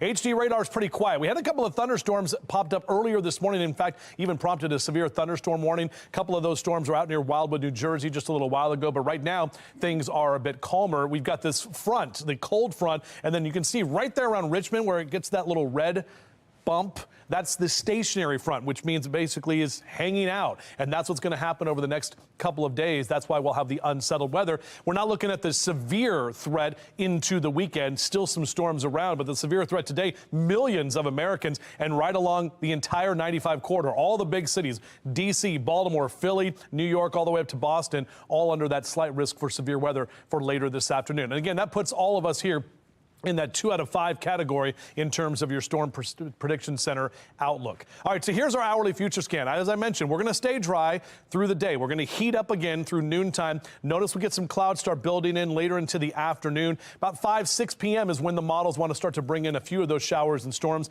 into Frederick County first, then into Carroll and Baltimore County right about 7 p.m. And this is kind of similar to how these storms set up yesterday afternoon and evening. And then into the 8 o'clock hour, still a few more of those storms moving into Baltimore City and County by about 9, 10 p.m. So this is mainly going to be a Friday evening situation, and then overnight, some of those showers still kind of left over. Basically, the damaging wind gusts and the heavy rain will be the biggest things that we'll see. Could see some small hail as well, similar to what we saw yesterday. As you rise and shine, continue your morning with us. Low to mid 70s the next couple of hours, right about 80 by 10 a.m. And on your state faircast, of course, this is the final weekend at the fairgrounds. So lower 90s today, back to the upper 80s tomorrow, and mid 80s on Sunday. And again, you're going to have to track a few showers here and there, maybe even a few showers for the Ravens game on Sunday afternoon. Texans are in town, kickoff at 1 p.m. If you're tailgating, just kind of have that Ravens rain gear ready to go with temperatures that will be cooler in the mid 80s. But one more day with temperatures in the 90s for a lot of us across central Maryland and up and down the 95 corridor, keeping those lower 90s for Philly and Baltimore down through D.C. Again, the daytime heating helping to fuel some of those storms possible this afternoon. Should be done with weather alert for tomorrow.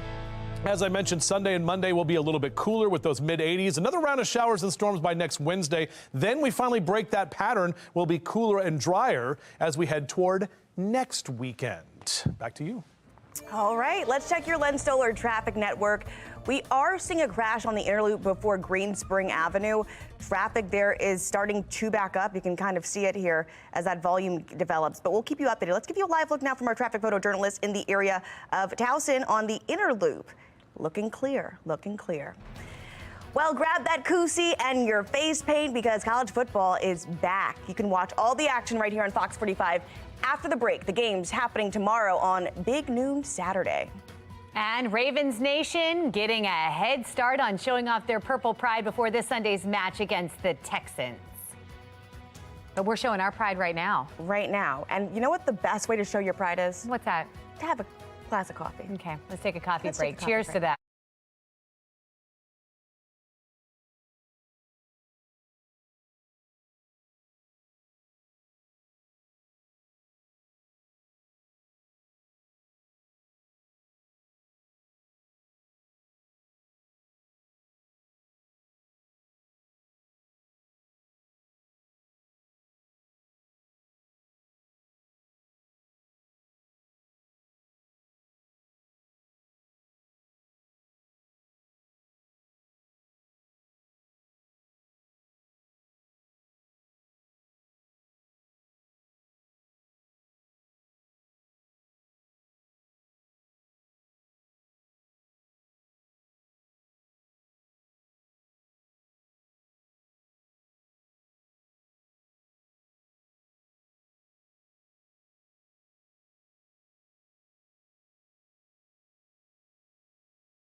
Well, college football is back right here on Fox 45. Week 2 kicks off tomorrow as the University of Nebraska heads to Colorado to take on the Buffs. Kickoff is at noon. But we have coverage starting at 10 o'clock with our Big Noon Saturday crew. You can catch everything right here on Fox 45. And we are weather alert this morning. Another round of storms expected to roll through this afternoon. After the break, meteorologist Justin Chambers is breaking it all down for us and timing it out in his full Weather Authority forecast. Baltimore Comic-Con starts this weekend. We're here getting ready for it. It's empty right now, but we're expecting 3 billion people. Okay, maybe not billions, but still thousands of people will be here having a great time at the Baltimore Comic-Con. Fox 45 Morning News, all local, all morning.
We're taking you into the news right now, the Fox 45 Morning News. It's 8 a.m. and here are today's top stories.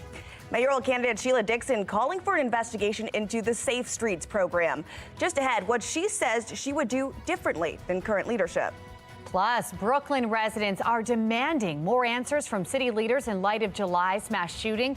Coming up, their pleas for change during a recent community meeting. And we are on weather alert once again, tracking severe storms moving into the region. Still to come, how this may impact your evening plans. Live from WBFF in Baltimore, this is Fox 45 Morning News. Fox 45 News is on weather alert. We're tracking another round of showers, strong storms slated to move through our region this afternoon into this evening. Now, on the left-hand side of your screen, you can see our HD Weather Authority. On the right, we are taking live looks over the Inner Harbor and Towson, where things are calm for now. All you see out there are those cumulonimbus clouds that have been kind of stretching across the skies this morning. Good morning. Welcome to Fox 45 Morning News on this Friday, September 8th. I'm Megan Gillen. I'm Taylor Stewart. Let's bring in meteorologist Justin Chambers, because I'm telling you, if I go outside right now, It's gorgeous. Yeah, It's pretty gorgeous. And that's the whole thing. It's cooler than we've been pretty much all week in the morning time. We've been having the mid to upper 70s and 80s and everything like that. So it's a little bit cooler already this morning. That's an indication of what's going to happen later today. Now, we're still going to get hot and humid, no doubt about that, as we take a look outside right now, show you what else is going on. This is our Towson camera with that sun that is out there with a few of those clouds at this moment. Overall, though, not tracking any storms now. But later today and tonight, that's when more of those strong storms are going to be potentially rolling through. All of us will not see this. It's not going to be widespread, but it'll be more isolated, similar to what we saw yesterday. So some of you seeing some of those stronger storms. But how about 60s in Westminster and Columbia, 69 in Laurel, 75 in Baltimore City, 69 in Cockeysville right now. So on your out and about cast, upper 70s and lower 80s next couple of hours. We'll climb to the upper 80s by noon. And today, lower 90s as opposed to those upper 90s for highs. Back with your full forecast coming up in just a few minutes from right now.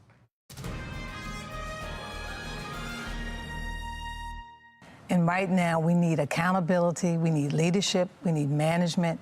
We need to be able to tackle these tough issues that are not being done. We've got to go after, we've got to deal with crime. Our neighborhoods and communities don't feel safe. Yes, crime is going down, but we can even do better. This morning, in a city in crisis, former Mayor Sheila Dixon says she is running for mayor in 2024. Dixon claims crime, juvenile crime, and water bills are just the surface of the problems here in the city. She tells us she's got a plan to fix them. Juveniles have to be accountable. I'm not saying that we lock up everybody. That's not what I'm saying.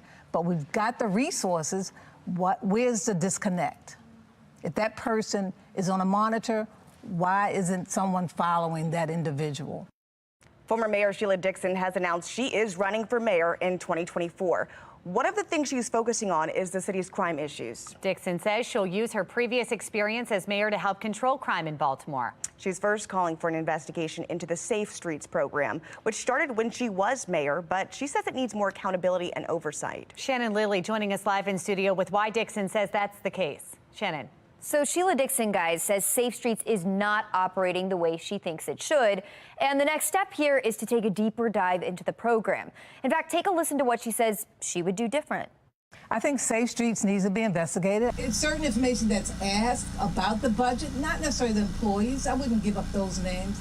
But the funding and where's it going to, where's accountability, and how's the reporting done, and how do you connect what they're doing versus what somebody else is doing. So speaking of that, for nearly 2 years, FOX45 News has been investigating the Safe Streets program. We've been demanding answers from City Hall about how the $20 million program is spending your tax dollars and trying to understand how the violence interrupters track their mediations that are often used as a measure of success. Well, the mayor is often defending the program, even with serious questions about accounting and effectiveness. In fact, on Wednesday afternoon, there was another shooting in the Brooklyn community. This time, 3 people were shot just steps away from the Safe Streets site and in the Safe Streets zone. This after questions continue over Safe Streets' handling of conflicts before the Brooklyn Day mass shooting. 4 Safe Streets workers, you'll remember, mediated conflicts that were deemed successful just hours before the chaotic and deadly scene played out. So meanwhile, we have further asked if Dixon would commit to keeping the Safe Streets program if elected. She didn't offer a direct answer there, but says she will evaluate every program in place right now, and if it's working, great. But if not, she says she won't be afraid to change directions. Reporting live in the studio, I'm Shannon Lilly. Taylor? We want you to join in on this conversation. For city residents, if the election were held today, who would you vote for mayor of Baltimore? Mayor Scott or Sheila Dixon? This poll opened this morning. So far, 94% of people say Dixon. Go to foxbaltimore.com/vote to weigh in.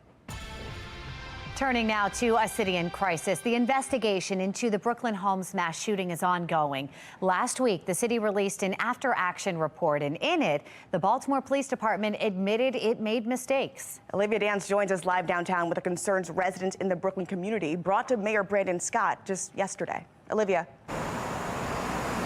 Well, Megan and Taylor, that meeting began with each city agency outlined in that after-action report presenting their findings to residents. After that, residents had the chance to voice their concerns and ask any questions. I'm saddened because could this have possibly been avoided? We had 28 young people injured, and we don't know to what capacity, but they'll certainly be traumatized no matter what physical capacity it's at. And we had 2 young people die. I heard on TV a lot that they caught this person, that person, but is that the people who did it? Because then if you're not got nobody directed to the killing, they out there still killing. At this meeting, the mayor's office only allowing cameras inside before the meeting, but once it started, the cameras were turned off to provide privacy and comfort for residents. You just heard some residents' concerns from that meeting, including concerns about the investigation and arrests. So far, police have made 4 arrests, including a 14-year-old suspect arrested at school, but none of the suspects arrested so far are directly charged with the 2 murders. The mass shooting killed 2 and injured 28 others. Mayor Scott says the meeting is the first step toward healing and accountability following the shooting. For now, reporting live in Baltimore, I'm Olivia Dance, Fox 45 Morning News. All right, Olivia, thank you. Critics say there were signs leadership missed too. Fox 45 News has found multiple social media videos showing the Brooklyn Day block party always happened on or around July 4th. Some of those videos show people with guns and drugs at past parties. There were also advertisements about the party on social media. During the last city council hearing on the shooting, Councilwoman Felicia Porter showed one of those advertisements on her phone. I just pulled up Brooklyn Day on my Instagram right now. We have an entire unit associated with this, and they didn't pick that up. Has Mayor Scott or anyone else in the Scott administration instructed the Baltimore Police Department not to be present at community events? Did Mayor Scott or anyone else in the Scott administration instruct the Baltimore Police Department not to be present at July's Brooklyn Day event? We asked for a response by later today. We've not yet heard back. Police are reporting 8 sightings of a convicted murderer who escaped prison in Pennsylvania, just ahead from the Live Center. The latest details on that manhunt.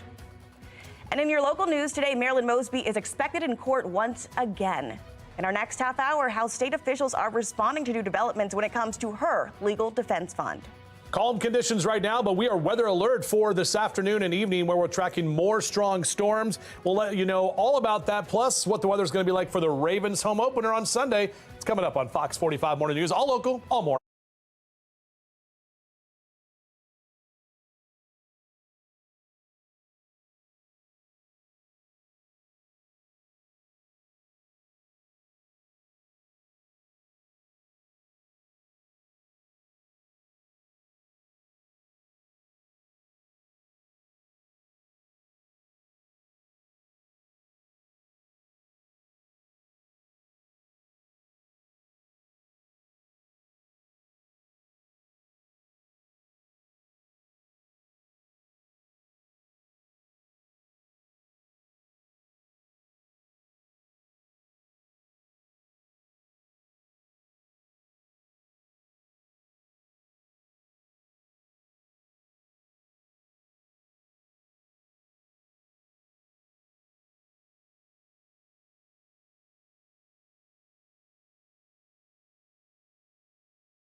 Our weather alert here today. Everything looks nice and calm here. Sunshine, but we're going to see more of those storms develop later this afternoon. We'll take you through that timeline and the updated models as well, plus what we can expect for this upcoming weekend. It's all in a few minutes.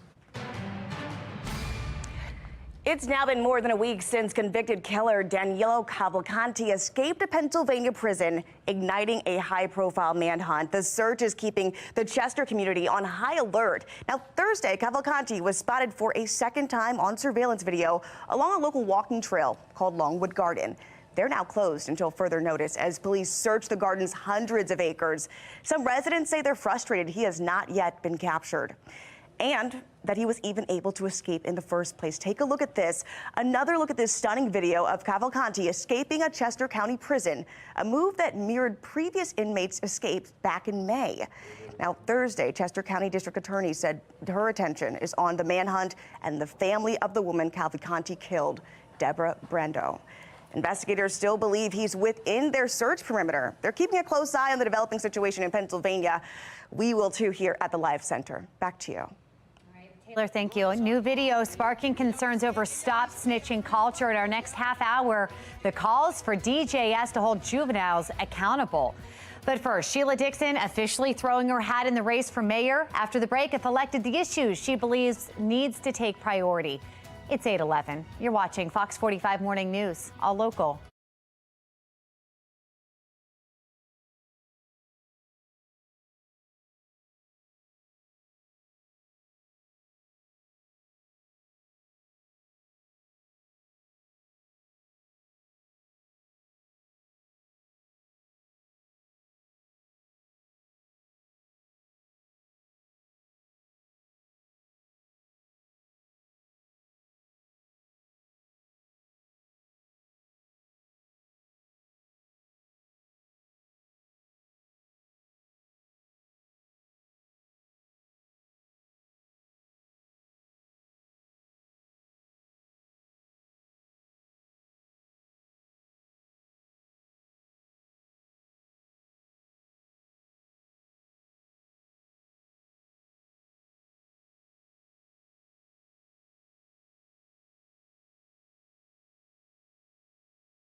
All right, former Mayor Sheila Dixon begins her campaign for the 2024 mayoral race. Adam Andrzejewski, CEO of government watchdog group Open the Books, joins us this morning with a look at the race and how it's taking a shape from an accountability perspective. Good morning. Good morning. Let's talk about the top issues from a watchdog perspective in this coming race. What are the things that voters should be looking out for? So I think people in Baltimore are wondering how Mayor Brandon Scott can introduce a $4.4 billion annual budget. He's going to spend $22 billion over the course of his, he's going to spend $17 billion over the course of his 4 years in office, and nothing seems to be working well. So you got three issues. Number one, crime, education, corruption. Crime. Look, he promised less than 300 homicides a year. He hasn't delivered, and now you have mass shooting events in the city. Corruption. You've got top city vendors being indicted by the feds for alleged misallocation of resources, like Strong City's Baltimore. And, you know, the city can't even produce a proper checkbook. They redacted, when we asked to see who the vendors were on contracts and city grants, they redacted the vendor names from the record. Look, city services aren't delivered the way taxpayers are paying for them, especially on trash pickup, which the mayor says he can't deliver till 2024. Then on education, and Fox 45 nailed this, like 23 schools, 0 students proficient in math. So taxpayers are wondering what government program is running well, and it's a target-rich environment for a reform candidate. Well, Adam, you mentioned a plethora of issues. If you had to narrow it in on what maybe 2 or 3 issues voters want to see change on, how should former Mayor Dixon position herself on those issues? When you think about, you mentioned schools, you mentioned crime, you mentioned retail. What is the one thing she could sink her teeth into and hang her hat on? Well, I'm not sure if she can. She's the former disgraced mayor, and she keeps apologizing for the problems that she had when she was mayor. So look, I think the path is open with 2 establishment big candidates for mayor. The latest polling from Fox 45 had showed, when given the choice of 3 candidates, including Mayor Scott and Dixon, and the choice of none of the above, like 76% of the poll said, no, none of the above. So the path is open for a reformer, but they have to be real. And 3 things. 1, radical transparency. Every dime online in real time, open everything up, invite the people, the press, the politicians in to scrutinize spending, reform the spending, and cut the waste. Number 2, forensic audits. Follow the money. Deep evidentiary, develop a relationship with the local FBI and the state's attorney's office, prosecute the bad actors, empower the city employees. Look, people sign up for public service. They want to do the right thing. They want clean and honest government. And so bring back a concept called the pink envelope. If a city employee sees corruption, put it in the envelope. That goes right to the mayor's desk, and the bad actors get prosecuted through law enforcement. We'll have to wait and see how this race plays out, as we have 2 major contenders. I'm sure more people will put their hat in the ring. Thank you so much, Adam Andrzejewski. Open the books. Thank you.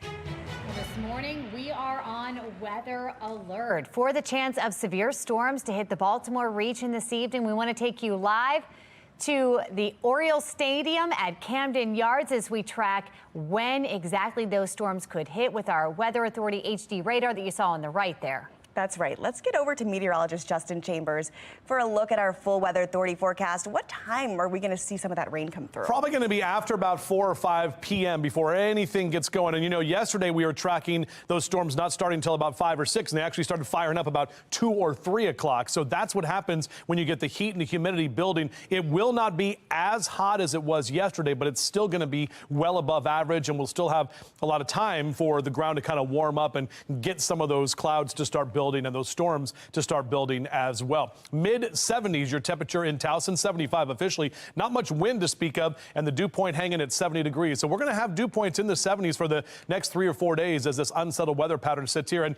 you saw that HD radar. It's pretty quiet. I mean, there's not much happening. We had some storms earlier this morning that actually prompted a severe thunderstorm warning for a brief time, but all of that is done for now. And here's this frontal boundary right over the top of us, and it's not moving. It's just going to be kind of hanging out stationary over the next 2 or 3, possibly even 4 days. That's what's going to give us a better chance for rain. Now, we haven't had a lot of rain. Some of you got some good downpours yesterday, but notice the millions of people under that yellow or slight risk for severe weather. The entire 95 corridor, basically from here up to New York and even up to Portland, Maine, down through Charlottesville and into Harrisonburg as well. And that puts all of us in that slight risk. Yesterday, it was kind of a half and half. The green was for the marginal risk on the eastern shore, but you can see all of us in that yellow for the slight risk, which is 2 on a scale of 1 to 5. Here's a look at our hourly future scan. This updates every hour. This is the HRRR. It's the high resolution rapid refresh. So it has given us the indication that we're going to heat up and stay dry through most of the day today. Watch what happens as we get to about 6 p.m. Look at those storms starting to build right there. This is the latest run that puts it into Frederick and Carroll County by about 7 p.m. and then moving into northern Baltimore County, Frederick and Carroll County in that 8 o'clock hour. But notice again, not really seeing much for the Eastern Shore or Anne Arundel County here for this afternoon. And then 9-10 p.m., another line of a couple of pop-up showers. So all of us have that potential to get the isolated downpour and some of that heavier rain. You can even see that it wants to bring in some of this later into the 11 and even midnight hour up through Anne Arundel County and into our area here in Baltimore as well. So the biggest threats, you're going to hear the lightning. You're going to feel that wind as well. Some heavy downpours possible and still some small hail that will be possible. But for the most part, if you're heading out to the state fair today, upper 70s next hour with upper 80s through noontime. This is the last weekend of the fair, by the way, with lower 90s in that 2 and 3 o'clock hour. Just know that as you get later into the day, you'll have a better chance of seeing some of those storms. Numbers will get to the lower 90s today for your state faircast, upper 80s tomorrow, then mid 80s on Sunday. We do carry that chance for showers each afternoon, including Sunday afternoon as the Ravens kick off against the Texans. 1 p.m. for that kickoff at M&T Bank Stadium, celebrating the 25th year of M&T Bank Stadium. That's exciting for sure as those players take the field. And as you get out to tailgate, just kind of have the ponchos, the rain gear ready just in case. And then as we head toward next week, the O's come back. Hopefully still in first place, got a 4-game lead. So looking at that Monday night, a few showers will be around. We finally get out of this kind of unsettled weather pattern by about Thursday of next week. And by then, we'll also be cooler. Well, less than a month left and the seasons for the O's, well, they're just games away from clinching that playoff berth. Still to come, how many wins the Birds need to win the division for the first time since 2014? Baltimore Comic-Con, it starts today at 1 at the Convention Center. Comics, where it all started. We'll tell you all about it coming up next on Fox 45 Morning News, all local, all morning long.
Happening right now, it is Purple Friday, and the Ravens are celebrating big time. You are taking a live look. This is from a pep rally happening in Cockeysville. You can see Poe out there. He's been in and out of the shot here this morning. We've got the band. We've seen cheerleaders in and out. The Ravens play Sunday at 1, but the city is getting revved up. Game 1 of the season, Purple Friday. Let's go.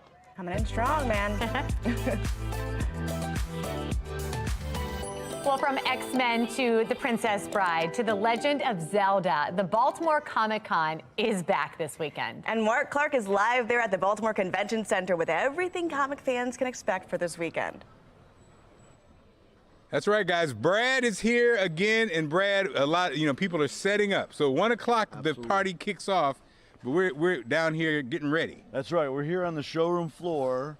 This is empty and quiet, and people are working hard to put everything together so the fans can come in at 1 o'clock, get to meet their favorite artists, get to come out and see their retailers, check out cool statues, and begin the cosplay experience of the weekend. I love it. Saturday's our biggest cosplay day. We've got a wonderful showcase and contest tomorrow afternoon.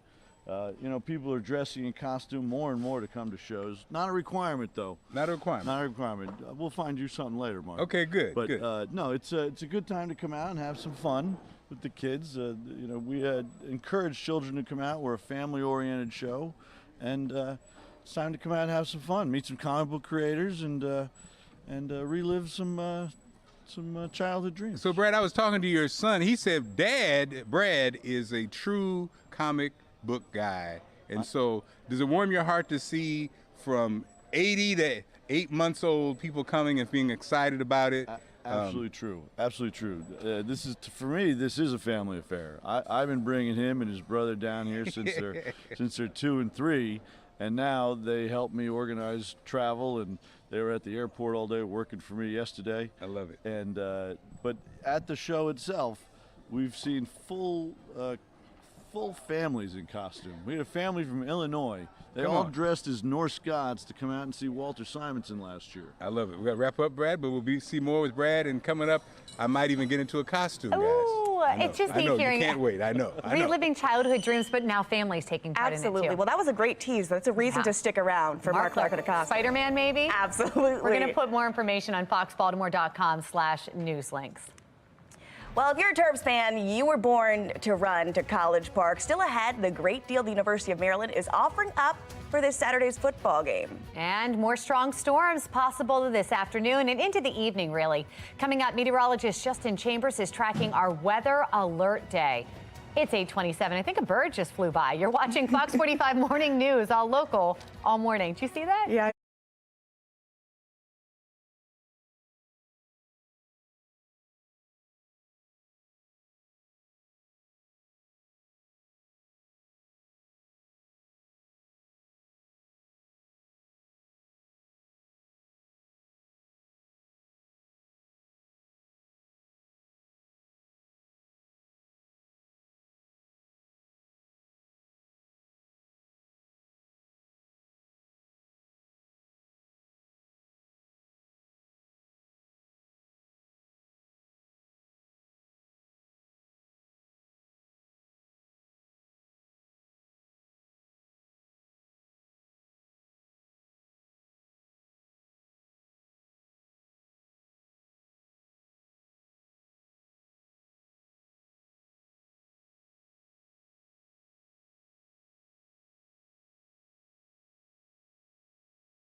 Live from WBFF in Baltimore, this is Fox 45 Morning News. This morning, we are on weather alert for the threat of severe storms moving into the region later on today. And so we're taking you live right now to the Inner Harbor, Columbia, and Towson as Fox 45 is tracking the forecast as it develops all day long. Good morning to all of you. Thanks for joining us on this Friday, September 8th. I'm Megan Gilland. I'm Shannon Lilly. We want to bring in meteorologist Justin Chambers because we are tracking the storm system. Justin, it's nice right now, maybe not later on. Yeah, and about 4 o'clock this morning, we all had the thunderstorms, or at least some of us had those lightning and all the lightning and the thunderstorms that were around. That has since moved on, and we're nice and calm at this time. But give it another 12 hours or so, we'll get the ground to heat up, and we'll have another round of those showers and storms that could be strong to severe later this afternoon. And that's what we're looking at with our weather alert day. So a hot and humid day. More of those strong storms timing about 6-7 p.m. is when things will start to get going. Looking out there at Camden Yards, of course, your O's are back on Monday night. They have a 3-game series against the Red Sox in Boston this weekend, but 4 games up in the AL East. I'm loving that in September. 69 your temp in Owings Mills and Cockeysville, 70 in Rosedale, mid-70s in Baltimore City right now. And you can see our temperatures will climb back to the mid-80s by 11 a.m. and we're on our way to the lower 90s today as opposed to the upper 90s that we've seen for the last 5 days. Back with your full forecast in just a few.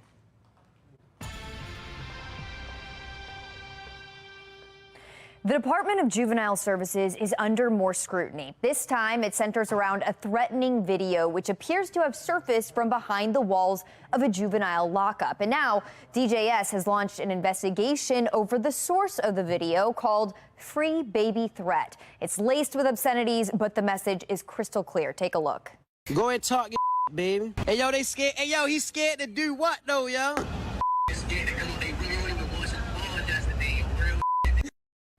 Now, the call is believed to have originated from a caseworker's cell phone. It was posted to Instagram Saturday by a self-proclaimed Baltimore rapper. The call, though, is believed to be between that individual and a teen who appears to be in state custody. As you saw there, the teen details how people are scared to apologize to him for snitching. The term is commonly used to describe when a witness cooperates with law enforcement. And now this is shedding more light on the depths of the no snitching culture in our area. In fact, for more than 20 years, lawmakers have attempted to stop the threats and intimidation, which first quieted potential witnesses in adult court. If we do not have witness and victim stepping up, we will not solve the crime. We will not hold individual accountable. And if they're doing that in the adult system, do you not think they're going to do it in the juvenile system? The Department of Juvenile Services is responding to this video in a statement that we've received. They write that they just became aware of the video, and then they go on to say that while we can't comment on individual cases because of state confidentiality laws, we can say that our Office of the Inspector General is conducting an investigation. So, of course, we'll continue to follow this closely. Well, meantime, the city council will be holding a second hearing on the Brooklyn Day mass shooting response next week. It's happening on Wednesday, the same day state lawmakers will meet in Annapolis to discuss juvenile crime. It is not a special session, and that means that lawmakers cannot create new laws or even change any existing ones. Former City State's Attorney Marilyn Mosby is expected in court later this morning for her pre-trial status conference in the federal case against her. She's facing 4 federal charges, 2 for perjury and 2 for making false statements on a loan application. The judge will also hear from both sides about whether to move the case out of Baltimore. Mosby's team is requesting the trial be held in Greenbelt, claiming it would be impossible to find an impartial jury in Baltimore because of media coverage of the former City State's attorney and her case. It comes as the Maryland Compliance Board orders the city's Board of Ethics to release the names of those who donated to the Legal Defense Fund established in her name and in the name of her husband, City Council President Nick Mosby. Olivia Dan joining us live outside the courthouse with a closer look at the order. Olivia. Well, Megan, that's right. Mosby is expected to be back in court virtually at 9:30 this morning for a pretrial status conference.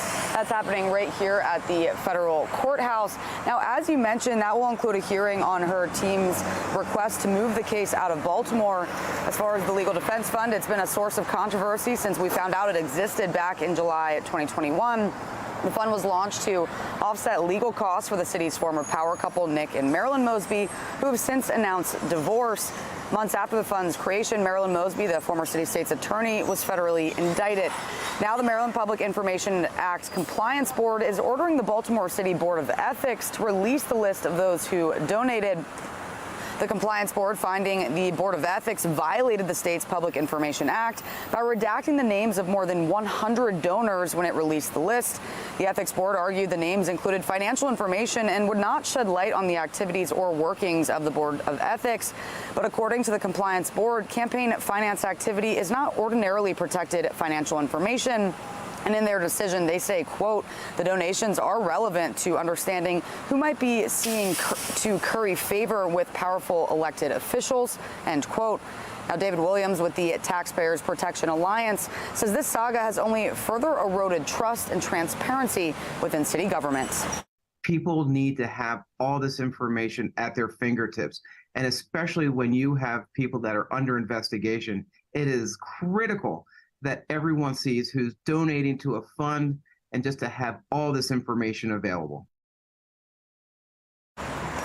And the city solicitor says they plan to appeal the ruling in circuit court. And of course, you can get the latest information about the defense fund and today's court appearance on our website, foxbaltimore.com. For now, reporting live in Baltimore, I'm Olivia Dance, Fox 45 Morning News. Former Mayor Sheila Dixon shakes things up and throws her hat into the ring for the 2024 Baltimore mayoral race. We'll take a look at the 3 biggest issues she would face in office. And our Weather Alert Day coverage continues. Still ahead, when we could see potentially strong storms move through our region. It's 8:36 and you're watching Fox 45 Morning News, all local, all morning.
Welcome back, everybody. Still in weather alert mode, even though we're not tracking any of the storms. Not until later this afternoon and into the evening time as well. Looking good right now from our Towson cam. And our temperatures have actually been a little bit cooler this morning, so we like that. Lower 60s out in Oakland, 70 at Westminster, 69 in Bel Air, but we're already at 75 in Baltimore City. So we're still going to heat up. You'll still need your sunglasses here for most of the day. Have the umbrella for later as some of those storms start to roll in, especially for this evening. So out for a run or a jog, you can get that in. Just know upper 70s and lower 80s on your jogging cast. Justin, thank you. Happening now. We are just 2 days, count them up, 2 days away from watching the Ravens take on the Texans in the first game of the regular season. Birdland is buzzing, and some members of the flock are pumping up the purple pride. We are this morning as well. You bet. We're live in Cockeysville this morning with Laura Humphreys with the Ravens. And Laura, this is it. This is how we're getting ready for the game. What are you guys doing this morning? We're here. We are celebrating Purple Fridays around Baltimore City and County. We're out here in Cockeysville right now, just at the Duncan, heading to visit some schools and some students, and just really trying to get people pumped for the season. So what player are you most excited to see on the field? I can't pick one. That's a hard question, guys. All 52. All 52. Tell us about the atmosphere out there. What are fans saying? Are they ready for this season and the new era of Lamar out there, too? I think they're more excited than ever, to be honest. It's really great to see this energy. We had fans and kids waiting here, basically on anticipating our arrival. So it was great to see them. Everyone's excited and just so ready for football to be back. Yeah. Do you have any Super Bowl predictions? Super Bowl. We're already there. Well, we like to call it Festivus Maximus. We don't want to be, we're a little superstitious, but when we do there, obviously the Ravens are going to be there and we're going to win. There you go. Super Bowl number 3. Of course. Laura, so often we have the Purple Caravan. Are you doing that again this year? And where can people find you to get pumped up for this weekend? So BaltimoreRavens.com/kickoff. That's where all of our kickoff week activities are. We'll be out and about literally all day. Out on the Caravan, you can see our schedule there. We've got a few other public stops. And then later this evening, we've got some pub crawls with our friends at Miller Lite actually up in this area. So if you check our website, you can see where we're at. And the band, my goodness, the band, the Ravens band is where it's at too. Laura, thank you so much. We appreciate it. No problem. Thank you guys. Happy Purple Friday. Go Ravens. Happy Purple Friday. Go Ravens. Well, the NFL has returned, and so has this year's pigskin predictions. Coming up, our Patrice Sanders goes up against the ultimate Ravens fan to make their Week 1 predictions. Now it's time to talk about the game. 8:42 on Fox 45 Morning News, all local.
8:44, and we are on weather alert this morning. That's right. We have meteorologist Justin Chambers with a look at our Weather Authority forecast here and the timing of this, Justin. Yeah, exactly right. Megan, Shannon, good morning to both of you. Good morning, everyone. Appreciate you being here on this Purple Friday. We have all got our purple on and talking, of course, about the Ravens home opener on Sunday afternoon. Looking great right now out over the stadium. You can see Topgolf there as well. And we're actually at 75. This is one of the coolest mornings we've had pretty much all week long because we already would be well into the 80s by now, but that's in the past, and let's move on from that. 70 is your current dew point now for the Ravens game on Sunday. Of course, it's a 1 o'clock kickoff. The Texans are in town, got a rookie quarterback that is going to be starting for them. We're talking about mid-80s here at kickoff, and again, a couple of showers you may have to dodge, mainly in the second half of the game and as you're leaving M&T Bank on Sunday afternoon. So just know you got to kind of plan for some of that rain. Not, overall great weather, but temperatures in the 80s as opposed to those upper 90s, a lot better than that. Now, here's the dew point trend. Notice those numbers stay in the 70s, kind of in that miserable category, but with the temperatures coming down Saturday, Sunday, and Monday, notice the heat index values right there. They go down too, so it's not going to feel as hot as it will today. We've got one more day where it's still going to feel like the mid to upper 90s for the afternoon. So the front that came through yesterday, that's the cold front. That's what sparked some of those storms. And now it's just kind of hanging around, loitering like that uncle that just won't leave for the holidays. Like, come on, Frank, seriously? Are you still here? Just move on. But we do have the potential for some strong to severe storms, especially the yellow areas here, all up and down the 95 corridor, all the big cities, New York, Philly, Baltimore, Boston, D.C., basically all millions of people under that slight risk for severe weather. We'll get an update at about 14 minutes or so from right now from the top of the hour to see if we still will be in a slight risk. And you can see all of us here in that yellow. You look at that legend up there. It's a 1 through 5, so it's a 2 on a scale of 1 to 5 for the SPC outlook. All right, so here's our hourly future scan. This is through noon. Again, we stay dry, and even as we get those clouds start building in later into the afternoon, similar to yesterday, we'll get the ground to heat up. Then we'll have the potential for some of those storms to start to fire. Most of the models keeping them after about 6 or 7 o'clock, but this is what happened yesterday where the models were all saying, okay, 6, 7 o'clock is when we get going, and we had stuff by about 3 p.m. start to fire up. So that's why isolated storms will be possible all day today. So this is 8 o'clock tonight, and then another round into that 9 and 10 o'clock hours. This is a little bit later, coming right up from Anne Arundel County into Howard County and eventually into Baltimore City and County. So a lot of this could actually happen tonight after we're sleeping, or maybe if you're hanging out for some late night partying on a Friday. All right, so the wind, the heavy rain, the hail, all of those things in effect for our severe weather threats. Golfers today hitting the links on our forecast.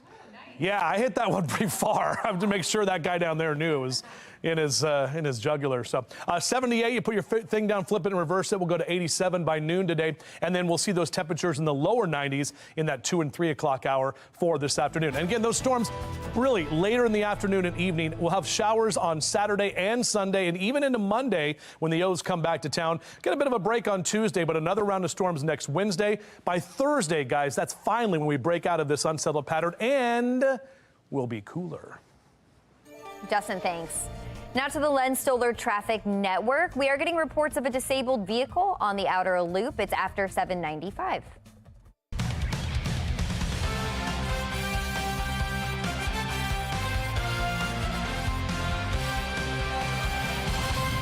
Are you ready for some football? The first week of the season is here, and we can't wait to see how far the Ravens go this year. But there should be exciting football all across the league this season, and Pigskin Predictions is back to pick the winners and the losers. My first guest of the season, Hall of Fame Hall of Fame fam captain, Hall of Fame fan. Let's get it right. I get it right. Yes. I mean, all hail. I can't, I'm around you. I can't get the words out. Happy defense is here. That's what I'm saying. Are you ready? Yes, I'm ready. Oh, you're I'm always ready. ready. I'm hype. I'm ready. All right, so Houston Texans at Baltimore Ravens. First game of the season. Baltimore Ravens, we're going against a rookie quarterback. Ask Kyler Murray the first time he came in M&T Bank. His quote was, "It was loud as hell." Yes. Right. So it will be loud. And for that reason, we'll go with the Ravens, too. We've got so many great reasons why. All right, Cincinnati Bengals at Cleveland Browns. Go ahead. I'll let you go. I think the Browns have beaten them 3 games in a row, and Joe Burrow's calf injury might not be healed, I'm taking the Browns. Really? Yes. Joe Burrows has been playing. He's been practicing though. I think he's gonna be on the field. I'm going with the Bengals. I'm going with the Browns. Going with the Bengals. All right. San Francisco 49ers at Pittsburgh Steelers. This is going to be a good game. Yes, it's going to be a tight game. Yeah. And, you know, the Steelers have found their quarterback. But I'm going with San Francisco and I think Brock so Purdy too. as their quarterback. One game away from making it to the Super Bowl Yes. last year. I think I'm going with the 49ers also. All right.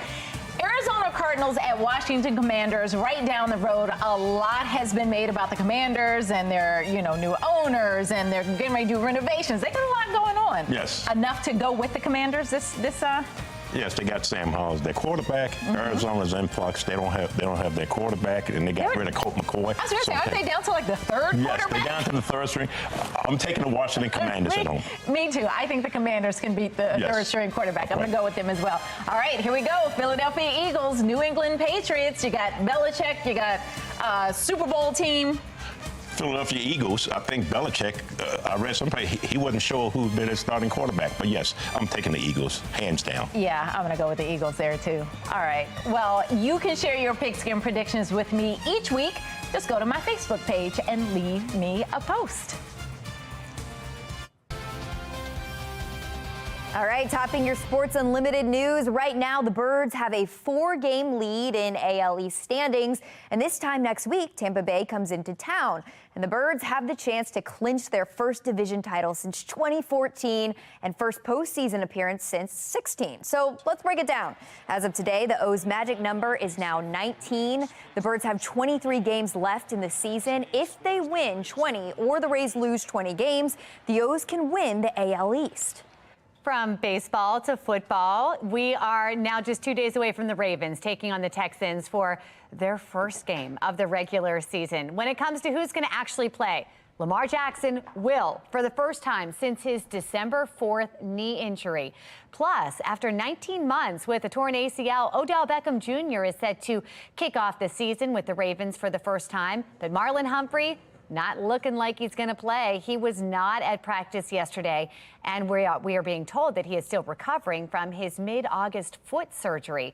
Kickoff, by the way, 1 p.m. on Sunday right here, or actually in Baltimore at M&T Bank Stadium. This Sunday also begins NFL football right here on Fox 45. Our pregame coverage begins at 11 a.m., followed by the Commanders versus the Arizona Cardinals at 1. And the Packers versus the Chicago Bears at 4:25. And it doesn't stop at the NFL level. College football is also back right here on Fox 45. Week 2 kicks off tomorrow as the University of Nebraska heads to Colorado to take on the Buffs. Kickoff is at noon. But we have coverage starting at 10 o'clock with our big noon Saturday crew. You can catch everything right here on Fox 45.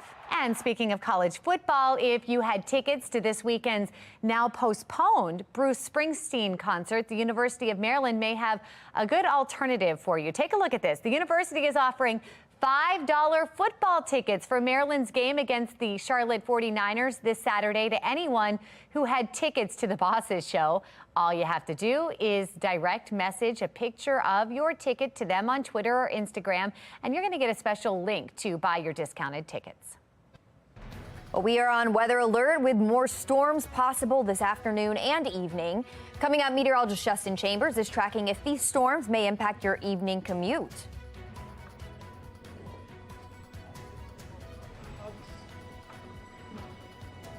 And Baltimore Comic-Con starts at 1 o'clock here at the Convention Center. Everybody's going to be here, including cards, comics, and collectibles. They're here. Look at all those comics. Come out and have a great time. We'll talk about it coming up on Fox 45 Morning News, all local, all morning long. But first, our coffee sense is tingling. Time for a coffee break.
Topping your morning business report, according to AAA, the average cost of a gallon of gas is now $3.81. That is down a penny from last Friday and a penny from last month.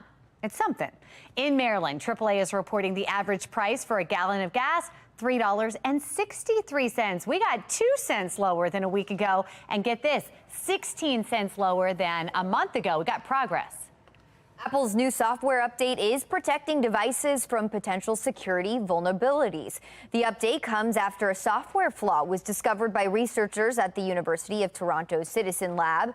Researchers say the flaw was being used to implement a commercial spyware called Pegasus, which is often used to attack devices of journalists or political figures. Tech experts recommend installing the update immediately. Download the Fox 45 News app for up-to-the-minute traffic conditions, breaking news, and weather anytime. Just search WBFF in your app store. Now it's time for today's America's Steals and Deals. The following segment is sponsored by Noki. It is so hard to keep the floors clean, and the last thing I want to do when I get home is scrub my floors.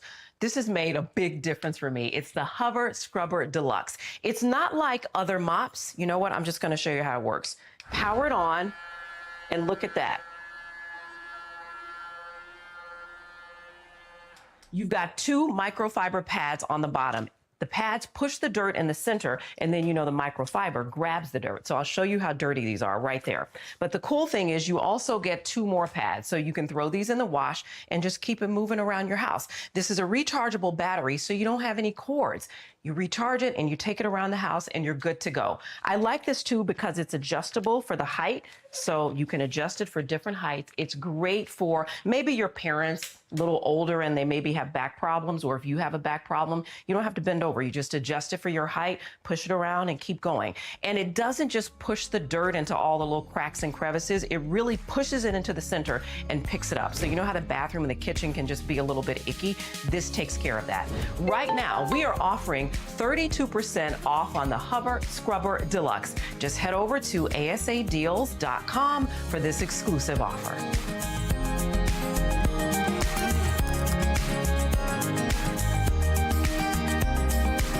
But I love the people and I love this city. And right now we need accountability. Sheila Dixon announces she is running for mayor in 2024. How she plans to hold city agencies accountable if elected. It's been just over 2 months since the Brooklyn Homes mass shooting. Coming up next, hear the concerns that residents have with how city agencies handled the shooting. And we are weather alert again today, tracking the potential for some strong storms for the afternoon. We'll break down your forecast. Good Day Baltimore starts right now. Live from WBFF in Baltimore, this is Fox 45 Good Day Baltimore. Fox 45 Morning News is weather alert as we track another round of showers and strong storms slated to move through our region this evening. On the left of your screen, you can see our HD Weather Authority radar. On the right, we're taking live looks over the Inner Harbor and Towson, where things are calm for now.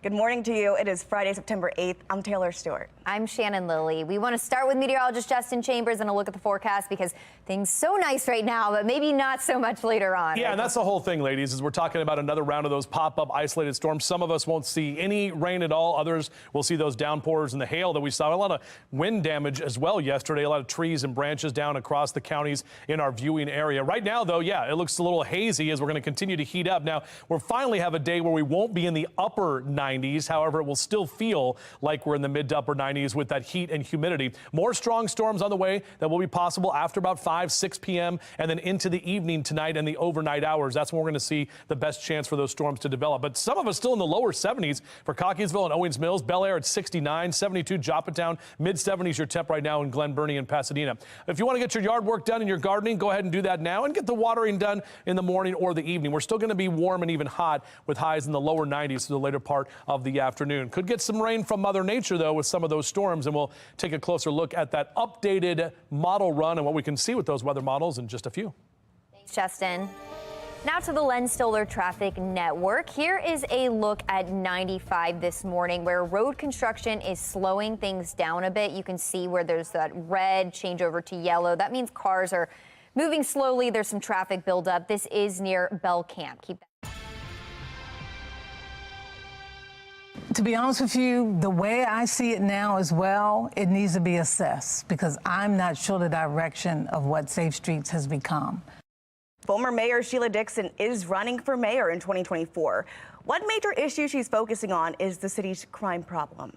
Dixon says she'll use her previous experience as mayor to help control the crime in Baltimore. In order to do so, she will call for an investigation into Safe Streets, which started when she was mayor. Now, Dixon says the program needs more accountability and oversight. Take a listen to what she says she would do differently.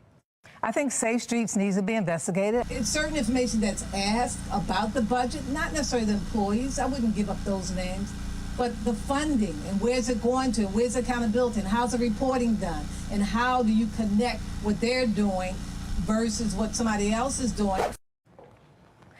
For years, nearly 2 years, FOX45 News has been investigating the Safe Streets program. We've been demanding answers from City Hall about how the $20 million program is spending tax dollars and trying to understand how the violence interrupters track their mediations that are often used as a measure of success.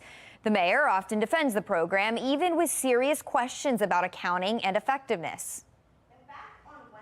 There was another shooting in the Brooklyn community. This time, 3 people were shot just steps away from Safe Streets and in the Safe Streets zone. This comes after questions over continued Safe Streets handling of conflicts before the Brooklyn Day mass shooting. 4 Safe Streets workers were there. They mediated conflicts, deemed it successful, just hours before the chaotic, deadly scene played out.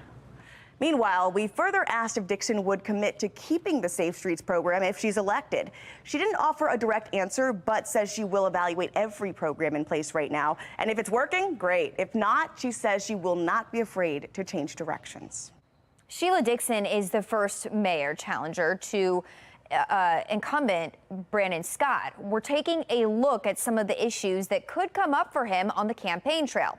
The mayor and the Board of Estimates that all mayors appoint approved a controversial BGE conduit deal earlier this year. It gives broad control of the city's underground infrastructure to the company. The city's comptroller and council president sat out of the meeting to try and stop the vote. Critics said the deal was rushed and questioned the legality of it. And late last year, the mayor raised eyebrows when he accepted a $5,000 campaign donation from longtime city contractor JP Grant. Days after the contribution, the Board of Estimates approved a $12 million contract with a company connected to Grant. FOX45 News has had a hard time getting straight answers from Mayor Scott during his term. He often shuts down our reporters or simply walks away. But why make it next? Mayor Scott, how do you plan to delineate, I guess, the squeegee kids? I'm going to delineate by telling you when we put out the strategy, as we just talked about before. You're not going to get a different answer. We have a process. We're sticking to it. Watch your back. Don't walk into the truck. If you have a process, why was it leaked to WBAL? See you later. Next question. Anybody else? I have one more. Thank you, everybody.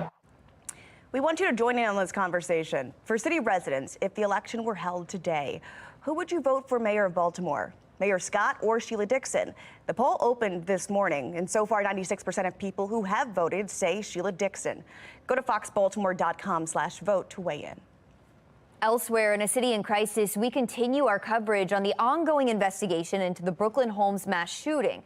Last week, city agencies released after-action reports on the incident, with the Baltimore Police Department admitting it made mistakes. Olivia Dance joins us live downtown with the concerns residents in the Brooklyn community brought to Mayor Scott just yesterday. Olivia.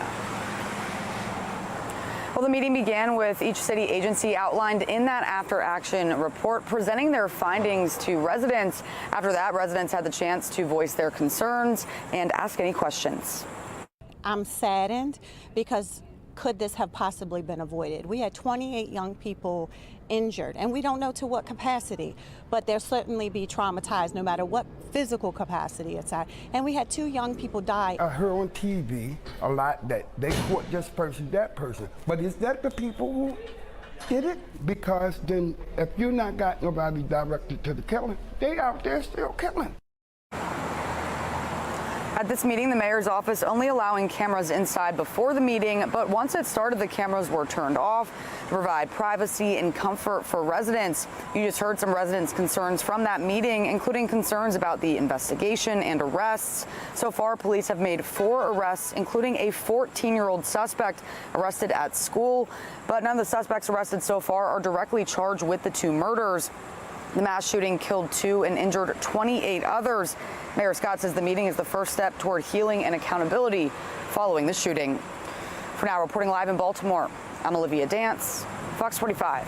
Good day, Baltimore. Thanks, Olivia.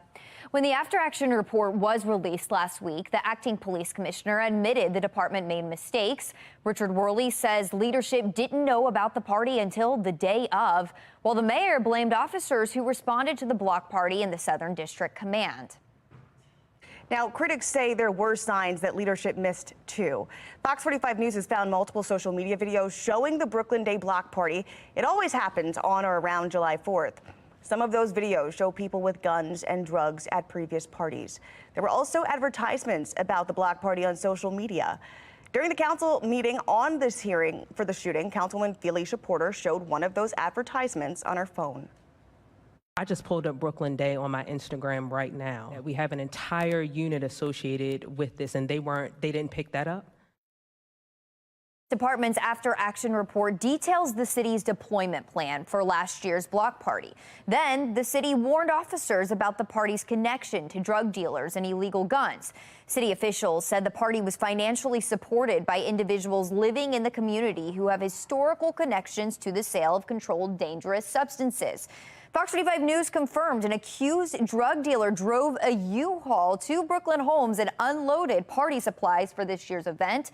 There was no deployment plan for this year's party.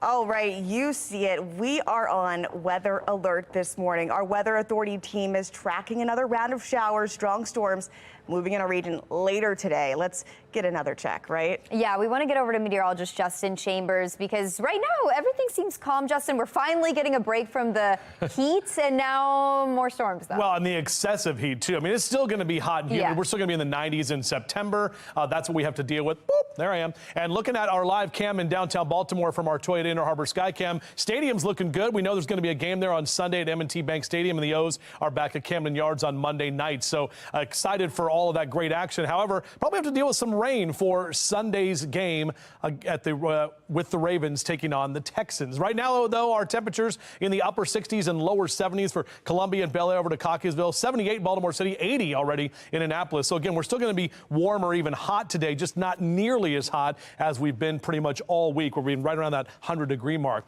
Low to mid 80s over the next couple of hours if you're out for a run or a jog. And we'll talk about 92, so not as hot and humid with those afternoon and evening storms. That's why we're weather alert. We'll track those storms and give you the hour-by-hour latest update in our weather model, and that's coming up in our full forecast in just a few. It's now been more than a week since convicted killer Daniel Cavalcanti escaped a Pennsylvania prison, leading police on a high-profile manhunt. The search is keeping the Chester community on high alert. Thursday, Cavalcanti was spotted for a second time on Longwood Garden Trail cameras.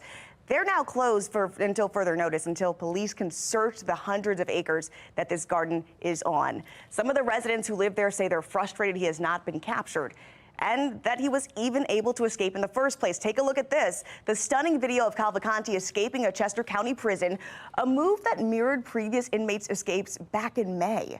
Now, Thursday, Chester County District Attorney saying her attention is on this manhunt and the family of the woman Cavalcanti killed, Deborah Brando. Investigators still believe he's within their search perimeter, and we're keeping a close eye on these developments and bringing you the latest here at the Live Center.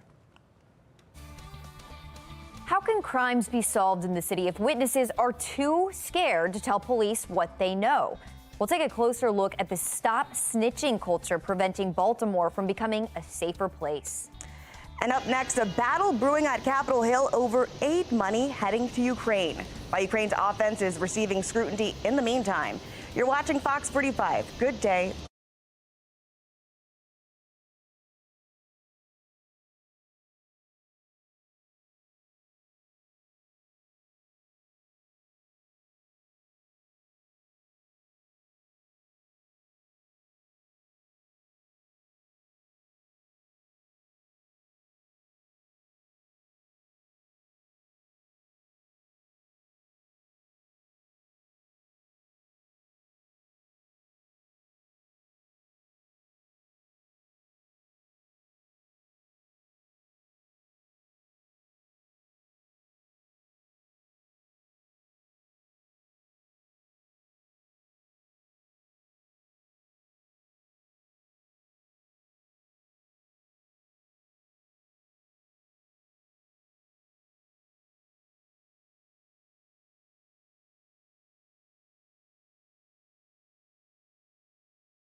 9:14 now. A judge in Atlanta is expected to release the grand jury report at 10 a.m. this morning Eastern Time, detailing the election interference investigation into former President Trump and 18 others in Georgia. National correspondent Kayla Gaskins joins us live from Capitol Hill. Kayla, what will this release include? Well, the judge ordered a partial release back in February, but held back on sharing the jury's exact recommendations, citing a need to protect the right to due process for those under investigation, like the former president.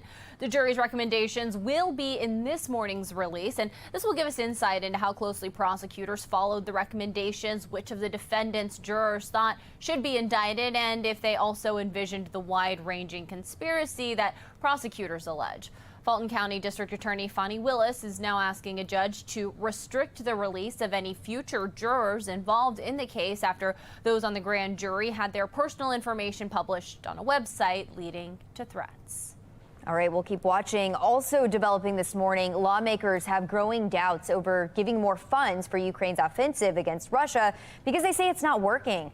Kayla, the Pentagon just announced another aid package. What do we know about that? Well, this new package announced by the Pentagon is $600 million. That aid heading to Ukraine to boost their counteroffensive. This just a day after Secretary of State Antony Blinken pledged an additional $1 billion of military and humanitarian aid. The effectiveness of Ukraine's counteroffensive, though, receiving some scrutiny. The Washington Post writing, in recent weeks, the U.S. intelligence community has assessed that Kyiv will fail to achieve a key goal of the offensive, mainly retaking the southeastern capital city of Melitopol.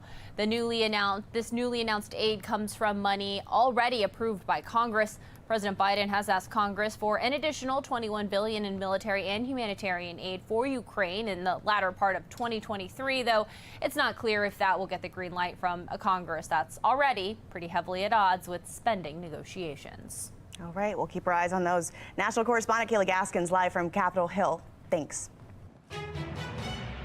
All right, we are on weather alert this morning. Fox 45 News is tracking a potential round of severe storms moving through this evening. Taking a live look over the Inner Harbor in Towson, where as of now you can see there things are calm. Yeah, that's right. Let's get with meteorologist Justin Chambers because it's actually a little bit cooler than it was this last few days, which is nice. Yeah, it's nice. Right. It is a little nice and refreshing-ish because we are still talking about numbers that'll be into the 90s. Man, keep doing magic tricks around here. It's like, boop, just pop on in and off. So, hello, I'm here. It's Friday. I'm real, I think. All right. So, yeah, there it is. M&T Bank Stadium, of course, the Ravens game on Sunday afternoon, which could come with some rain. So, just want everyone to be aware of that. Finally, some cooler numbers, though, by the weekend. We still have to get through another day with temps in the 90s. We're at 78 right now at BWI. Notice that dew point at 70 degrees, and dew points are going to hang in the 70s for the next couple of days. But kickoff at 1 p.m. at M&T. We got, of course, the Texans in town taking on the Ravens on Sunday afternoon. And again, bring the rain gear just in case because we keep the humidity up throughout the next 3 or 4 days. The dew points in the 70s mean that we're going to have a lot of moisture that will be in play kind of hanging around here. But notice that the heat index values actually go down because our air temperature is going to go down as we head into this upcoming weekend. This is all because of this frontal boundary, this cold front that will become more of a stationary front and just kind of hangs around here for the next couple of days.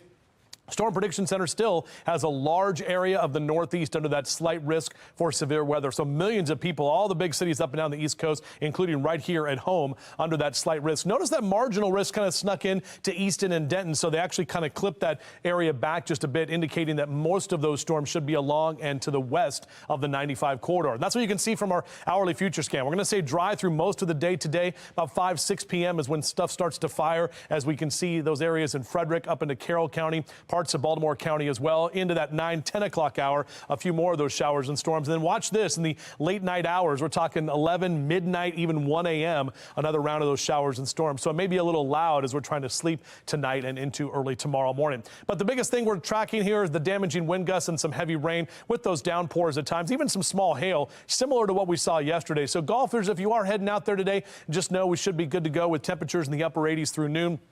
Later this afternoon is going to be a better chance for some of those storms, and most of those storms are going to be into the evening time. So you should be able to get your rounds in. I'll albeit hot. 89 in Westminster and Bel Air. Also for you, 89 in Elkton. Lower 90s in Chestertown and Stevensville. Right about 92 in Baltimore City. 88 in Annapolis. Instead of the upper 90s, we're in the lower 90s up and down the 95 corridor. And if you're heading down the ocean, 82 there at Ocean City. So State Faircast, well, we're going to see upper 80s tomorrow and mid 80s on Sunday, the last weekend of the State Fair. And again, have the rain gear ready to go just in case you encounter some of those showers. Finally, getting back to some numbers that are a little more tolerable, especially as we head into the weekend with mid 80s. Then you see some lower 80s by Wednesday, Thursday, and Friday of next week. And that's finally when it's going to feel like fall. I know we had that kind of brief taste at the beginning of last weekend. So here's a look at our future scan. You can see that front right there. And look how it just kind of hangs out over the next couple of days. So that's why we have the unsettled weather into tomorrow afternoon. That front really doesn't move much on Sunday either. So that's why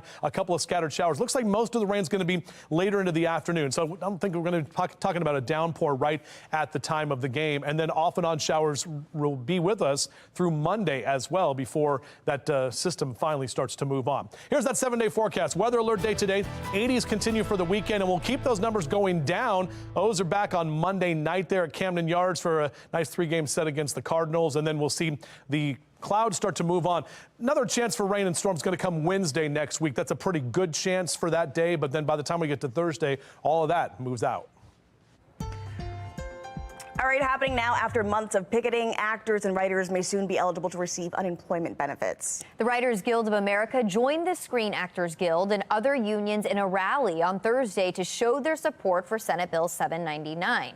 If the measure were to become law, workers in California would receive unemployment benefits after 2 weeks of striking. Senate Bill 799 must be approved by both the Senate and Assembly before Thursday, September 14th, which marks the end of California's 2023 legislative session. Elsewhere in the TV industry, Jimmy Fallon is now apologizing to his staff over allegations of a difficult work environment at The Tonight Show. The allegations were first published yesterday in a story by Rolling Stone magazine. The magazine cites 16 unnamed current and former employees who describe a difficult work environment on the show. In a follow-up, the magazine says Fallon apologized to his staff after the original story was published. According to the magazine, Fallon says he wants the show to be fun and it should be inclusive to everybody. All right, grab your koozie and your face paint because college football is back. And you can catch all the action right here on Fox 45. After the break, the games happening tomorrow on Big Noon Saturday. Baltimore Comic-Con starts at 1 o'clock. I'm telling you, the excitement, you can feel it in the air. Everybody's here. Do you like My Little Pony? Well, the man is here. And wait a minute, he's working on something. Wait, what could it be? We'll see his work of art coming up next. Fox 45 Morning News, all local, all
Well, it is time to break out the costume and dust off the comic books. The Baltimore Comic-Con is this weekend. That's right. Mark Clark is live there at the Baltimore Convention Center with everything that's happening this weekend there. Good morning. Good morning, guys. Hanging out with Brad. Brad, we're excited. Almost time. We are thrilled. Things are getting cooking. So all weekend long, costumes, kids, lots of fun, and we've got great artists in the room. Men like Tom Zoller here, artist on My Little Pony and the creator of Love and Capes. Love and Capes, Tom. So tell us about Love and Capes, Tom. What you doing? Love and Capes is a superhero romantic comedy. It's about a superhero who says, I love my girlfriend, I'm going to tell her that, but if I tell her that, I have to tell her everything. Ah. So it's what do you get your girlfriend for Christmas when she knows you can crush coal into diamonds, things like that. I have a comic book about wine, which was super fun to do the research on. And then I write and draw for the My Little Pony comic book. And so that, even that alone, I mean, the My Little Pony thing is through the roof. It's huge. Yeah, even still, it's been going on for over 10 years. And I go to all sorts of amazing places, and there are all sorts of huge lines and just really good experiences all the way through. And now, Tom, you've been working on something we didn't really want to share yet, but it's been top secret. But, ladies and gentlemen, we show you now Black Mark out this fall. You gotta get a pair to go with that outfit and make it come alive. His stomach, he can eat anything, he can drink anything, and he likes naps. Oh, he's got superpowers. That is the perfect superhero. Wow. That's very great. impressive. That's great. All right. Thanks, Mark. Yeah. For more information, go to foxbaltimore.com/newslinks. Well, I guess we really needed another round of storms heading our region, putting us on weather alert today. Meteorologist Justin Chambers is timing that system out for us in his full weather authority forecast. A state panel says you have the right to see who donated to the Mosby's Legal Defense Fund. After the break, the order for the city to release those names as the legal battle continues. 9:27, you're watching Fox 45 News. Good day, Baltimore.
Live from WBFF in Baltimore, this is Fox 45 Good Day Baltimore.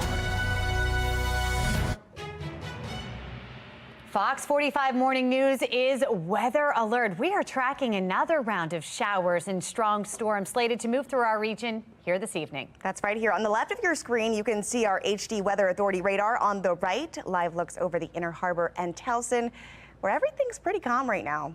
Thanks for waking up with us. It's Friday, September 8th. It's my father-in-law's birthday. Happy birthday, Nils. Happy birthday. And we're giving a weather alert day to him here and today. we're taking our liberties because it's a little bit cooler today than it was for the past few days. Meteorologist Justin Chambers with a look at our forecast. I've flown with that guy. Yeah, happy birthday, Nils.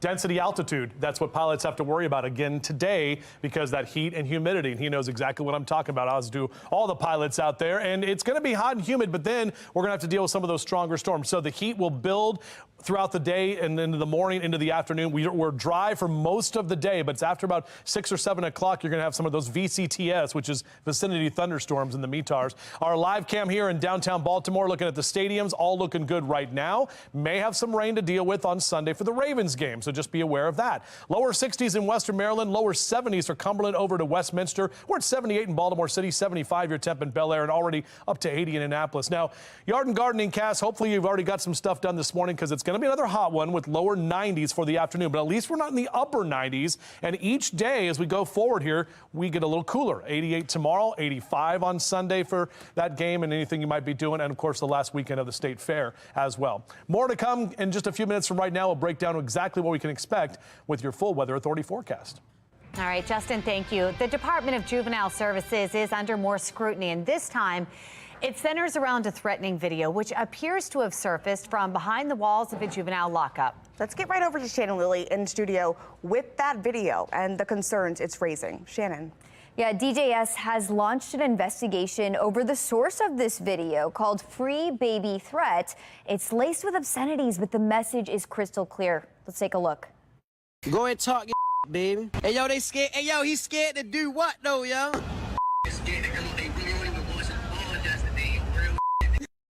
Well, the call is believed to have originated from a caseworker's cell phone. It was posted to Instagram Saturday by a self-proclaimed Baltimore rapper and is believed to be between that individual and a teen who appears to be in state custody.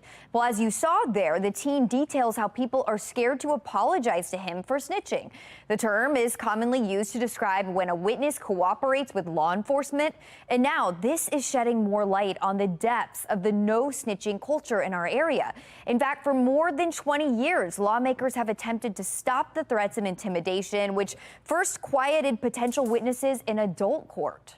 If we do not have witness and victim stepping up, we will not solve the crime. We will not hold an individual accountable. And if they're doing that in the adult system, do you not think they're going to do it in the juvenile system? Now, the Department of Juvenile Services is responding to this video in a statement that we have received. And they write that they just became aware of the video. Then they go on to say, well, we can't comment on individual cases because of state confidentiality laws. We can say that our Office of the Inspector General is conducting an investigation. So, of course, we'll continue to follow this closely. Reporting live in the studio, I'm Shannon Lilly. Megan Taylor. Former Baltimore City State Attorney Marilyn Mosby is expected to appear virtually in court later this morning. This is for her pretrial status conference in the federal case against her. She's facing 4 federal charges, 2 for perjury, 2 for making false statements on a loan application. The judge will also hear from both sides about whether to move the case out of Baltimore. Mosby's team is requesting the trial be held in Greenbelt, claiming it would be impossible to find an impartial jury in Baltimore because of media coverage of the former city state attorney and her case. Now, it comes as the Maryland Compliance Board has ordered the city's Board of Ethics to release the names of those who donated to the Legal Defense Fund established in her name and in the name of her husband, City Council President Nick Mosby. The Legal Defense Fund has been a source of controversy since we found out it existed back in July of 2021. The fund was launched to offset legal costs for the city's former power couple, Nick and Marilyn Mosby, who have since announced they're getting a divorce. Months after the fund's creation, Marilyn Mosby, the former city state's attorney, was federally indicted. Now, the Maryland Public Information Act Compliance Board is ordering the Baltimore City Board of Ethics to release the list of those who donated. The Compliance Board finds the Board of Ethics violated the state's Public Information Act by redacting the names of more than 100 donors when it released the list. The Ethics Board claims that names were redacted to protect financial information. However, according to the Compliance Board, campaign finance activity is not ordinarily protected financial information and discretionary. They say, quote, the donations are relevant to understanding who might be seeking to curry favor with powerful elected officials, end quote. David Williams with the Taxpayers Protection Alliance says this saga has only further eroded trust and transparency within city government. People need to have all this information at their fingertips. And especially when you have people that are under investigation, it is critical that everyone sees who's donating to a fund and just to have all this information available. And there should have been no back and forth. There should have been no reviewing this. This is information that should have been published at the very beginning of this process. The city solicitor says they plan to appeal the ruling in circuit court. You can find all of these updates and the update on today's status conference on the federal case on our website, foxbaltimore.com. Coming up, it's time to give a round of applause to our pet of the week. Oh my goodness. After the break, we're going to learn more about this little cutie and when you could give her a forever home. And our weather alert coverage continues. Still ahead, when we could see those potentially strong storms move through our region and when things will dry out. You're watching Fox 45. Good day, Baltimore.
It is Friday, and you know what that means. It is time for our Pet of the Week, and we have this very special guest here. We have Katie Haynes, obviously very special as well, with the Maryland SPCA, and then also a really good girl named Charity, and she is looking for a home, and she's a good girl. Yes, she is. Yes. Good morning. This is Charity. So Charity's looking for her forever home. She is a boxer mix, about 5 years and 9 months. So she came to us as a stray about a month ago. She looks pretty good, though. Yeah, she's looking a lot better. She loves her snacks, which has helped her a lot because she was a little skinny when she came in. You can see a lot about a dog's demeanor when you come in and sit with them for a little bit. She definitely has that nerve nervousness, wants you to love her and protect her and be her person. She definitely does kind of stay glued to you. Yeah. Very, very interested in people. We are recommending no other dogs for her and no small kids because she's a little bit shy at first.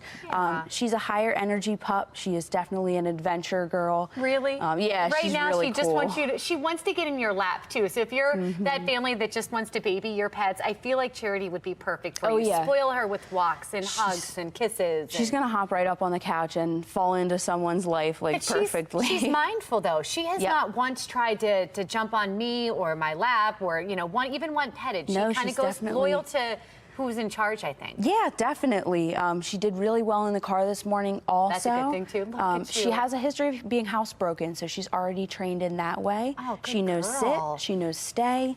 She is definitely a very sweet girl who is smart and ready to find her home. Oh my goodness! And she has kind eyes. If whatever that says, she just has that look. Available for adoption today. She is. She's ready to go home today. Her adoption fee is waived. We're trying to get her a home, so come to the 3300 Falls Road if you'd like to set up a meet and greet and meet her. If you have some room in your home, this is a really nice one. Come see if it's a good fit for your family. Charity, good luck, Sweet Pea. Thank you so much for bringing her in. Yeah, thank you. Well, we are weather alert here this morning. No walks with Charity outside today. We've got another round of showers and strong storms this afternoon. I know you don't like that, do you? Meteorologist Justin Chambers, he's who to blame. He's going to let us know when things are going to clear up, though, in his full Weather Authority forecast, when we can go back out for a walk.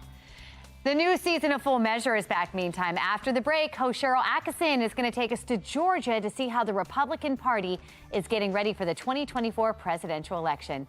Time now 9:41. You're watching Fox 45. Good day, Baltimore. Good girl. Good girl.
This week on Full Measure, scientists are starting to unravel a number of confounding mysteries surrounding the many illnesses that can linger after both COVID and COVID vaccines. A host of Full Measure, Cheryl Atkinson, kicks off this program. Season 9 premieres with an episode in the investigation into this emerging research.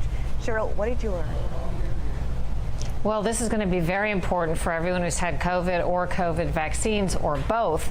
And independent researchers are finding answers to why so many people that are getting sick, sometimes months or years later, could be anything from vision problems all the way to heart attacks, strokes, stomach problems, why their own doctors often are not seeing problems on the normal scans that they look at, or sometimes they see that there's a problem but don't have effective ways to treat it.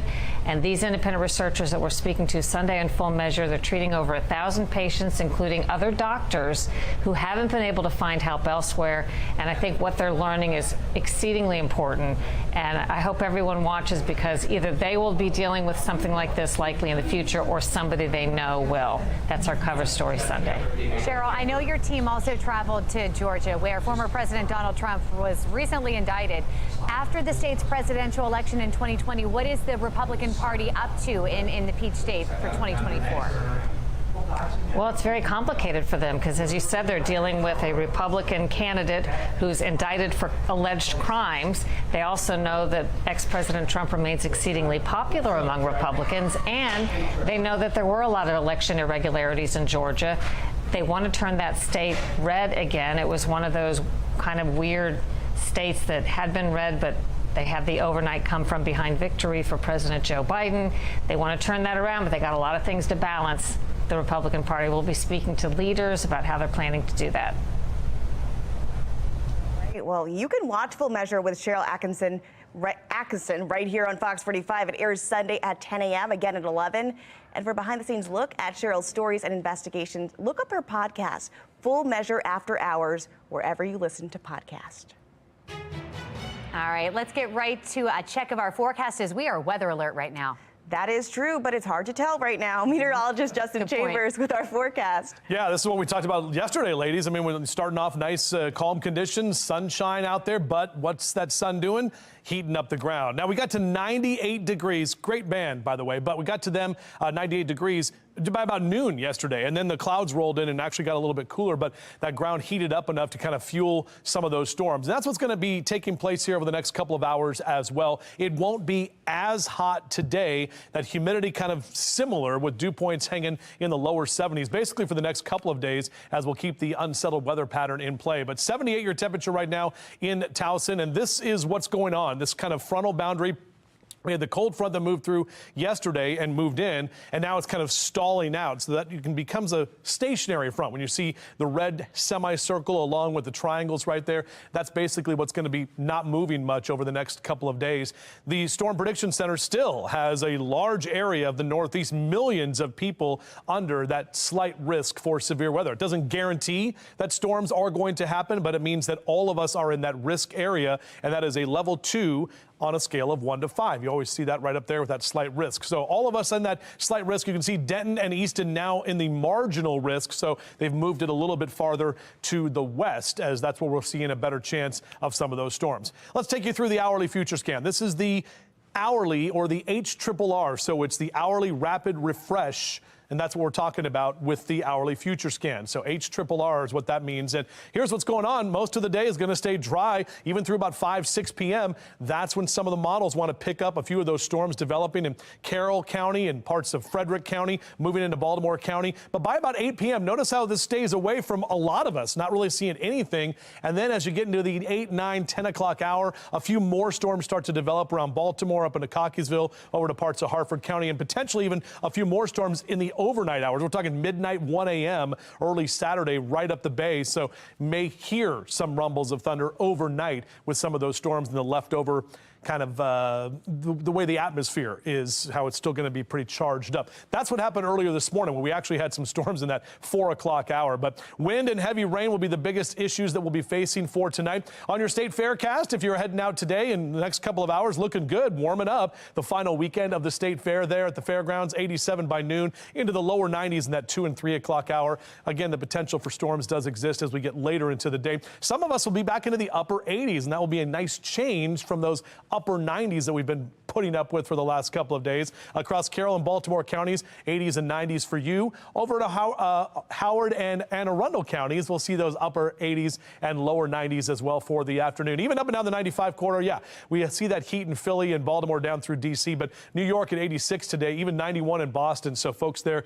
are cooking. That's where the O's are going to be playing tonight against the Red Sox. They start a 3-game series there. Now, the temperature tracker, here's the good news. Finally getting out of the 90s by tomorrow. Still in the upper 80s, but mid-80s Sunday, Monday. We start to level out a little bit, and then actually will drop a little bit down near and possibly even below average by the end of next week. We haven't been able to say that for a while. So here's that frontal boundary just kind of hanging around the next couple of days. This takes us to Saturday afternoon with a few more of those showers and a couple of pop-up thunderstorms. Don't think that just because we have some rain, we're not going to hear storms, because we'll still see that with this unsettled atmosphere that we have. And even into Sunday's game against the Texans with the Ravens, about 2, 3 o'clock, and later into the afternoon is a better chance to see more of those rain showers. So some of the game may actually be dry. Just kind of know you'll have to have the Ravens rain gear ready to go. And then for the O's on Monday night, possible showers hanging out late Monday. But by Tuesday, we get a break. Another round of storms Wednesday. Finally, by next Thursday, we break out all this and we'll be drier and cooler. Well, what's not cooling down? College football. Fox 45 continues with week 2 this Saturday. It's another highly anticipated game with a highly anticipated coaching matchup as Colorado takes on Nebraska's new head coach, Matt Rhule. Kickoff is on Saturday, 12 o'clock here on Fox 45. Our live coverage begins at 10 a.m. when the Big Noon Saturday crew heads to Boulder, Colorado, with former Colorado standout Joel Klatt on the call, alongside play-by-play announcer Gus Johnson and reporter Jenny Taft. You can catch it all right here on Fox 45. And we are just 2 days away from the Ravens taking on the Texans for their first game of the regular season. Lamar Jackson will play for the first time since his injured knee back in December. Plus, after 19 months with a torn ACL, Odell Beckham Jr. is set to kick off the season with the Ravens for the very first time. But it's not looking like Marlon Humphrey will play. He was not at practice yesterday and is still recovering from his mid-August foot injury. Kickoff scheduled for 1 p.m. on Sunday at M&T Bank Stadium. This Sunday also begins NFL football right here on Fox 45. Our pregame coverage begins at 11 a.m. and it's followed by the Commanders versus Arizona Cardinals at 1. I heard that game sold out. Everyone excited about that new era there. Then we've got the Packers versus the Bears, Chicago Bears at 4:25. The Bears. Well, stay with Fox 45 Good Day Baltimore after the break. Meteorologist Justin Chambers has your exclusive 10-day forecast as we get you off to your weekend. I know him.